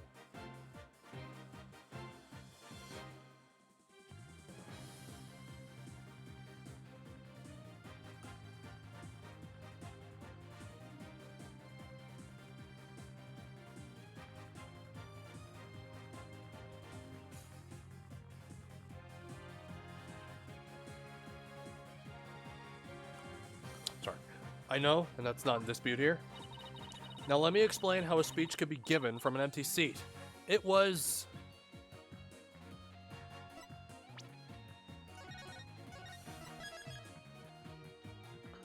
I can only think of one possibility. It was pre-recorded. What if the speech was pre-recorded? That's the only way the speech could have been delivered from an empty balcony seat.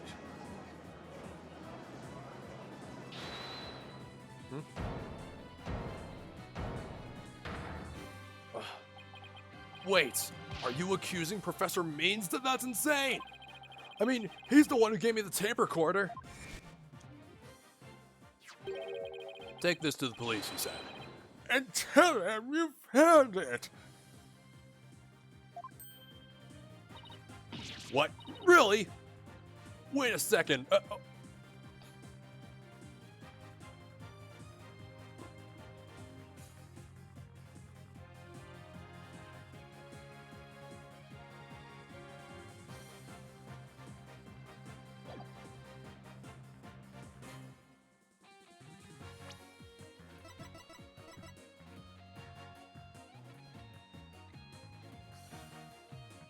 Oh, he pre-recorded a lot of shit, didn't he? Mr. O'Connor, did you just say that Professor Means gave that phony recording to you? Phony? The defense will refrain from hurling unsubstantiated allegations. Well, I said he gave it to me, but what do you mean it's phony? Wow, who could have seen this development?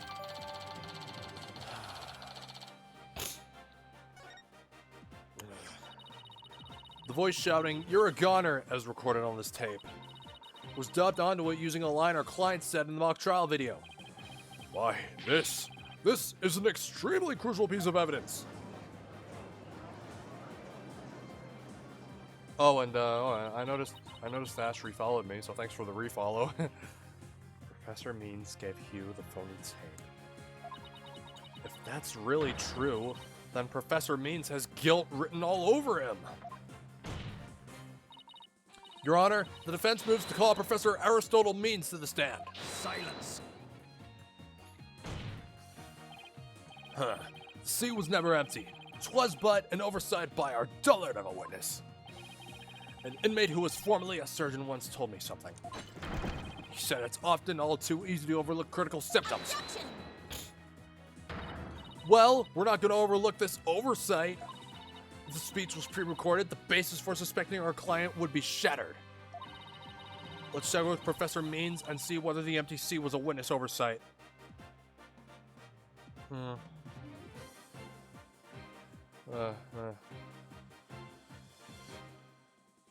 Excluding Frank Solid.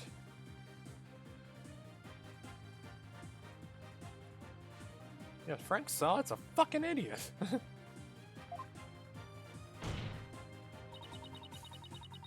A verdict without first looking into that would be inconceivable.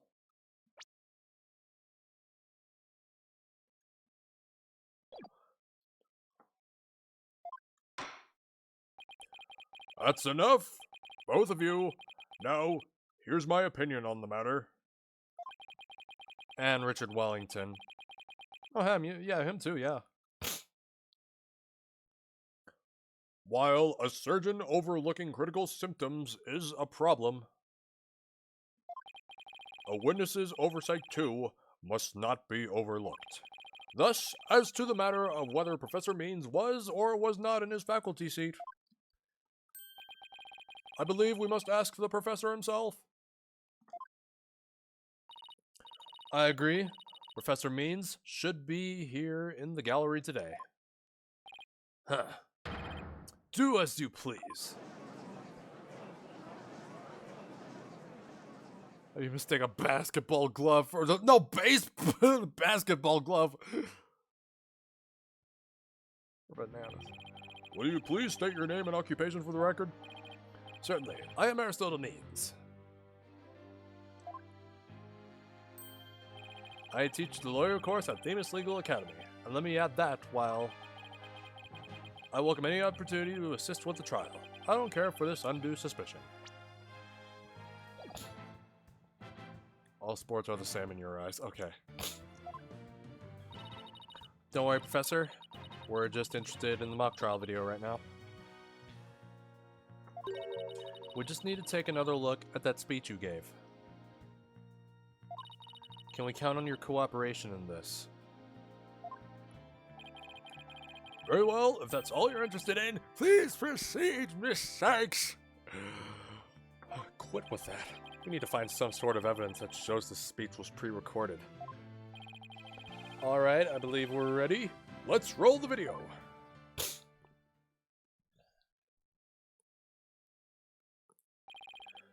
Good afternoon. I would like to start by thanking you for coming here today. Yeah, I'm the nerd. Yeah, I'm exactly that, man.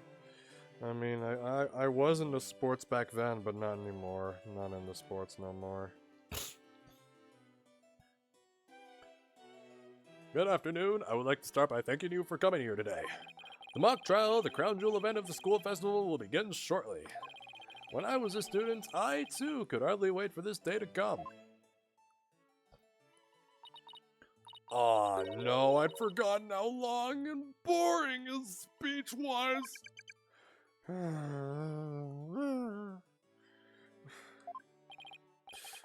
Wake me up once this is over. Oh yeah, me too. Alright, well, I'm gonna take a break while this goes on. Just let me, I'm just gonna... Don't mind me, I'm just gonna...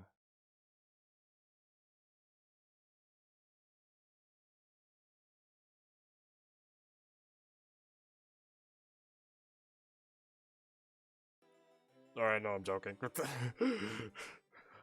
me up once this is over. Ain't no fair. The experiences of our youth have a powerful and profound effect on our adults. You there, wake up, pay attention. Wait, huh? I'm awake, isn't that right, Your Honor? Huh? What? I'm awake too. Wide awake. See? Wait, that didn't wake up Blackwell? Why do you sleep while standing up, though? Once again, our pure white lady justice will be watching over all of you today. Pay attention, and you may make a difference one day. Now, let the mock trial begin. That is about it. One of my better speeches, if I do say so myself. Are you sure about that? Bro, that badge dude you got right there is screaming. I even saw some of our students with tears in their eyes. He's obviously not familiar with the frame bored to tears. Listen, Saxtono, you have subjected me to this epic study and tedium without purpose. Taka will feast on your tongue after I've cut it out. Oh, but you were asleep the whole time. Well, Miss Sykes, did you notice anything strange about that speech? Could I please hear that last part again? Once again, our pure white lady justice will be watching over all of you today. Oh, there, I finally found what we needed. Professor Means, I have only one question about your speech. What does that last part we just heard contradict with this? What contradicts? Alright. I don't know what exactly it is. What contradicts it? Lady Justice, Lady Justice, the Lady Just... I was thinking that. Alright, let's see if we're right. The professor said the pure white Lady Justice would be watching over them. Pure white! Aha! But the Lady Justice in the video isn't even close to being white. White people these days, you know what I'm saying? It's as gold can be.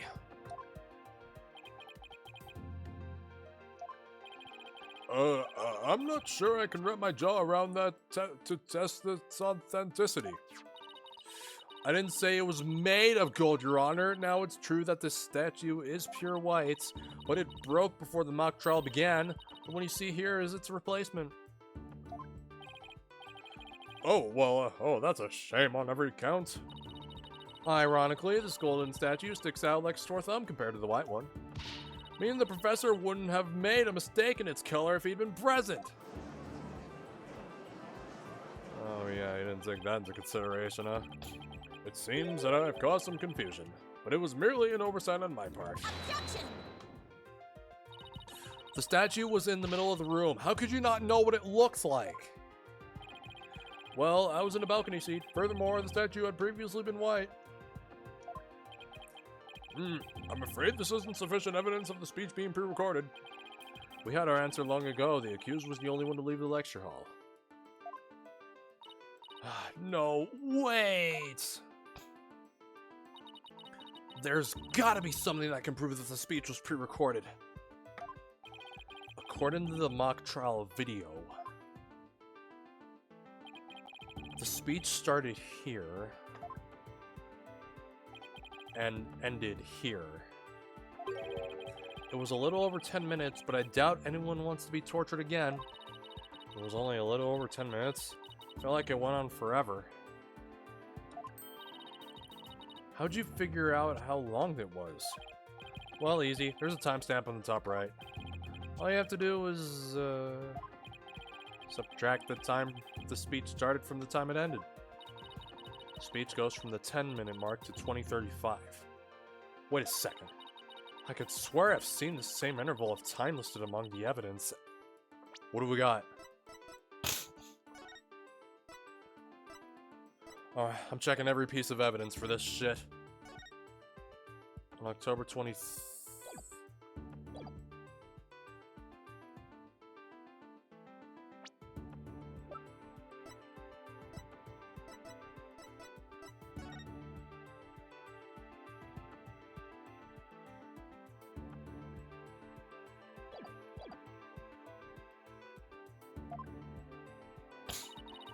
Maybe there's a way for me to use this speech time to show that it was pre-recorded. Take that! I would like the court to take a look at this. And this is the voice print analysis that proves the voice on the tape recorder belongs to our client. Yes, but didn't we just establish that the voice on the tape recorder was a fabrication? We did. But what I'd like to focus on is the noise that is also there. Noise? Yes, the defense believes it resulted when the tape's previous recording was erased. And what do you hope to prove by that? The length of the noise is what's important. It's 10 minutes and 35 seconds in all. And what did the timestamp read at the moment Professor Means began his speech?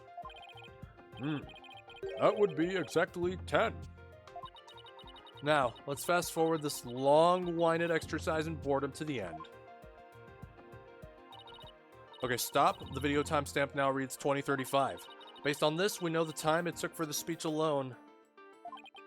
Right, subtract 10 minutes and you get 10:35. 10 minutes and 35 seconds? Right, 10 minutes, 35 seconds. The same as the noise on the tape recording. I assume you all understand what this means. Professor Means' pre-recorded speech had been where the noise is now. Silence. Silence? You seem rather confident considering this is a mere happenstance match of numbers. Happenstance, never heard that one before. Objection! But is it really just numbers?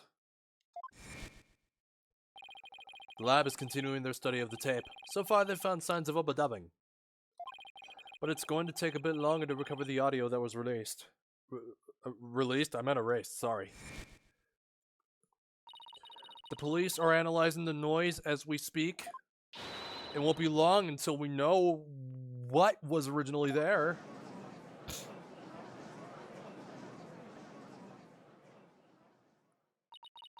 Now, I'm sure of it.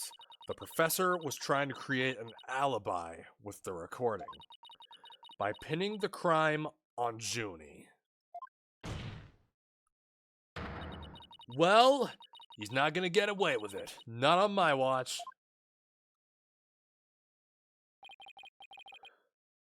Miss Sykes.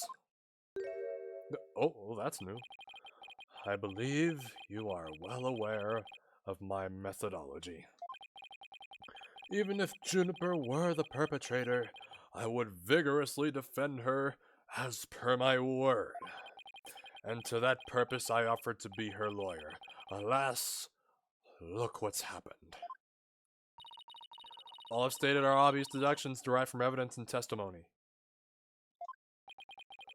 Truth be told, I had no intention of testifying. I had been keeping quiet for Juniper's sake. But now that you cast this blame upon me, I have no choice but to reveal the truth! Can you quit? You seem so proud of yourself. Uh-oh. This doesn't sound good. I will now reveal the truth behind why I had to re-record my speech. Oh, no way, he's not smiling anymore. I will now reveal the truth behind why I had to pre-record my speech before the mock trial. I, Professor Means, always say what I mean and mean what I say by all means, if you know what I mean. I'm sorry, I don't know what you mean.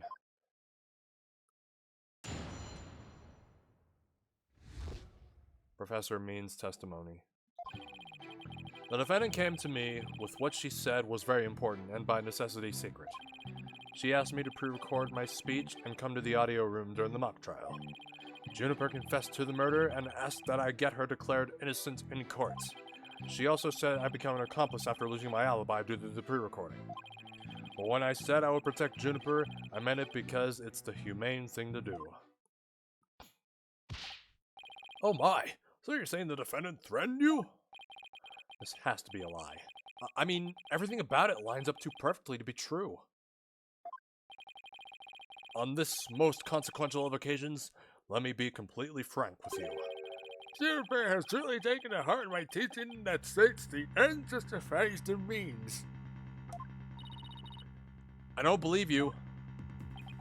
When she asked me to defend her, she said I must also prove her two friends innocent. Her two friends? The witnesses? Correct, Hugh O'Connor and Robin Newman. I was to ensure all three walked free. All three were to achieve their dream. That was the result Juniper was seeking. And she was even willing to threaten me, her own professor, to that end. Huh. You no doubt had high praise for her ruthless tactics. Yes, well, that is why I vowed to vigorously defend her despite her threatening me. There was a time when lawyers merely sought the truth if they wished for victory in court. But alas, those days are over. Now, in the defense of justice, order, and all that is good, the end justifies the means. I am so sick of hearing that phrase. Though it truly grieves me so, I must tell you this. Forsake the truth if it's victory you seek. Steel yourself for this new courtroom reality. Oh, that does it. He's gonna regret dragging those dismal, depressing ideas in here. Since he's already surrendered to the dark age of the law, it's up to me to fight it. Why so silent, Saxtono? Something the matter? This is a court of law. It's no place for long-winded talks about idealistic principles. That's why I'm gonna let the evidence do the talking. Let's not get carried away now, Miss Sykes. It will not do to have you attempting to discredit my doctrine. Do not force me to rectify this situation. No, go ahead and rectify it. Only if I lose and you win, that is.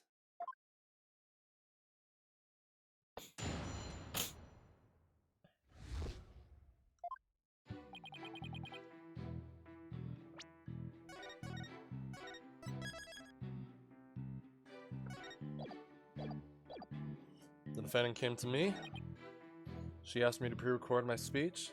Come to the audio room. Juniper confessed to the murder and asked that I get her declared innocent and...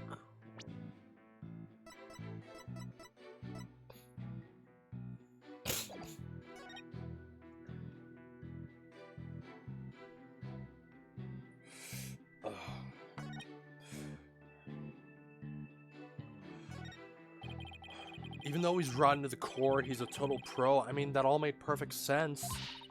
Yeah, but you can't believe a word he says. He's making this up as he goes along. He'll trip up on his own words yet.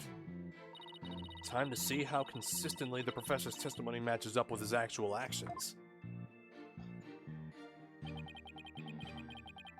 Alright.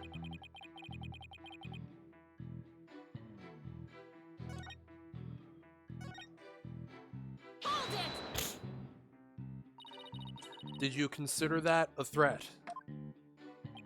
Yes, but it's now you to whom she has passed her demands on to. Miss Sykes, you must realize that you too are being used by Juniper. What? Your Honor, I ask that you two do not let her feigned weakness and innocence fool you. Juniper Woods is quite clever and extremely tough.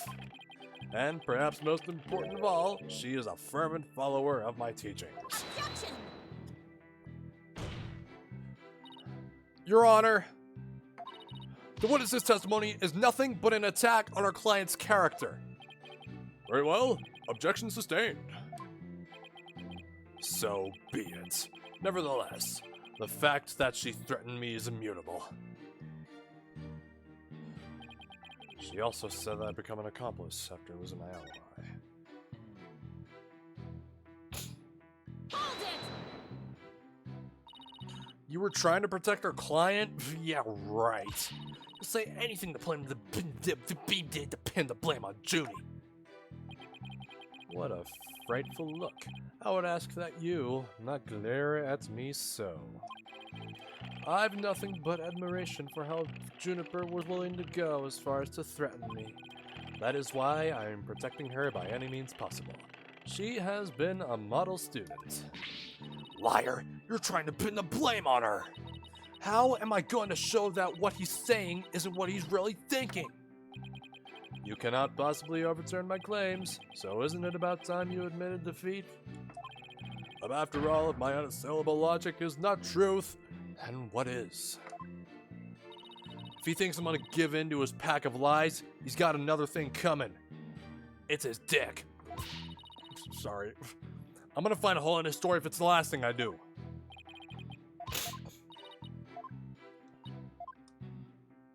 Okay, I'm gonna keep pressing. I doubt our client would have come to you with someone like that. you have a point there. If only Professor Court had been alive, I suspect Juniper would have gone on to her instead. So, our client came to talk to you after Professor Court was dead. Let's go through this step by step, shall we? First, Juniper came to me that day. She asked me. Okay, and that one? Are you suggesting it was our client who told you to fake an alibi? You have every reason to be surprised. I too was shocked when she told me that. Simply put, Juniper has a secret that she wished to protect that badly. Is he kidding me? That lie couldn't be further from the truth. The problem is, how am I going to expose it? It was an earnest request from an outstanding student. How could I possibly have refused? Juniper confessed to the murder. We pressed on that. Become an accomplice after losing my alibi due to the pre-recording. How could you overlook such a threat? As a teacher, it's your duty to discipline students. Yes, well, perhaps I do have some serious reflection to do on this matter. I suppose it was just wishful thinking on my part. I wanted to believe that Juniper hadn't actually committed murder and that she hadn't meant to threaten me. Really? Please do explain. Long had I... You forgot one letter. Long had I waited for a student who would embody my teachings. Does the witness realize what he is saying? Surely, you must see the true meaning in my words. I am merely staying true to what I teach, and my methods are but a reflection of the times. Oh wow, this way of thinking is really warped, but I haven't heard any inconsistencies yet. I wouldn't be so sure. Really. The more he tries to avoid logical inconsistencies in his testimony, the more likely we'll see inconsistencies between his actions and words. It is a dark age in which we live, and there is much I would like to say on the matter.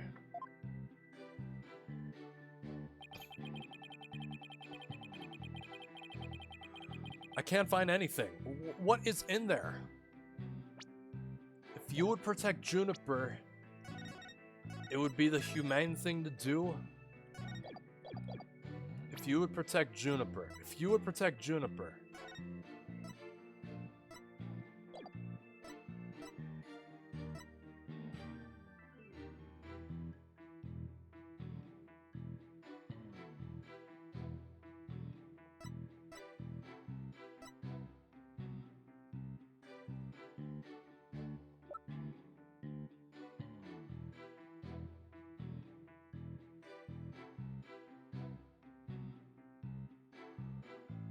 The information on the faulty tape. Okay, Professor Means used Hugh to pass it on to the police.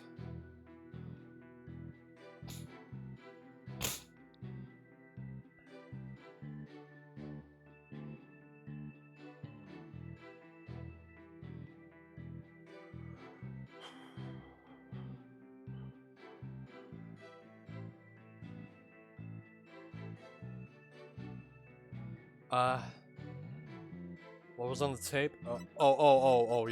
Oh.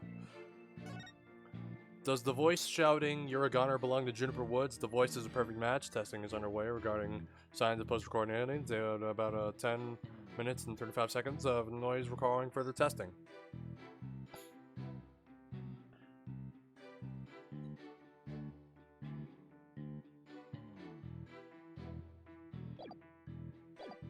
Might be a previous statement.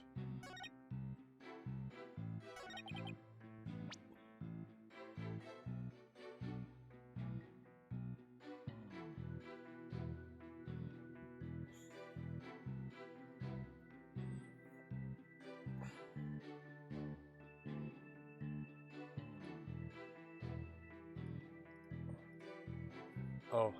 Or why would he give it to Hugh? Why would he give it to Hugh, who would give it to the police, you mean? But give it to the police nonetheless. Objection! Ha! So let me get this straight. You were trying to help Miss Woods? Ha! That's nothing more than a bald-faced lie. No offense, Your Honor. Such defamation of my character. And your hair follicles, Your Honor. It is an outrage. Miss Sykes will clarify her statement, but leave my hair follicles out of it this time. Yes, of course, Your Honor. Now please take a look at this. The witness gave this tape to Mr. O'Connor. Then he slyly whispered, "Take this to the police and tell them you found it." There was no whispering, slyly or otherwise, involved. I simply did that out of kindness. Objection! The tape contained our client's voice. In short, it is incredibly damaging evidence. Why would it even exist if the witness wasn't trying to pin the murder on our client?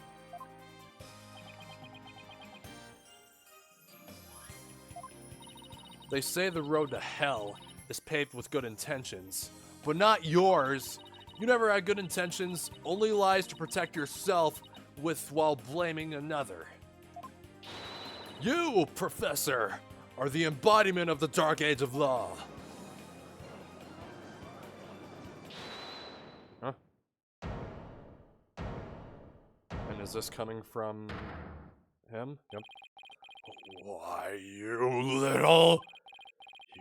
dare call my teachings and methods lies?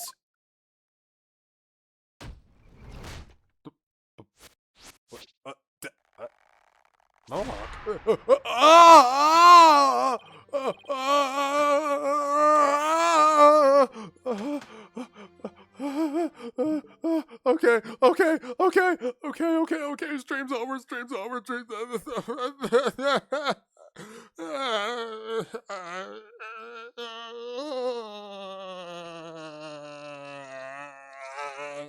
No, I can't.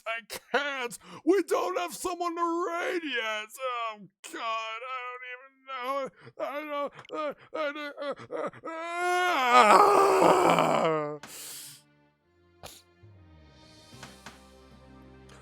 Demas Legal Academy is a proud institution. It's the most powerful in the world.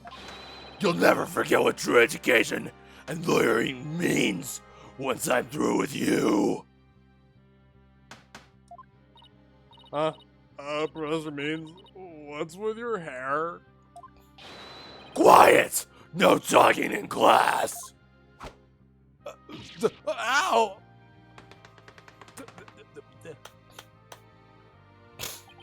Eyes and ears up here, everyone. But what about the people behind it? Well, what if they can't see it? Homeroom is now in session. We will begin with roll call. Athena Sykes. Uh-huh. Oh, here? Apollo Justice. I'm fine. Here. Fool! The proper response is here, without any extraneous information! Oh, here. Next, Your Honor. Here. C-Class. That's the proper way to answer. Simon Blackwell. I said Simon Blackwell. Are you here or not?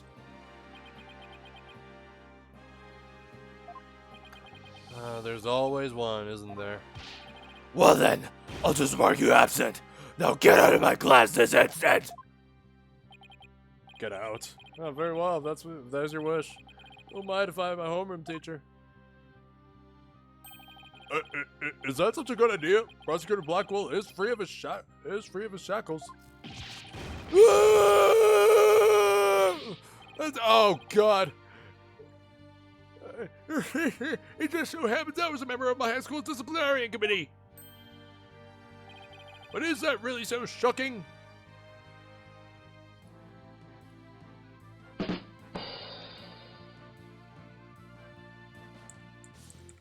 I had to.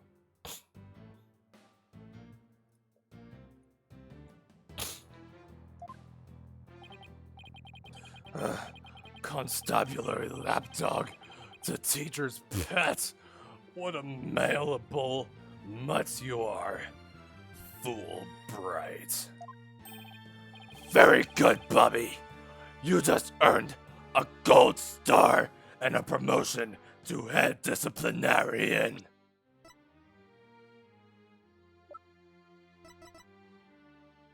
His name is Bobby. Yeah, I don't like him either.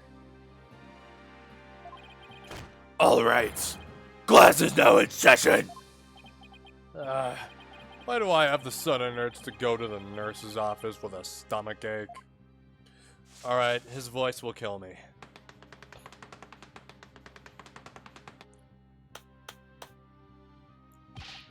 Pay attention.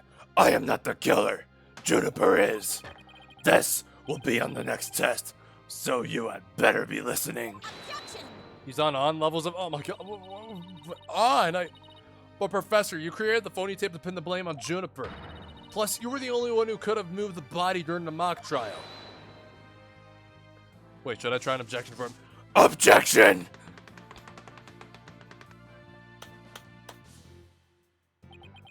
Athena, you disappoint me so, to think you would label me a murderer. Now pay attention. The murder occurred on the 23rd, between 6 and 8 p.m. But I was already home by that time. So, how could I have been involved with this crime? Professor Means, can you really prove you had already gone home by that time? Can you prove that I was still at school? No. No, I can't.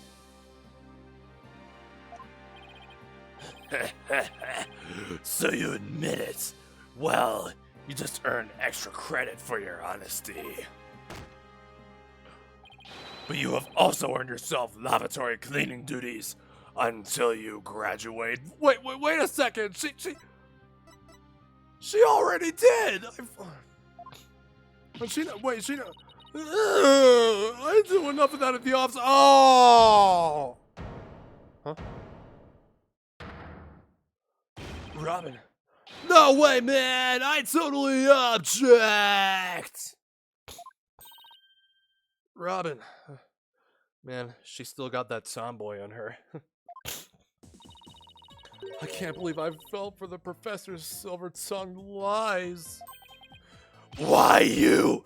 How dare you talk about your teacher like that? I'm not listening to you anymore, man! No way, no how! Now I have a confession to make. You know those two statues that were on stage? I didn't make them at all by myself. The statues on stage? Do I want to know where this is headed? I was able to finish one of them, but the last bell rang before I had time for the other one. So, I asked Professor Means to make it for me. In other words, the professor was there on the stage after the last bell? Right. And it would have been way past 7 before he could have finished. Professor Means was still at school? This is incredibly important testimony. The professor told me, I'll take care of it. I thought my parents would let me be an artist if I said I'd make both statues myself. I'm so sorry for not telling the truth! Robin. Where'd Means get the chalkboard from? No idea. Robin. Objection? Quick! Somebody get this juvenile delinquent out of my sight! Simon, you're head honcho among the delinquents. Do something! Yeah! And who's in charge of the classmen around here? Not interested, but if you want a class in swordsmanship, I'm your man.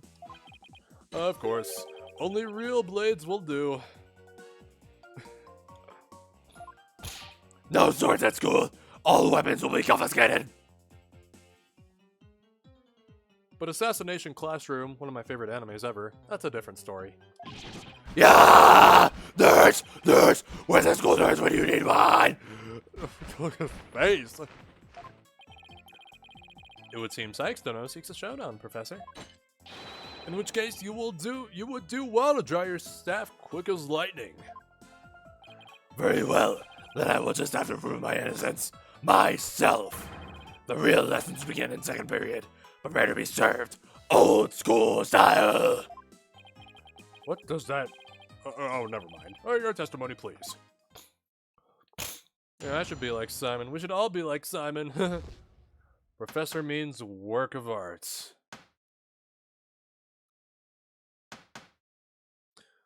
Professor Means piece deadereth shit stain. Now pay attention. Robin took over half a day to complete one statue. I, however, finished most of the other statue between 7 and 8:30 p.m. The defendant, Juniper, saw the two statues with your own eyes at 8:30. Completing the statue so quickly, but I could not leave the stage for a single second. How could I have possibly had the time to go to the art room and come back about her? You're saying the defendant saw the finished statues? Oh, man. Man, his voice is killing me. Precisely. She said so herself at a detention center yesterday. Her defense team was there, and heard her say so too. Don't try to deny it now. That evening, I went back to my dressing room to get something I'd forgotten there. It was well after the last bell rang. I'd say maybe around 8:30. Run with scissors. That's when I noticed that both stage statues were finished. They were quite large, and they were each covered with a white sheet, but I could tell. Oh, right. The professor was there when that matter came up. Before I address the professor's charges, I have a question for Robin. How hard would it be to complete a statue like that in 1.5 hours? It would probably take me at least twice as long. Oh, you have to go to bed? Alright. Alright, well, thanks for showing up. Good night.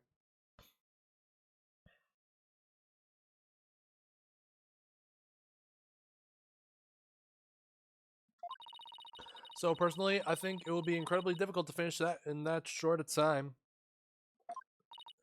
Ah, that didn't exactly help our case. But he won't get off that easy. He's bound to stumble over his own slippery means. Ugh. Demon teacher. A day and a half, so 3 days.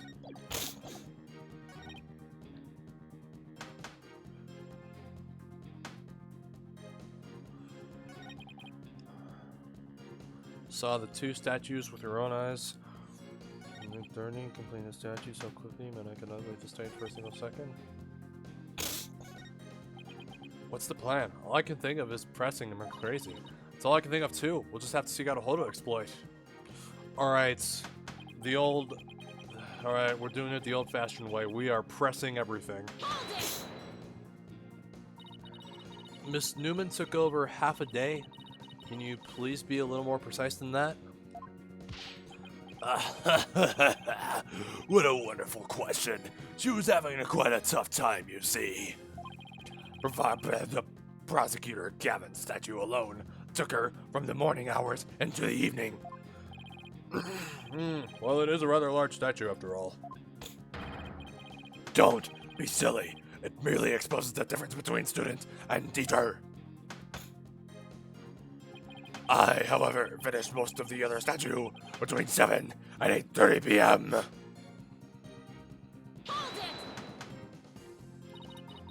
Most of the other statue? What exactly does that mean? Robin created the basic outline of Mr. Right statue before the last bell rang. I, in turn, completed the rest of it. I see. In academics, as well as art, learning the basics is incredibly important. In short, you skipped the most important part of statue making, didn't you? Oh god. Why you so little? It is the practical applications built up on the basics that take so much time. Ugh.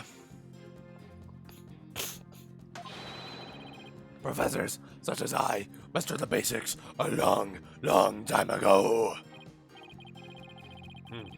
Unlike Miss Fancy Pants here, who lacks all our layerly fundamentals. Oh, quiet you. Now do you understand? I did not leave that stage until I was done.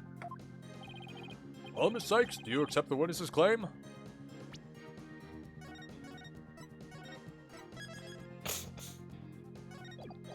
Well, not on your life, Buster! No! No, I don't! I know there's more to this, and I won't stop until the truth comes out. The more you struggle, the more you sink, like so much legal quicksand, so to speak. Man, I don't know a comfortable way to get through that voice. I use the world's ultimate technique to complete the statue by 8:30.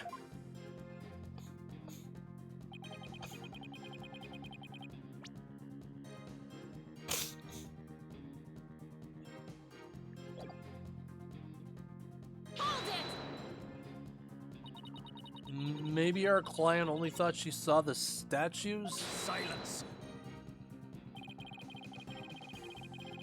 A pity for you, but we have already confirmed it with the accused. She is on record as having seen both statues. Yeah, that's true. Just thought I'd give it a shot. I have the ultimate in quorum techniques. It is absolutely airtight. I will bury you. This will be your final resting place, along with all you believed in you. Is there no way to get to this guy? You better pay attention. Pay very close attention.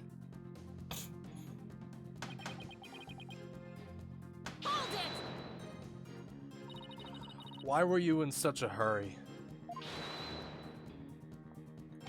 In the legal world, your body is your capital.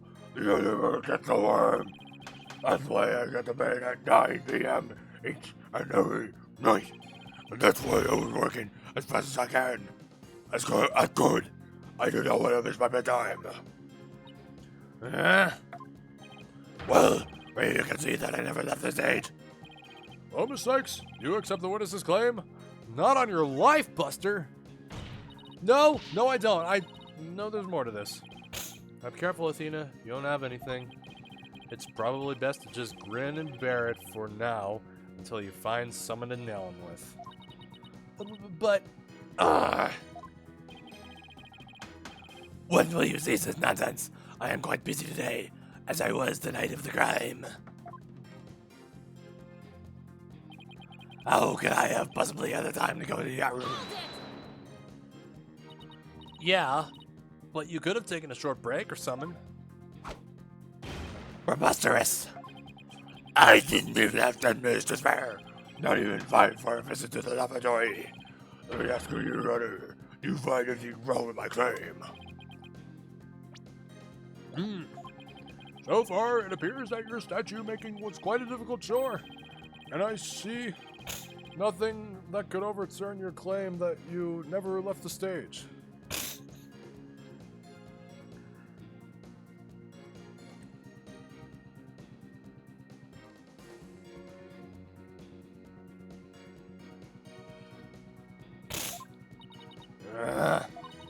But the art room is only a few steps away. What's the plan? All I can think of is pressing him like crazy.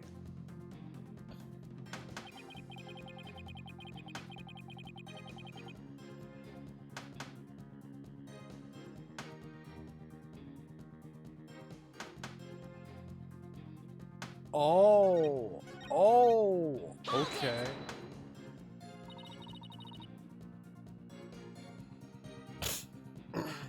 Why were you in such a hurry? In the legal world.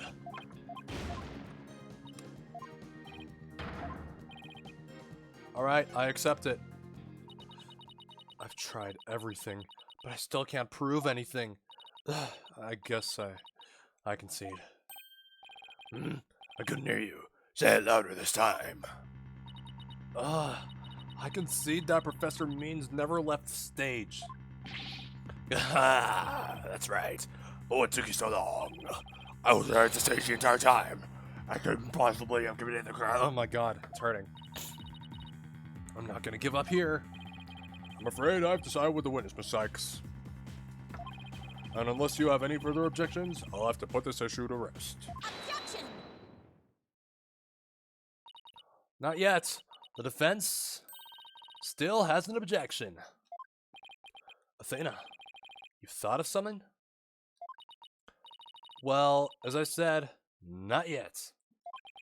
Oh, so it's time for legal smoke and mirrors? Not yet, Athena. It's not time to quit. It's at times like these when it seems like there's no way out that you have to... Yeah, I have to turn the case upside down. Instead of focusing on whether Professor Means could have gone to the art room, I should focus on how he could commit murder without going there. It seems our young lady has a real bona fide idea. But I'll use any means necessary. Even casting stones. It'll fail to distract her. Who brought the bird to school? Sykes, Dono. If I hear one word of your unusual jibber-jabber, I shall have your head. The murder occurred in the art room, yet the witness was on the stage. How do you propose to fill the vast gap between these two key facts? If I accept the premise that the professor was on the stage the entire time, the only other answer is that we got something else wrong. Wait, that's it. Every last one of us made a huge mistake. We were totally wrong about the...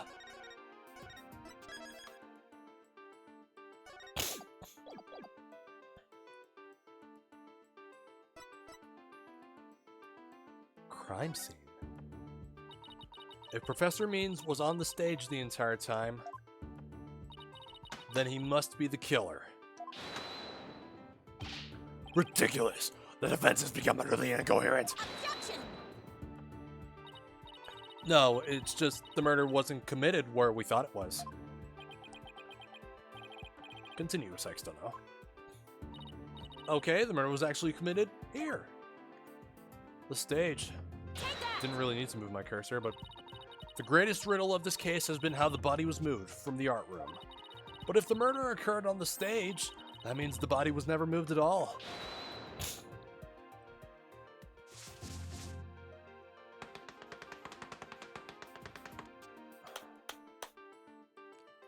Silly girl. When the body was found, there wasn't a drop of blood on the stage floor.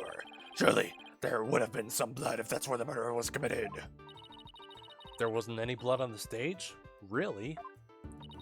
But there was something on stage at the time of the murder that's now bloodstained. Yes. The school banner. It's true, there were no bloodstains on the stage floor. But there was something on the stage that did have a bloodstain. And that would be this. This school banner. No blood would have gone on the floor if this were under the victim when she was killed. Oh my, that's quite a compelling theory. Silence.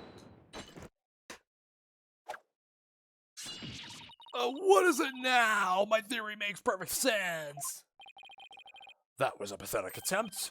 You must put every inch of your body into your attacks. The autopsy states the cause of death was loss of blood.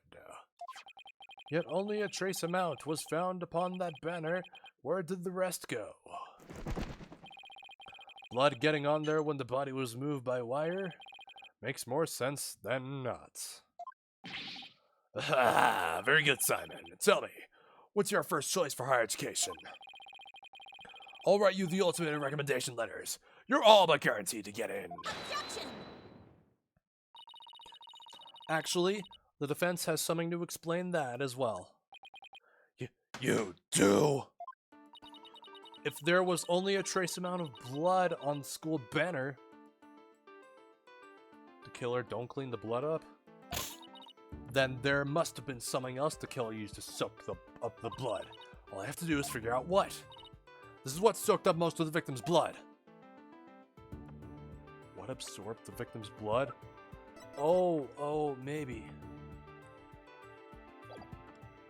Burns. Okay, I'm gonna, in case I fuck up. What absorbed his blood?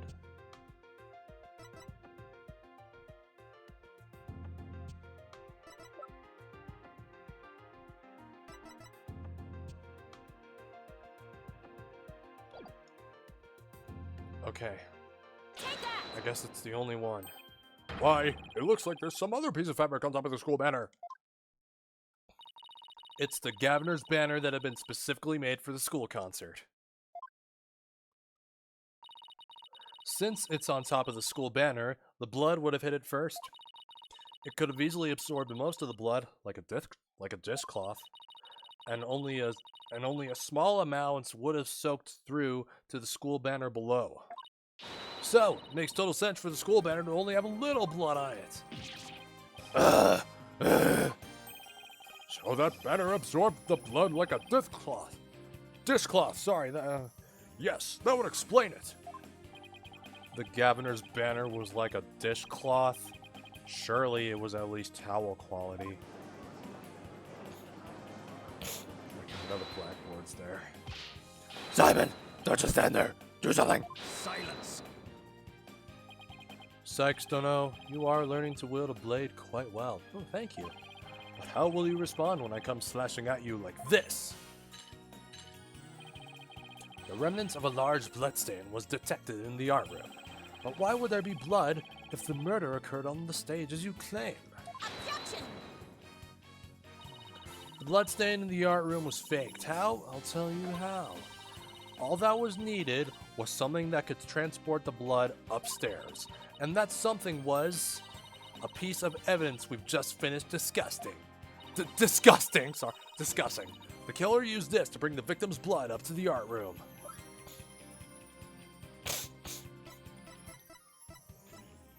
Oh, aha! In case I'm wrong, but the blood will be soaked up. Or, no, it was found broken on stage. But I'm gonna do this one anyways. The killer could have used this to transport the victim's blood, and it's wrong.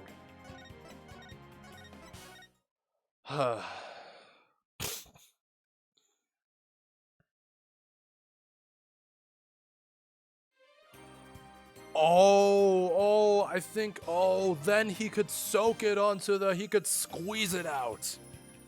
But the blood would still be there, so I guess he had to burn it. To think he'd stoop so low as to present mere garbage to this court. It's only garbage because someone tried to destroy it by tossing it in the incinerator. That someone was most likely the killer, seeking to get rid of crucial evidence. The killer used the wire to bring the blood-soaked Gaviner's banner to the art room.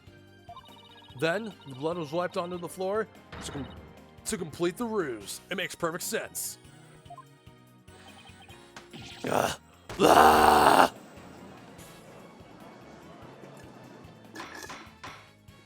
I guess you were right the first time.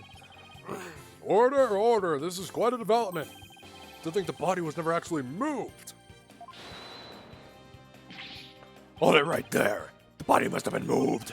How else do you explain that loud crash you heard during the mock trial? If it wasn't caused by the body crashing into the statues, then what was it? I hadn't thought of that. If that loud crash wasn't the body eating the statues, what was it indeed? The knot in the school banner shows that something was carried along with the wire in it. So if that's true, I know what I have to find. Something that was in the art room before the murder, and then on the stage after. Oh, yup. The object that was sent down to the wire to crash into the statues was, this statue.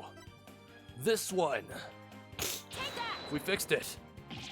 That statue. Yes, I believe it was this statue that broke the other two, not Professor Court's body. The unique statue you see on the right, that's the pure white Lady Justice from earlier. Professor Court accidentally broke it while she was polishing it the day before the mock trial, but she used her own unique artistic sense and technique to repair it as you see here. Nobody would have guessed that it was originally Lady Justice. Silence! Perhaps you are on to something. Why, pray tell, would anyone move that scrap heap relic in such a tedious manner? Excellent question, Simon. Keep them coming. You know why, but the fact that you won't acknowledge it shows how twisted you are. Lady Justice was moved during the mock trial. During that time, Professor Means was fabricating an alibi with his pre-recorded speech. If we consider the facts, then Lady Justice was moved in order to interrupt the mock trial. No. Just try to think for yourself once in a while.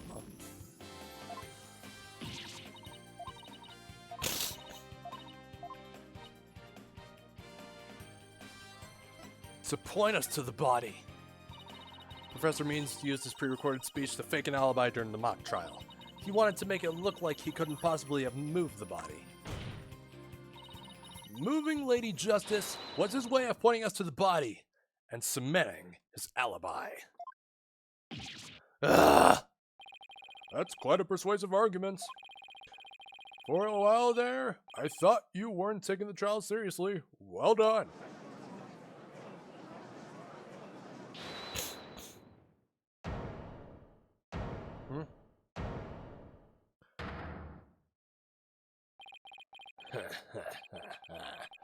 You should never underestimate me, Athena Sykes. Professor Means always means what he says, and says what he means by all means.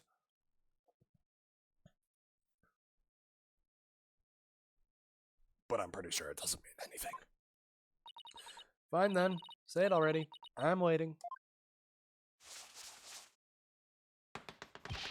The murder occurred the night before, but the body was found only the next day. Oh my god! But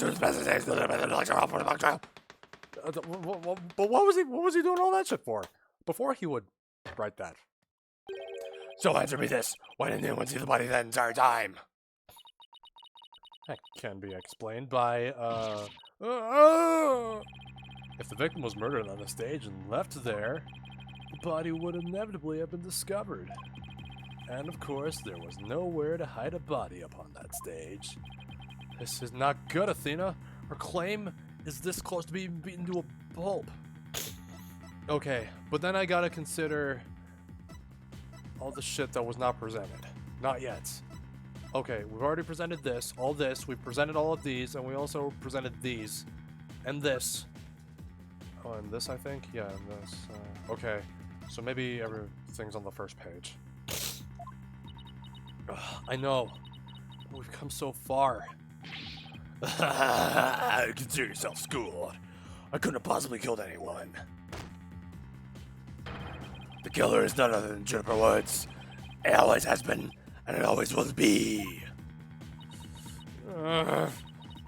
Just wait a minute. Poor Juniper. She must seriously regret having asked you to defend her. Ugh. And who had insult to injury? You nearly had you convicted for murder. Surely, you haven't forgotten that little fiasco. Ah!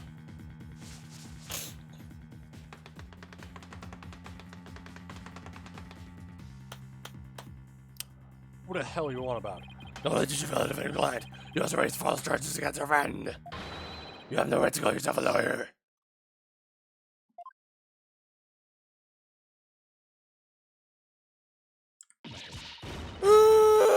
No, I'm not gonna. Oh my god, I hate him. What if this trial proceeds in the same manner and ends in the same way as the mock trial? Would you not lose everything you worked so hard to gain? Well, I'll just have to make sure that doesn't happen then, won't I?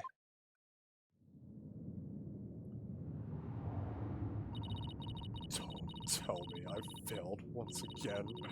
Failed to save someone near and dear to me.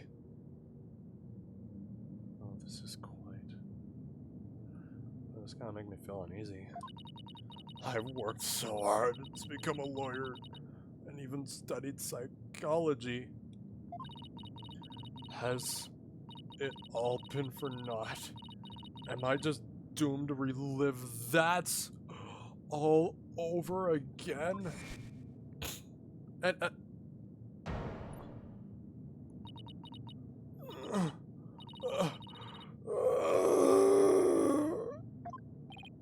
Athena, what's wrong?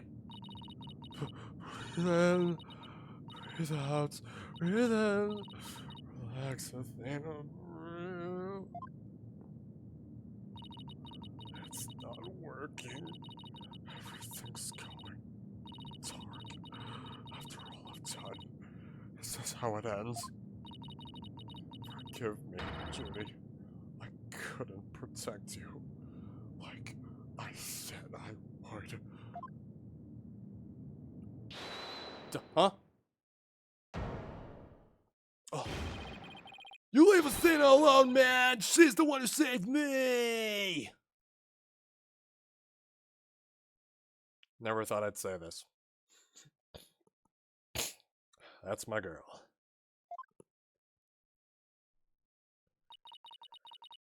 It was because of Athena that I could stop hiding and start living my life as a girl again. And she saved the friendship between Hugh, Juniper, and I. I think you're an awesome lawyer, Athena. One of the best. But I raised false charges against Hugh. And that's not all. I've done some seriously unforgivable things. Hugh. What's the big deal? False charges are nothing to be scared of. And I'm not even mad at you. I should really be thanking you. You use legitimate means to expose my wrongdoings and give me a chance to re-examine what's important. But what does it matter if I can't save Juniper? I mean, the whole reason I've come so far is right in front of you. It's not over yet, Athena.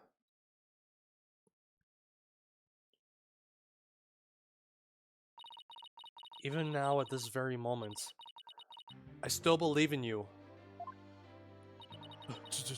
Junie. I know you better than most people, Athena. And I know you'd never surrender to the dark age of the law like the professor did. Thank you, Junie. I feel like I can barely breathe. I don't know what to do. Silence! Blackwell? Stop your bleeding this instant. You look an utter fool. Prosecutor Blackwell? There is one who awaits you, is there not? And that is the reason you have studied so very hard. Are you prepared to give up on all you have worked for thus far? It would not do to have you disappoint you know who.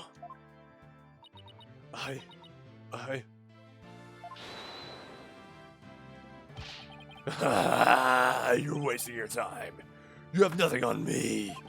No evidence or anything else to establish my guilt. Man, I'm gonna have to hydrate a lot after this. You are helpless before the might of lawyers, for whom the ends justify the means. Objection! Apollo. Don't worry, Athena. You're doing fine. No, scratch that. You're doing great. The truth will always win against people like him. But Apollo, what am I supposed to do now? Listen, all you have to do is take a deep breath and look back over the entire case. If there's truth to be found, and there always is, you're sure to find it. Now, let me see you smile. Remember what Mr. Alright, put your phone on the charger, hurry up. Remember what Mr. Wright said?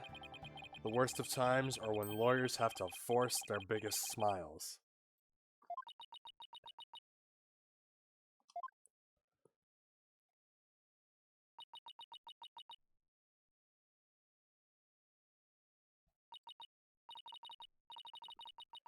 Thanks, everyone. You don't have to worry about me now. The worst of times are when lawyers have to force their biggest smiles. Athena Sykes is psyched and ready to rock. Prepare for your utter defeat.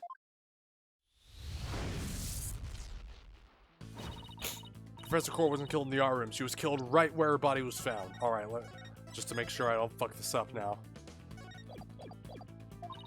We know because there wasn't any time to move the body there from somewhere else. That means the body had to have been hidden somewhere on stage until it was found. Let's sing along these lines and see where it takes us. First up.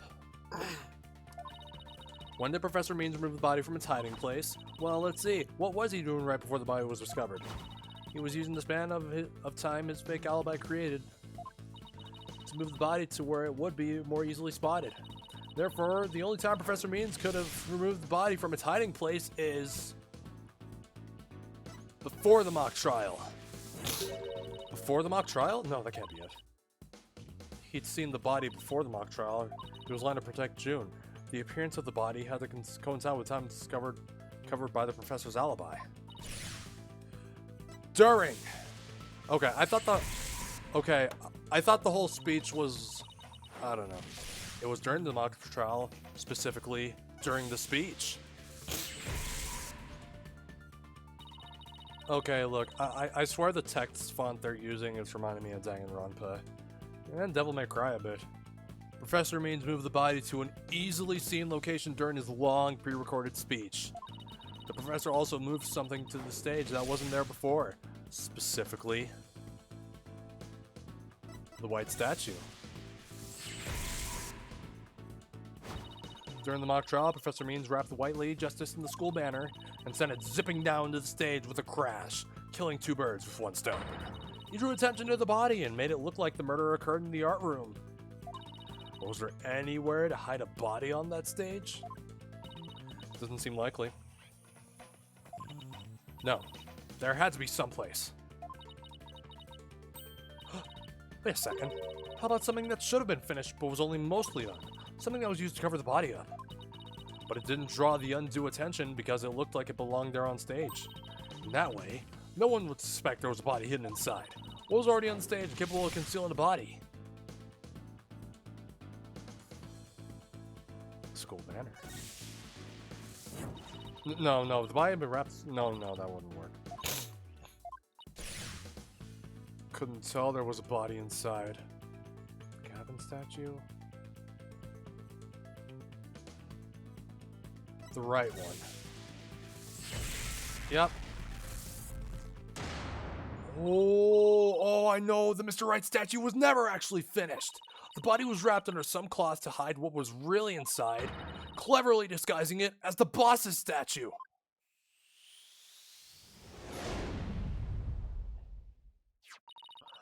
Miss Newman gave up on the right statue, yet Professor Means finished it in a single night. Yes, what an impressive feat that was. Objection! No, his so-called work of art deserves none of our praise. That's because it was only a facade to hide his real work. The murder of Professor Court. Come again? In my ears this time? I'm afraid I don't follow. And I'm afraid I'm stealing Deadpool's jokes, and he's not even here to listen to them. He hid the body by making it look like the statue of Mr. Right. With the body wrapped under a piece of cloth, it looked just like a statue. What? I second that. What? Huh. Now this is getting interesting.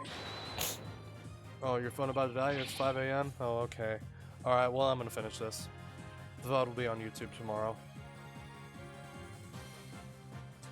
No! This is getting preposterous! What do you think? How would such a thing even be possible? Objection! We'll never know until we try. Uh-oh. I think I know where this is going. Okay, Apollo, time to turn me into a reasonable likeness of Mr. Right. I'm gonna pose like the statue, like so. Now I want you to wrap me up in a cloth so I look like a statue. I hate to ask the obvious, but where am I supposed to get this magical cloth?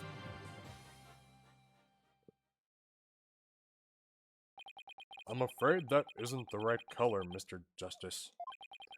Well, given how sudden the request was, it's kind of the best I could do, Your Honor. A white cloth. Alright, I think that about does it.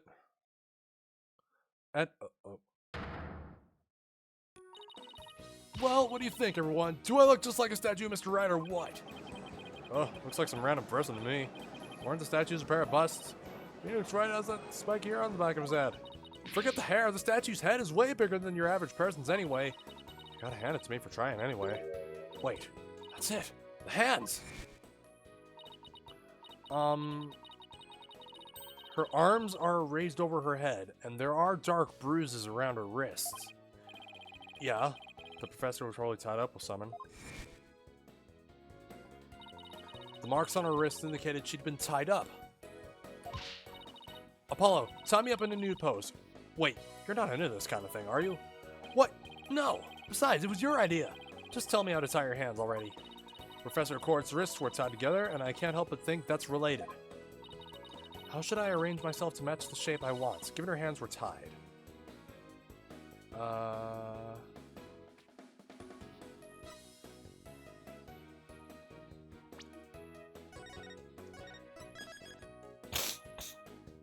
Already past 10. Better get this done. Apollo, tie both my hands behind my head. See, this makes it possible to fake the spikes on the back of Mr. Wright's head. Sure, but then what about the statue's arm? With both arms behind your head, you can't exactly complete the pose. Yeah, it will be awfully hard to make the objection pose like this. I can't help thinking you've forgotten something, Athena. Something on the body that you don't have right now. What did the victim's body have that I don't? The arrow! Take that! Oh, right! There was an arrow sticking out of her side. Okay, Apollo, take that, plunge it into my side. What are you, crazy? Fine, then go get some duct tape. Rapido, schnell! Alright, I don't need to know other languages to know bossy when I hear it.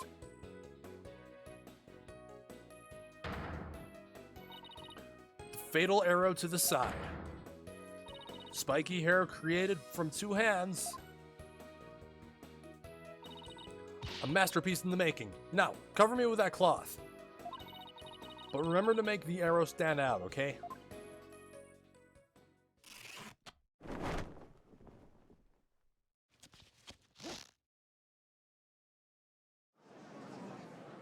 Aha!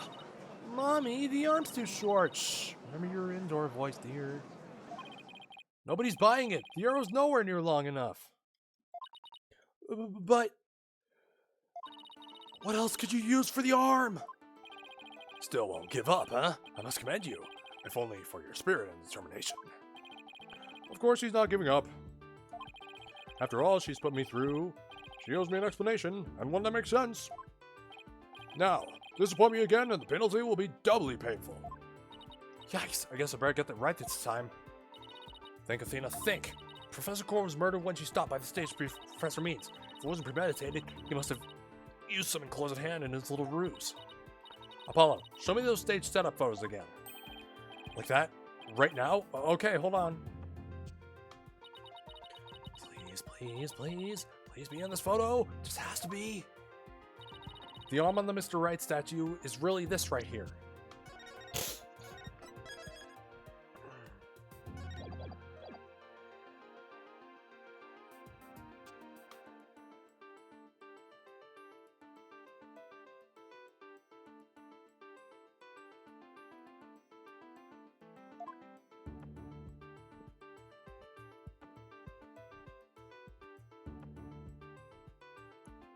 Aha, I thought. Take that!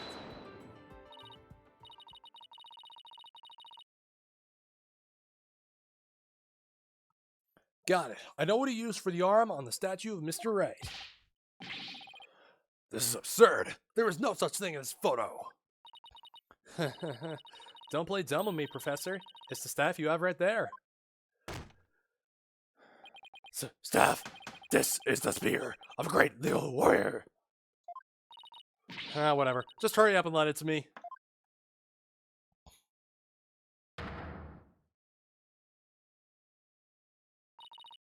The length is perfect.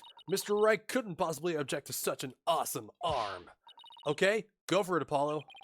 Sure, I'll give your arm a hand. Cloth and binding coming right up.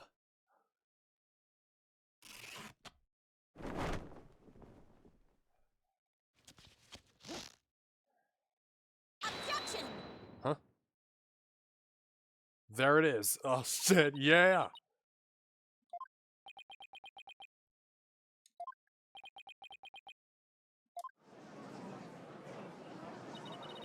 It's Phoenix Wright! Look, it's that famous lawyer! Oh, that's definitely him. I know that pose anywhere. Oh, we did it! Didn't we? Ha ha ha! Well, am I not the spitting image of the legendary Phoenix Wright?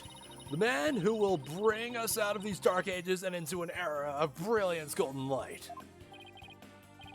Golden light? All I see before me is the pink specter of a man. Oh my god. Yeah. That's just because Mr. Wright likes the statue. He's positively tickled pink. Get it, Apollo? He's tickled pink. Wow, that joke deserves a pink slip. Seems the gallery is quite impressed with the defendant's sharp thinking. And the witness? Bah! The resemblance is nothing more than a coincidence. Objection! Not so fast there, Buster. Unfortunately for you. I can prove my theory to be more than mere coincidence. To prove that his spear was thrust into the victim, all I have to do is test the spear for blood. We had assumed the victim's jagged wound came from the arrow being forcibly shoved in, but if the wound was from the spear instead, then we should be able to detect traces of the victim's blood on it. Your Honor, rephrase this if you will. By any means possible, what if I get rid of my spear? Wait, what if I burn it? So you're admitting to it. What do you got this time?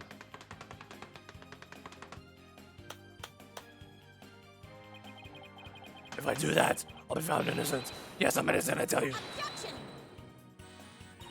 Huh. Surely, you don't expect us to take lectures from you now. Now, I ask you in the gallery. Help me decide the professor's fate. Ah, boo! Boo! That's much worse! Ah, boo. You and your stupid smile. Oh. So that's your breakdown.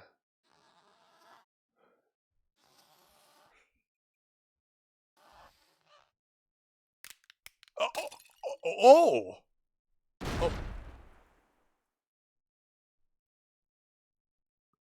Wow. Prosecutor Blackwell, what has become of our witness, Aristotle Means? It is as Sykes Dono suspected. Blood was detected on his staff. He has admitted to this heinous crime. All of it. He shall join us in the clink tomorrow. His teaching skills can be put to good use there. Ah, great. He'll teach felons that the end justifies the means. So much for rehabilitation. Can I ask what the professor's motive was? I could barely make out a word he said on account of his shattered teeth. So we're not ignoring that. One of Blackwell's fellow inmates was once a surgeon. Why not a former dentist too? I eventually had him put pen to paper. It turns out Professor Means was the one taking bribes. The victim had suspected him after a report from the class snitch. That led her to question him at length the day of the killing. Right here on that stage. Right there on that stage, sorry.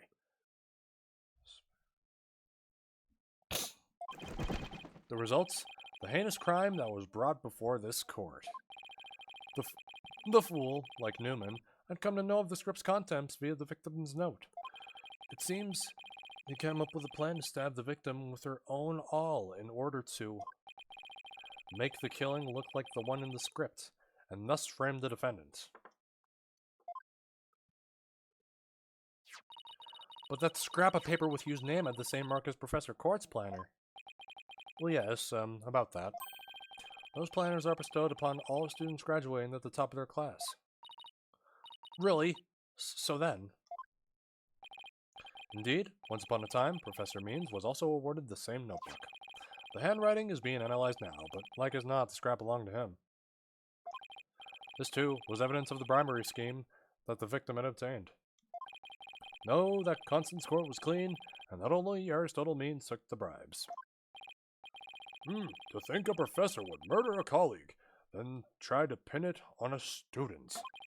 If this is the dark age of the law, then we can only hope that a brighter future awaits.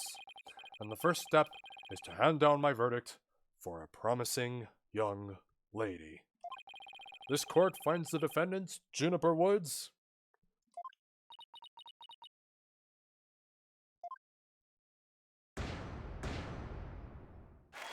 Hooray!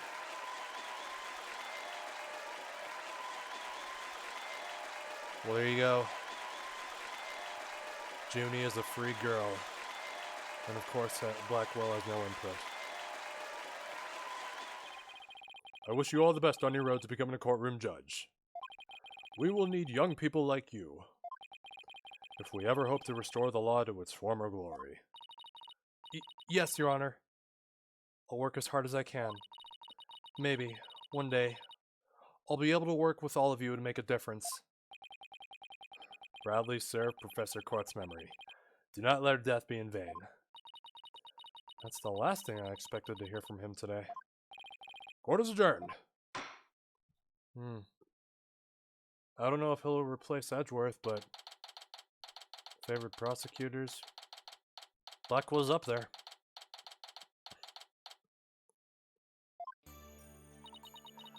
Thank you, Thena. I really mean it. It was nothing, really. I can take the biggest tangled mess of a case and unravel it just like that. I don't know. You look pretty wound up there at the end. Literally and figuratively. You look pretty hungry for a knuckle sandwich, Buster. I wanted to thank you too, Apollo. Don't mention it. The way you were always there for Thena when she was in a bind. And at the detention center, where your smile gave me hope when there was none. It was like the warm rays of the sun shining down on peaceful woodlands. I think you're an absolutely amazing person. Thanks, Juniper. That means a lot to me. But I still have lots of work to do. And I can't wait until we see you on the judge's bench. I promise you I'll get there someday. That's why, until that day, I'll... What's up? Guys, I've got some big news! I mean, this is huge! Oh, am I interrupting something? No, it's okay, I think. So what's the big news? The school festival! It was supposed to have been canceled after what happened, but... we just got a call. In memory of Professor Constance Court, who worked so hard to make it happen, the festival is being extended one extra day until tomorrow. Really? Alright! Alright. Anime!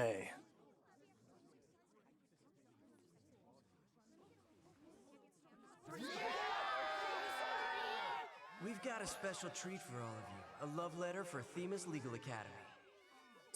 Achtung, baby.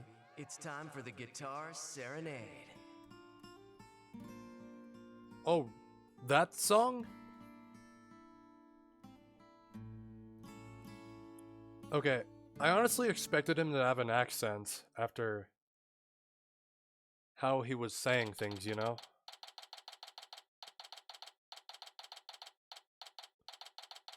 Yeah. Oh well. You win some, you lose a few hundred. Wow, that was so much fun. School festivals are amazing. I think you and Robin are getting a little carried away. Ah, your singing voice, Juniper, could melt by H-E-A-R-T. Mr. Wright, thank you for that training seminar. Just remember, the objection posed is all about attitude. Oh, and congratulations on your mock trial win, although Robin had you for a while there. I did, didn't I? But I'm just glad we're back to how we used to be, thanks to Athena. And you know what? I think I'll stick with becoming a prosecutor after all. I'm gonna make up for my mock trial loss by winning the real deals in court. Mock trial loss? What loss? Wait, did they reprise a trial and Hugh won? Level-headed lawyer course genius and hot-blooded prosecutor course students will go head-to-head in a mock trial battle for the She-Devil's Black Hearts. So, does this mean it's really gonna happen? Juniper, there's something I've been wanting to say to you. Are you about to confess your love, my boy? Huh? Ooh, is he gonna do what I think he is? Juniper, can we still be friends? You know, best friends like we've always had. They're in the friend zone. Huh? Best friends? Weren't you gonna profess your love for Juniper if you won the mock trial? No, I was gonna confess that I'm not a genius, and that I'm really 25 years old. But you already dragged it out of me during the trial. Oh, whoops. Yeah, definitely. Listen, Hugh. You too, Robin, Miriam. Oh, Miriam? Me too? Miriam's got this tactical espionage action stuff down to a science. Oh my god. Oh, that's perfect. That is wonderful. Which, by the way, I really gotta replay them. I've been thinking, it's up to us to put an end to the dark age of the law if we can. Let's all work together to usher in a new age where winning only results from the truth, and the end never justifies the means. Count me in. I wouldn't have it any other way.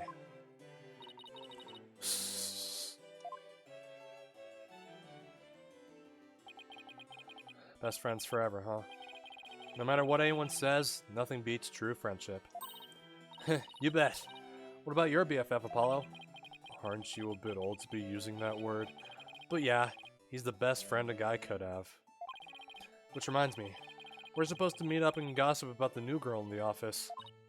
Well, hey, no talking about me behind my back. So what kind of guy is he anyway? Well, If I had to describe him in one word. And so, after some slight arm twisting, Apollo promised to bring me to meet his friend. Unfortunately, that promise was never meant to be fulfilled. For not long after, oh shit, and the bonds between us began to fray and unravel as well. Sorry, but I'll be taking a leave of absence. Even now, those words continue to ring in my ears. The discord in our ever-cheerful Apollo's voice made him sound so cold and distant. Why, Apollo? Why? Why would you leave us all behind? Oh man. Must have missed an important one. Well, that's the end of that chapter. Episode. My favorite episode by far in this game.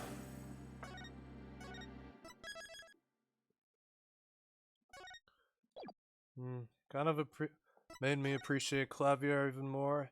Made me appreciate Black Quill even more. It seems he's on the thumbnail for episode 5. Alright, so it seems up next is the Cosmic Turnabout. So yeah.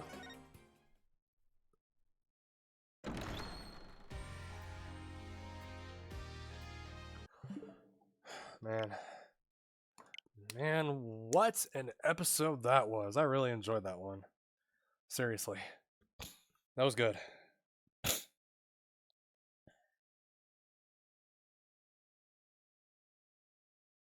Now,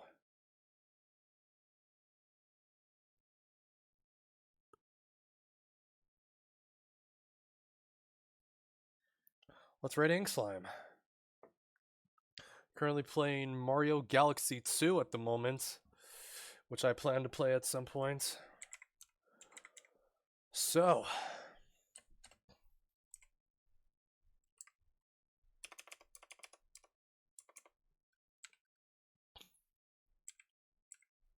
oh my god, this is literally one of the videos I keep playing and playing over and over for the outro. Like, come on. I keep playing this one. Okay, I guess I'll... You know the drill? We will be starting Cosmic Turnabout tomorrow. Now, I hope you all enjoyed that as much as I did.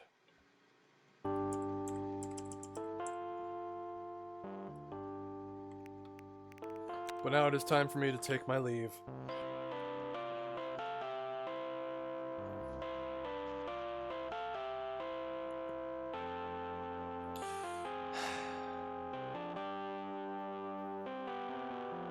I wish all the best for Junie.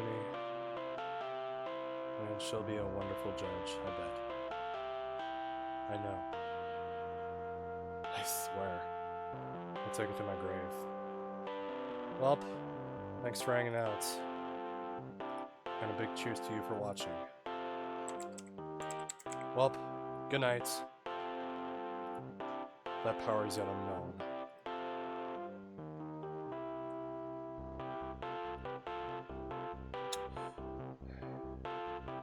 Don't forget to tip the waiter. Yeah, basic shit, I know. Anyways. Mwah.